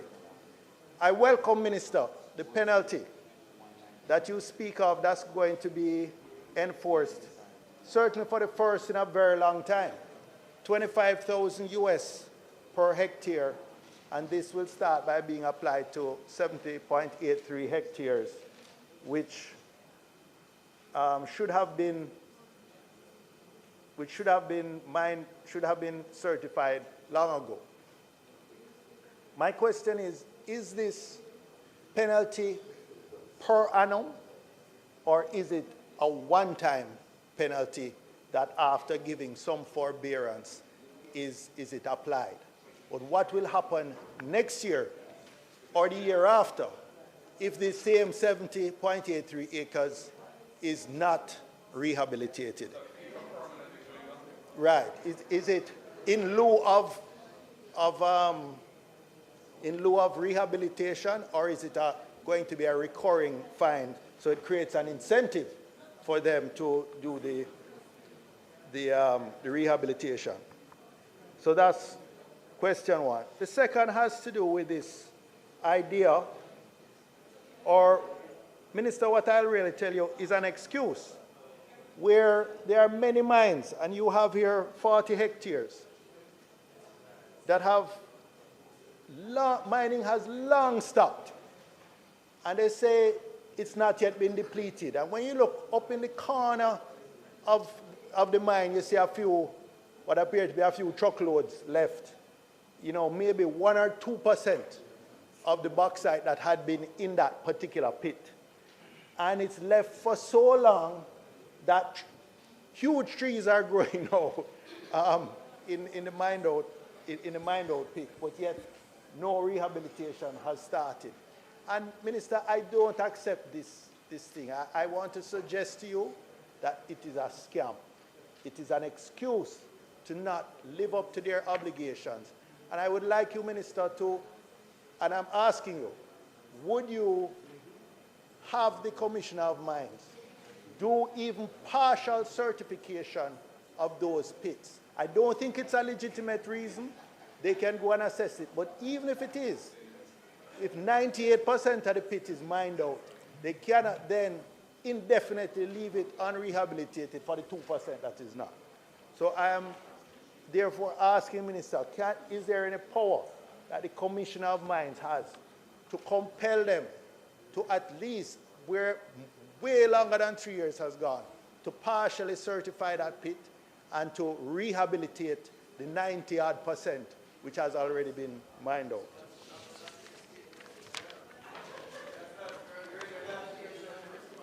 The people have been waiting decades to hear this response. So yes, member. The people have been waiting, but ask the question so that the minister can answer you. The questions. These are follow-up Please. questions. Mr. Speaker, the minister has provided a lot of information. But ask questions, don't make statements. I'm asking follow-up questions, but I have to Let me hear them.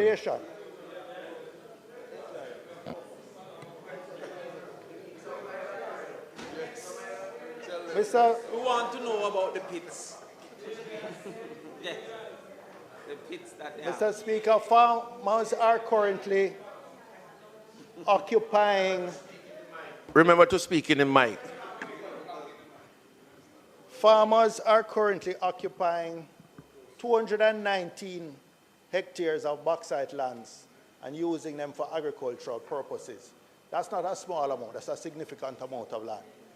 But because there is no formal leasing program, these farmers are left in a very precarious position, because at any time they can be given short notice to quit the land.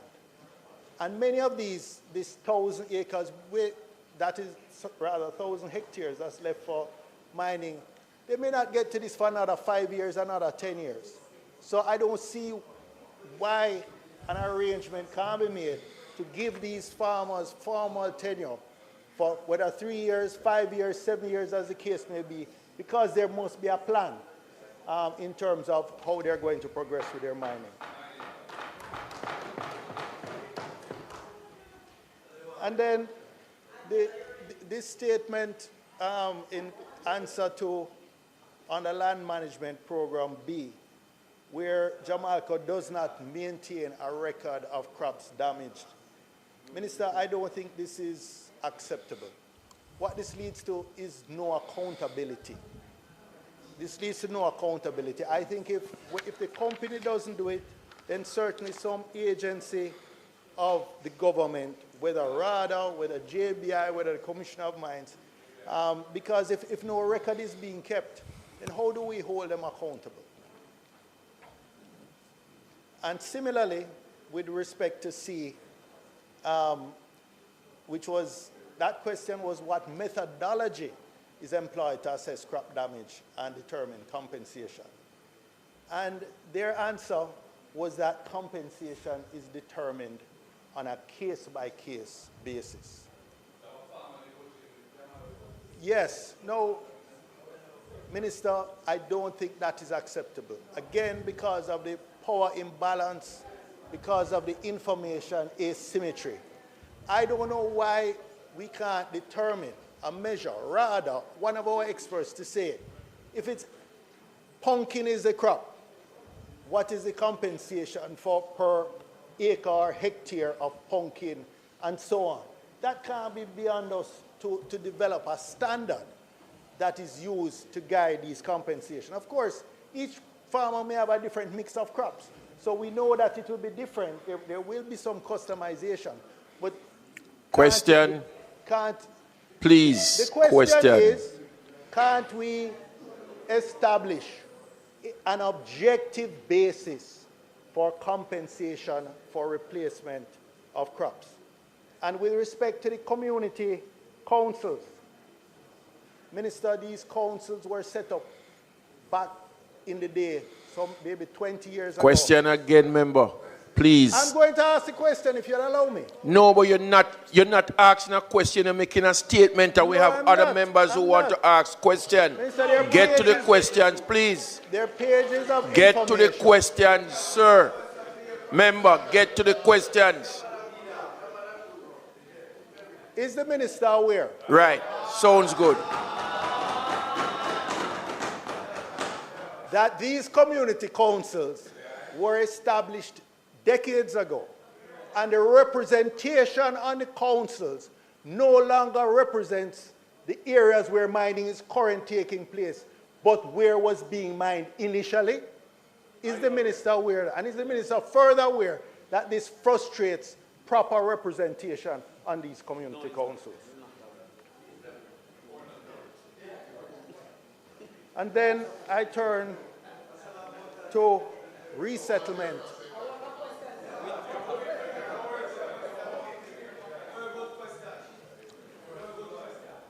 I turn to resettlement and infrastructure. And Minister, you've given a lot of information here, which will take some time to digest. But what it shows is that there are hundreds of persons who have been resettled. And you speak to various communities. Some of these resettlements took place decades ago again. I have met individuals who... Question, member. Is the minister aware that there are individuals who I can speak to with some certainty, who were relocated over a decade ago and have still not received title for the lot they were put on? And is the minister further aware that some of these individuals have now died, and it's their children who are struggling to inherit what their father or mother, as the case may be, left for them, but because they have no title and often cannot find the little letter of possession which they were given decades ago, and they're left in a sort of limbo where they cannot inherit the assets that their parents earned for many years. So this whole resettlement, Minister, is unacceptable, and I'm asking, if you're aware that it's will you put some task force in place? Because this impacts not just South Manchester. I'm sure it impacts St. Ann. I am sure it impacts Northwest Manchester. I'm sure it impacts Clarendon, because all of these, St. Catherine, because all of these parishes have suffered from the same thing. And finally, Minister,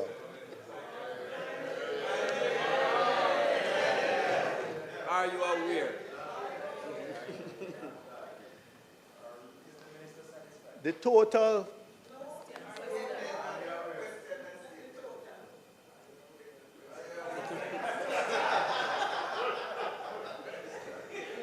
does the minister believe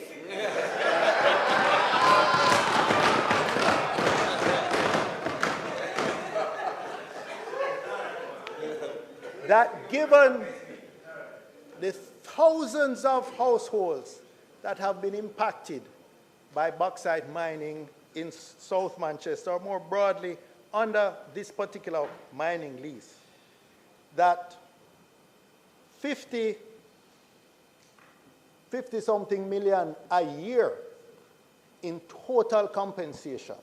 And I'm using the figures you gave for the last 6 years, dividing it on a per year basis. 50-something million per year, Jamaican dollars, is adequate compensation for the dislocation, the dust, the noise, and other nuisances which they suffer in their day-to-day lives. And further, is the minister aware that when you break down what they pay by household, that the amount per day is a mere $60-something, not per person, per household. This is people who live beside haul roads with heavy equipment going by their house every day, coating everything in dust. Their children are suffering from sinus. That 60-something cannot even buy 2 Panadol sinus at the local shop. Cannot even buy a dose for one person. And is the minister prepared to champion the rights of these residents to ensure that they get fairer compensation from these companies? Thank you.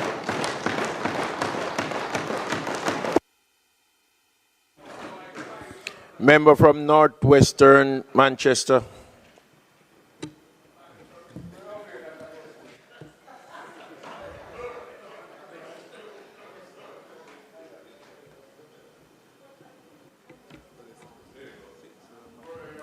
Thank you, Mr. Speaker. Through you, Mr. Speaker, Minister, this 70.83 hectares, which should have been certified in 2025, can the minister say what are the reasons why there's a delay? And can the minister say how many times has this $25,000 penalty been charged on any of the bauxite companies for delay of more than 3 years for not reclaiming bauxite lands? Question C, the answer the minister gave of how many hectares have been mined out by, not yet certified as mined out. In C1, the minister mentioned that property acquisition issues where mining of the remainder of the ore body is hampered the lack of access. Can the minister say how long has this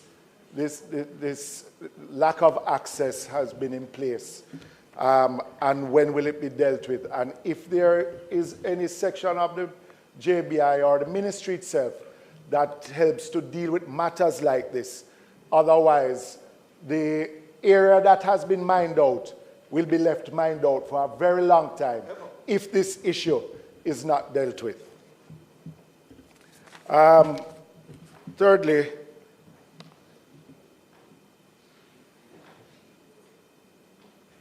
the lands that bauxite companies hold, and not in this instance only Jamaica, which is being discussed by this, but just generally island-wide, agricultural land that these bauxite companies have in their land bank, which is underutilized. Is the ministry, is there going to be a policy if these lands are underutilized for many years, as we have discussed those lands in Grove Place in my own constituency? Will there be a policy by the Ministry of Agriculture, the government, in reclaiming back these lands somehow and putting them into proper agricultural production? where haul roads are supposed to be installed and that have not been done, and the public road is being used for hauling of bauxite. Is there going to be a policy by the government for the maintenance of these roads, or will there be a timeline? And if by the bauxite company, maintenance by the bauxite companies, and if the timeline has been missed of the construction of these haul roads, will there be sanctions for the continued use of the public thoroughfare? And the bauxite companies, why I ask that question, Minister, is because the bauxite companies cannot, it is my understanding, use the public road to haul bauxite unless permission is given by NEPA and the government.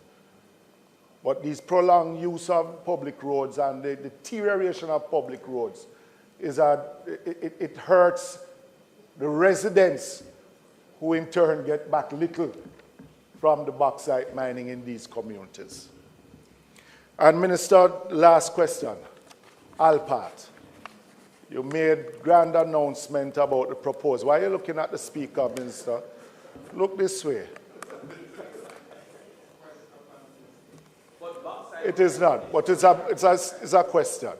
And the Minister will answer at another time, I hope. Or should I table questions to ask about Alpat? Thank you, Mr. Speaker.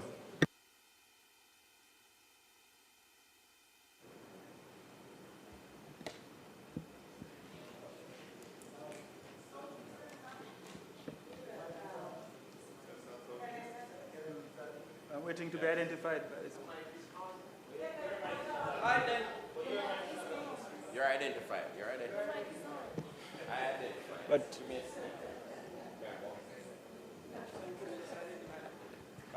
no, I'm not clear. I thought the protocol was that the Speaker would identify me.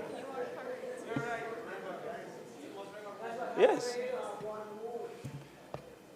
Speaker, just to compliment the Minister for the data that has been provided. And I'll start there because in most of our constituencies where we have mining, we don't have this information. And as the member from South Manchester pointed out, it's not easy because the reporting, if done, is not made public, it seems.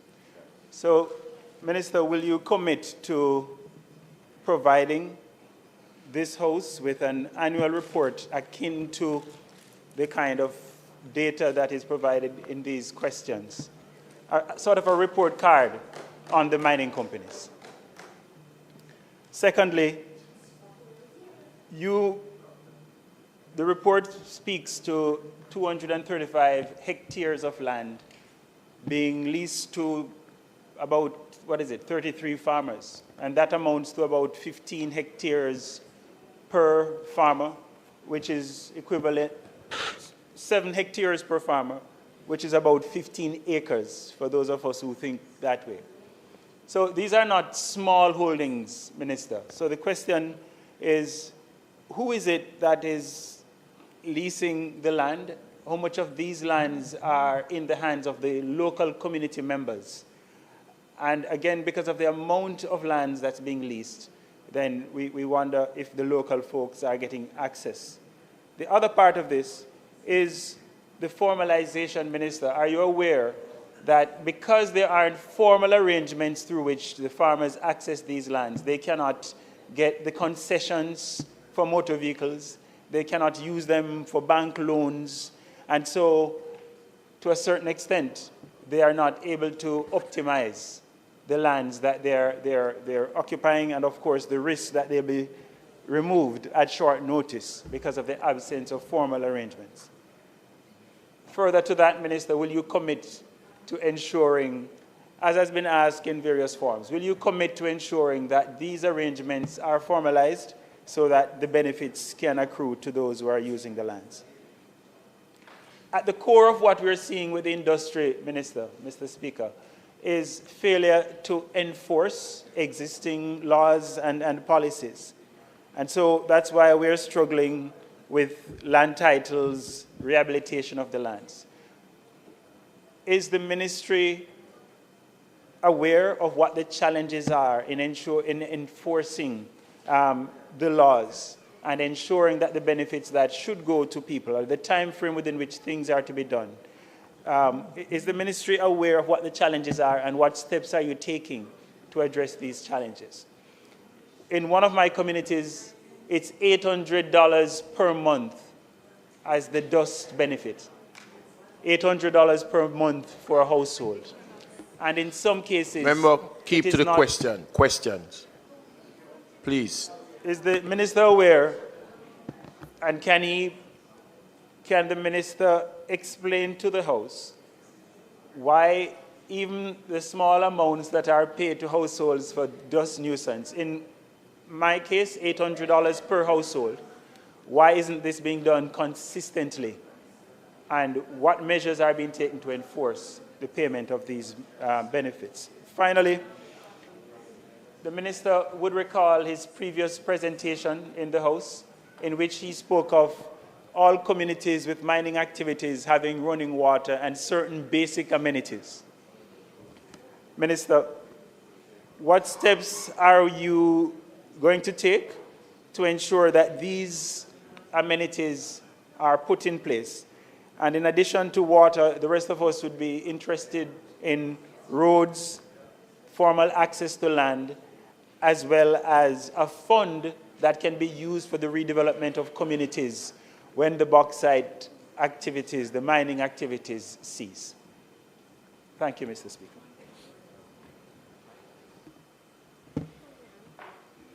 House Leader.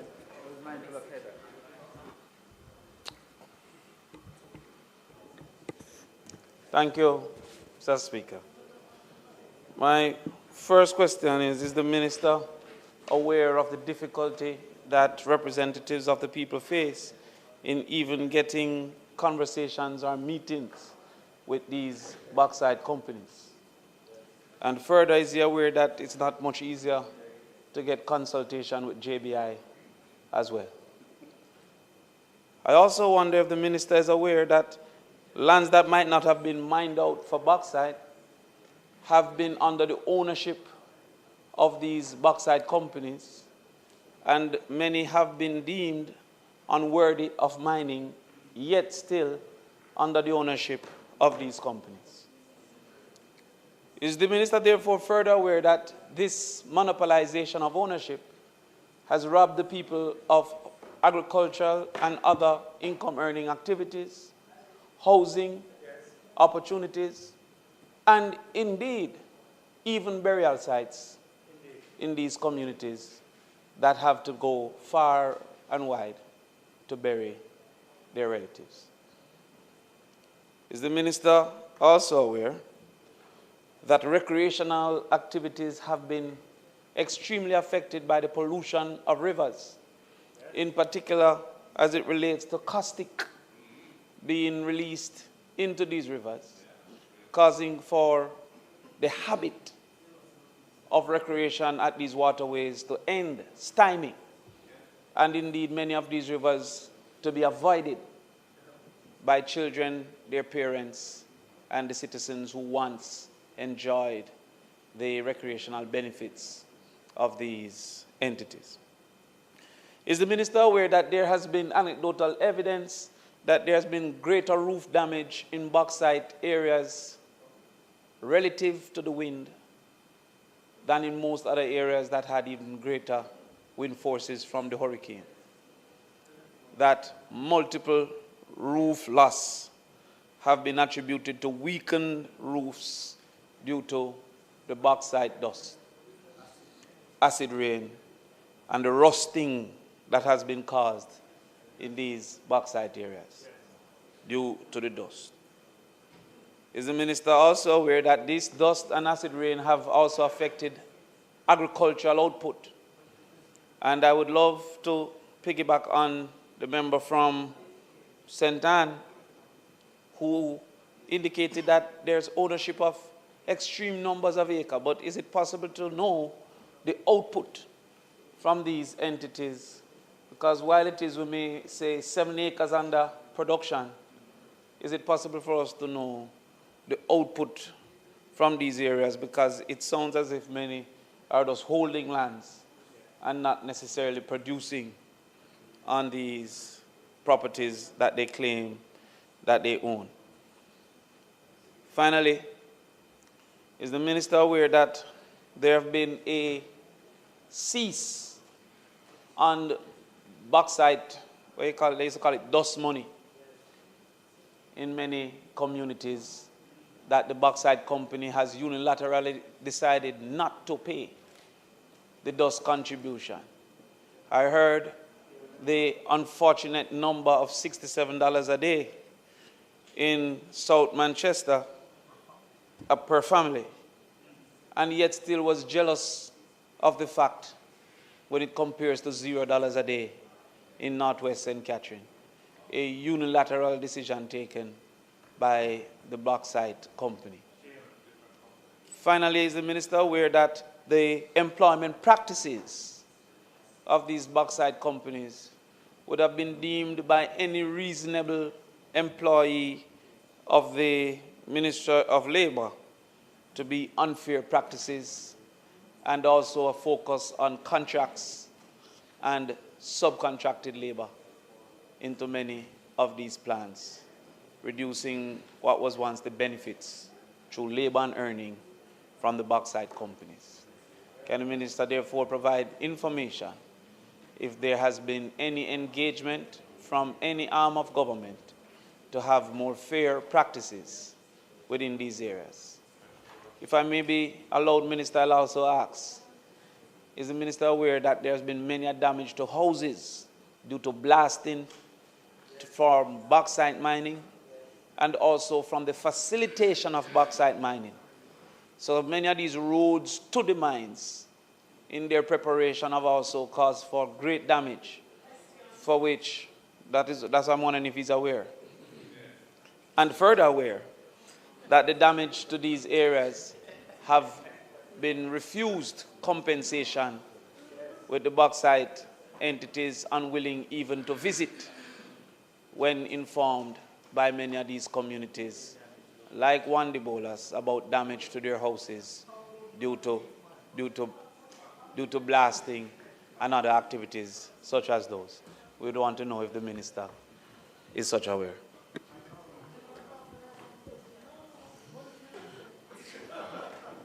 All right, let me thank the members. I will start by saying I recognize the speaker gave a lot of latitude. And I'll explain in some of the things. Once the answers are given to the questions, the follow-up should really be confined to the answers that have been given, right? Because sometimes we then introduce matters that it was outside of the scope and clearly would have been outside of maybe the preparation for this. So I say that to my colleagues across the aisle. I will try as far as possible to answer the questions posed, especially those that touch and concern directly the subjects that I had responded on. Some of the questions my colleague from Northwest St. Catherine do not. But there are matters that you have raised that I would suggest that you put into writing and send to me.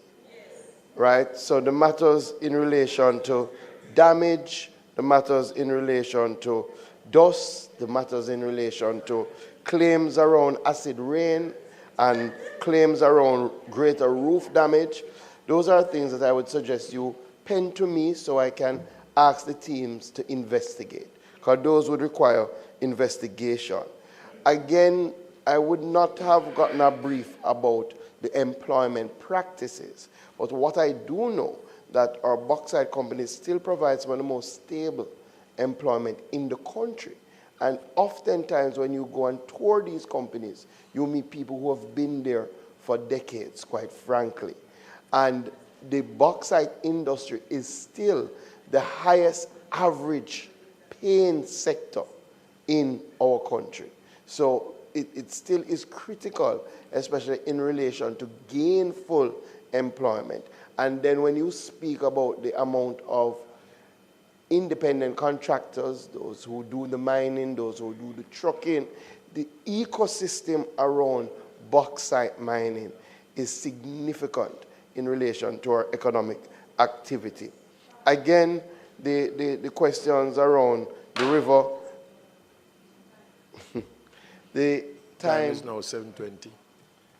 Mr. Speaker, I ask that the time now being 7:20, that the House be allowed to sit beyond 7:20.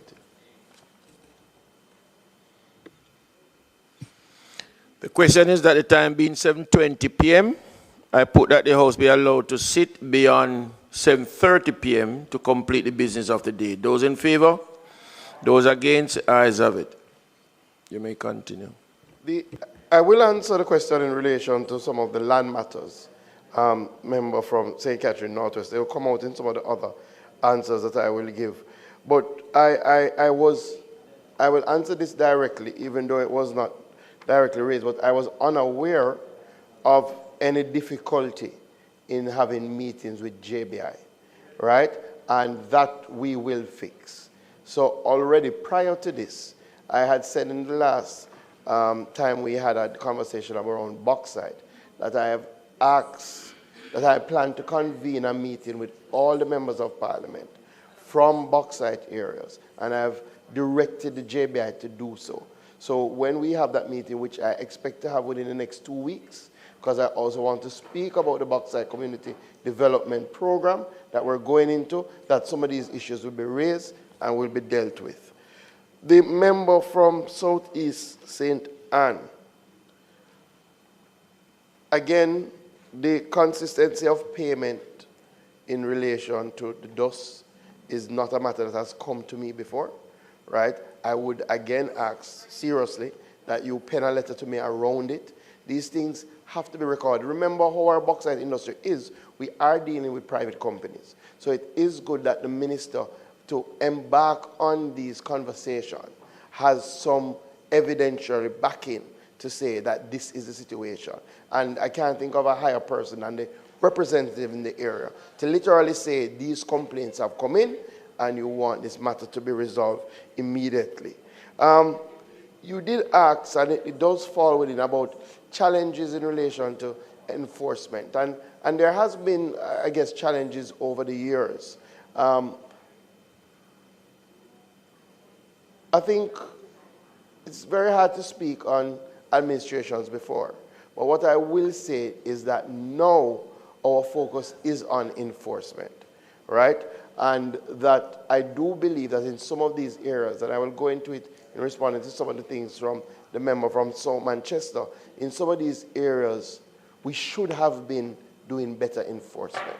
And if we had been doing better enforcement, we would not be having some of these challenges. And these challenges, quite frankly, undermine the industry in total.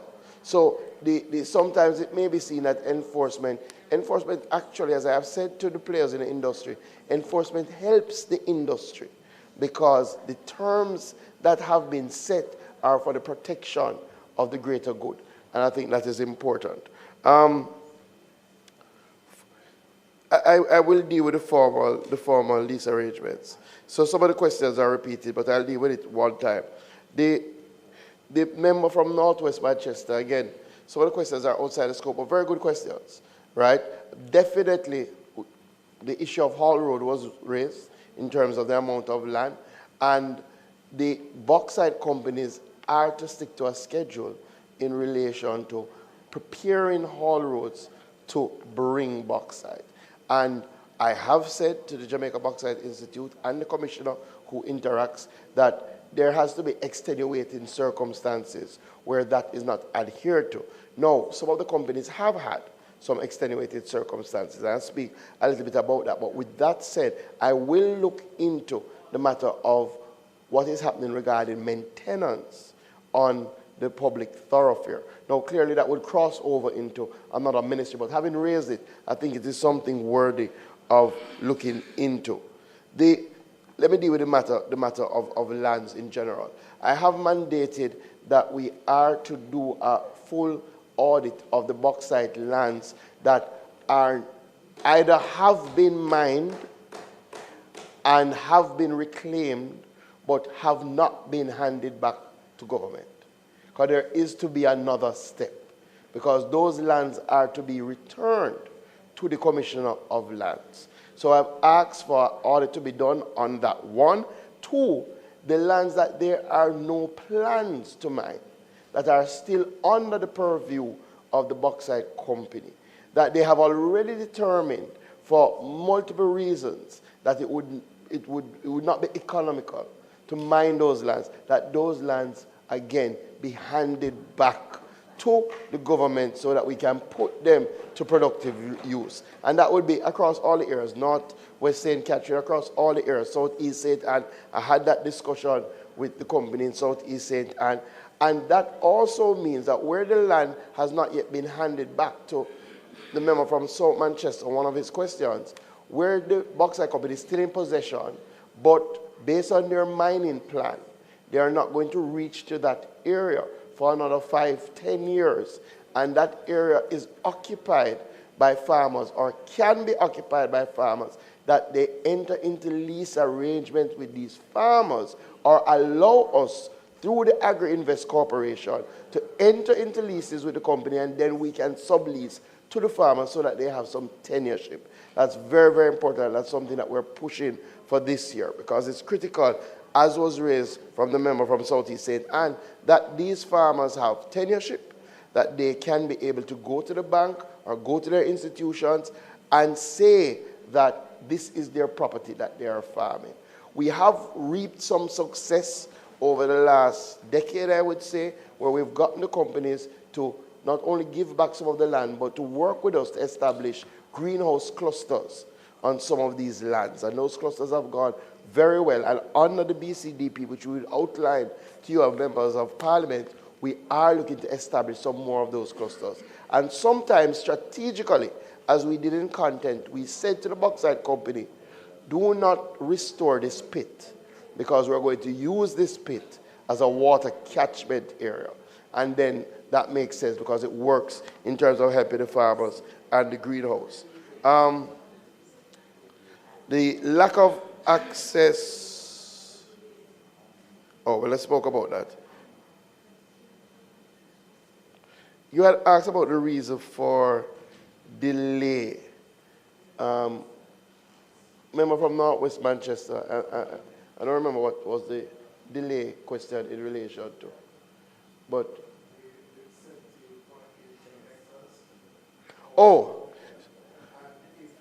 so I have to be I wouldn't want to proffer a reason on behalf of the company for their delay. The approach that I have taken and that I have said to the Commissioner of Mines is that we're embarking now on a zero tolerance approach in relation to the time for certification, right? So, as you would have seen, those 70 hectares should have been rehabilitated and certified by the end of 2025, and we have already written to the company in that regard. It is for the company to say to us if there were extenuating circumstances that made that impossible, and then we would have to consider it, right? But I wouldn't want to hazard any guesses in that regard. The member from South Manchester, he got the greatest latitude and made a lot of comments before he went to the questions. I will check in relation to whether the 25,000 is a one-off fee per hectare or whether that's an annual fee. I don't have that information at hand, but I will find out. The reality is, as difficult as it may sound, oftentimes the mines have not been fully depleted because of these issues. So it goes back to another thing that I've said to the companies. In keeping with your mining plan, even though you may not plan to go into an area for another 10 years, you may need to take steps to secure that land, because a lot of these lands are privately owned now. They're not government owned, right? The government owned good bauxite land, most of the companies already have. So a lot of these lands are privately owned. So there's nothing stopping a private owner from building, from investing, which sends up the cost of acquisition. So sometimes when the companies are ready to go to acquire, they have real challenges with the private owners to acquire that property. And we do try to mediate as far as possible, but that's as far as we go, because you do understand it's the two private individuals, company and the person, looking at what they think is in their best interest. The other thing that is a real issue, bauxite has different qualities. And in order to ensure that you're maximizing productivity and also profitability, there is some blending that happens. So sometimes you have to leave what is a lower grade bauxite until you reach another area with a higher grade bauxite and blend it to create what you're trying to get out, especially in relation to when you're processing alumina. With that said, I will ask the Commissioner of Mines to look into the length of time that these areas have remained unmined. And as was indicated in the answer, some of that work has started. In terms of a I spoke about the formal lease program, and we're going to move to that. In terms of a standardization of the claims, sometimes it's a bit challenging. I hear you. What we have standardized is the assessment through RADA, right? So RADA will provide that assessment support. But oftentimes, on both sides, oftentimes the farmer also wants to be able to negotiate, right? And the farmer also may have a view in relation to value. It's one of the areas, one of the things I had said in one of my presentations, we've started a process of training agricultural valuators. It's not something that we have a lot of. Somebody that is trained to value and has a certification to value agricultural loss, right? That would make it a little bit easier for people to agree. And as you know, having served in rural constituencies, farmers have very strong views about the value of their crops, right? But definitely in terms of the assessment, the standardization through RADA. The community council, and I'll come back to the community council, the resettlement, but you are right. And I'm happy you raised the point, because it does make the point that a lot of these issues were prior to this government, right? That a lot of the people were resettled under previous administrations and nothing were done to get the titles for them. We are fixing it. So the question was asked about a task force. There is a land titling committee that I've assigned Minister Witter to chair, and they meet, and the last meeting was held with members of the NLA, and we are now exploring whether we can use the systematic land titling to quickly resolve some of these issues. You have some issues as you raise, some estate issues, but the people are still occupying. Systematic can make it easier to treat with that. Now, clearly, there's a cost, and we are looking at maybe a shared model, because at the end of the day, we think it's in the country's interest for these people to get their titles. So we are having those discussions, and I will share more when we meet.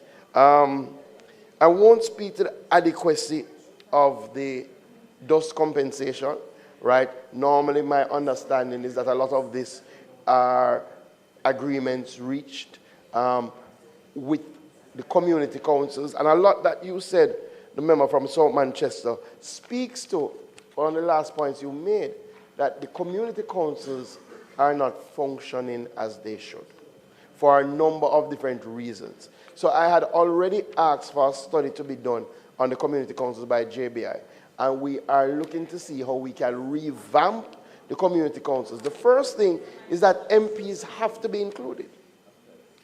Have to be included in the consultation framework.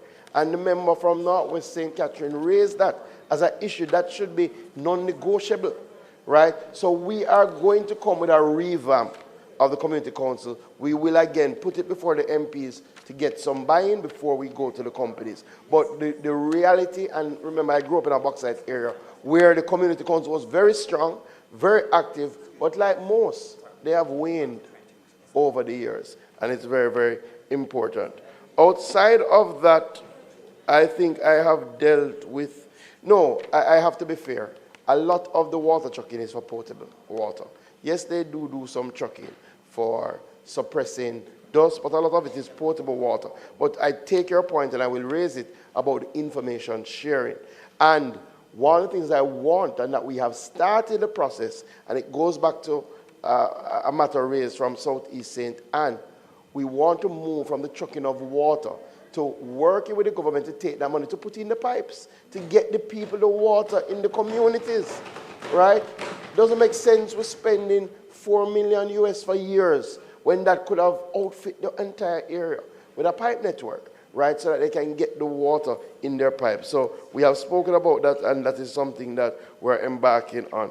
I think it is unreasonable, member, to relate the share price of a group of companies to their operation of a subsidiary in a local setting. We have to bear in mind that Jamaica would have, but it is unreasonable, because you can't look at the global share price and say, boy, the share price look good. And if we take that approach, we may make bad decisions. We know for a fact that Jamaica would have suffered from a major fire a few years ago. We know for a fact that Jamaica would have suffered from Hurricane Beryl, from major damage to their port. And we also know that they went through a major shutdown for Category 5 Hurricane Melissa. We have to take all of these things into account with anything that we do in relation to the industry. We do not want to, we have to ensure that the industry remains viable. As much as we are dedicated and determined to ensure that we get our fair share, we must also appreciate that in 2025 we expect the amount that bauxite and alumina contributes to our GDP to increase from 1.8% of GDP in 2024 to be over 2%. And if we can get those numbers up, it is better for all of us. With that said, I thank the members for their...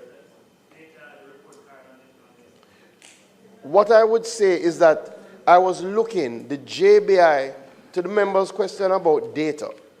The JBI does do annual reports, and those annual reports do contain a fair amount of data.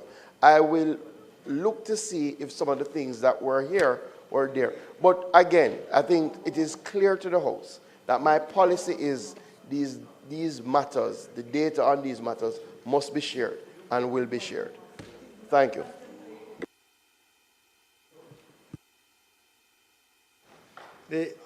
Mr. Speaker, I just want to say to the Minister that I appreciate the collegial tone and manner in which you have responded, because I think this is something that is of great concern to all our constituents. Thank you.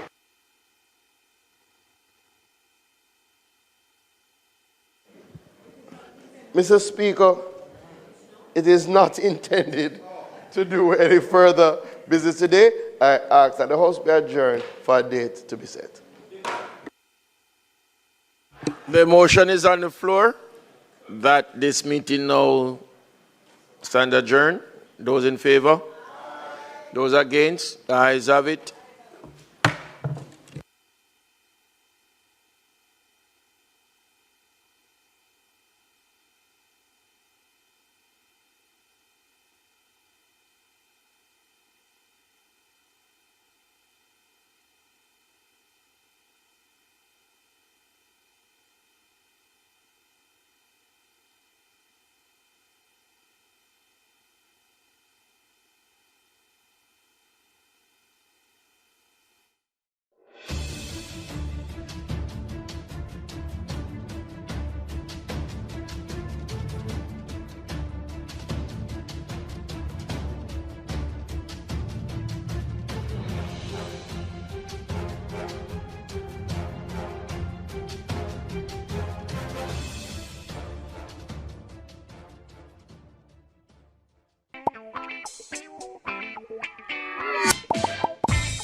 let's talk granting aid. Eligible targeted loan applicants may receive a non-repayable granting aid of $60,000. These funds can be used for school-related expenses such as traveling, buying food, housing, or purchasing a laptop, for example. Eligibility is determined by the financial circumstances of applicants and the availability of grants. Apply early.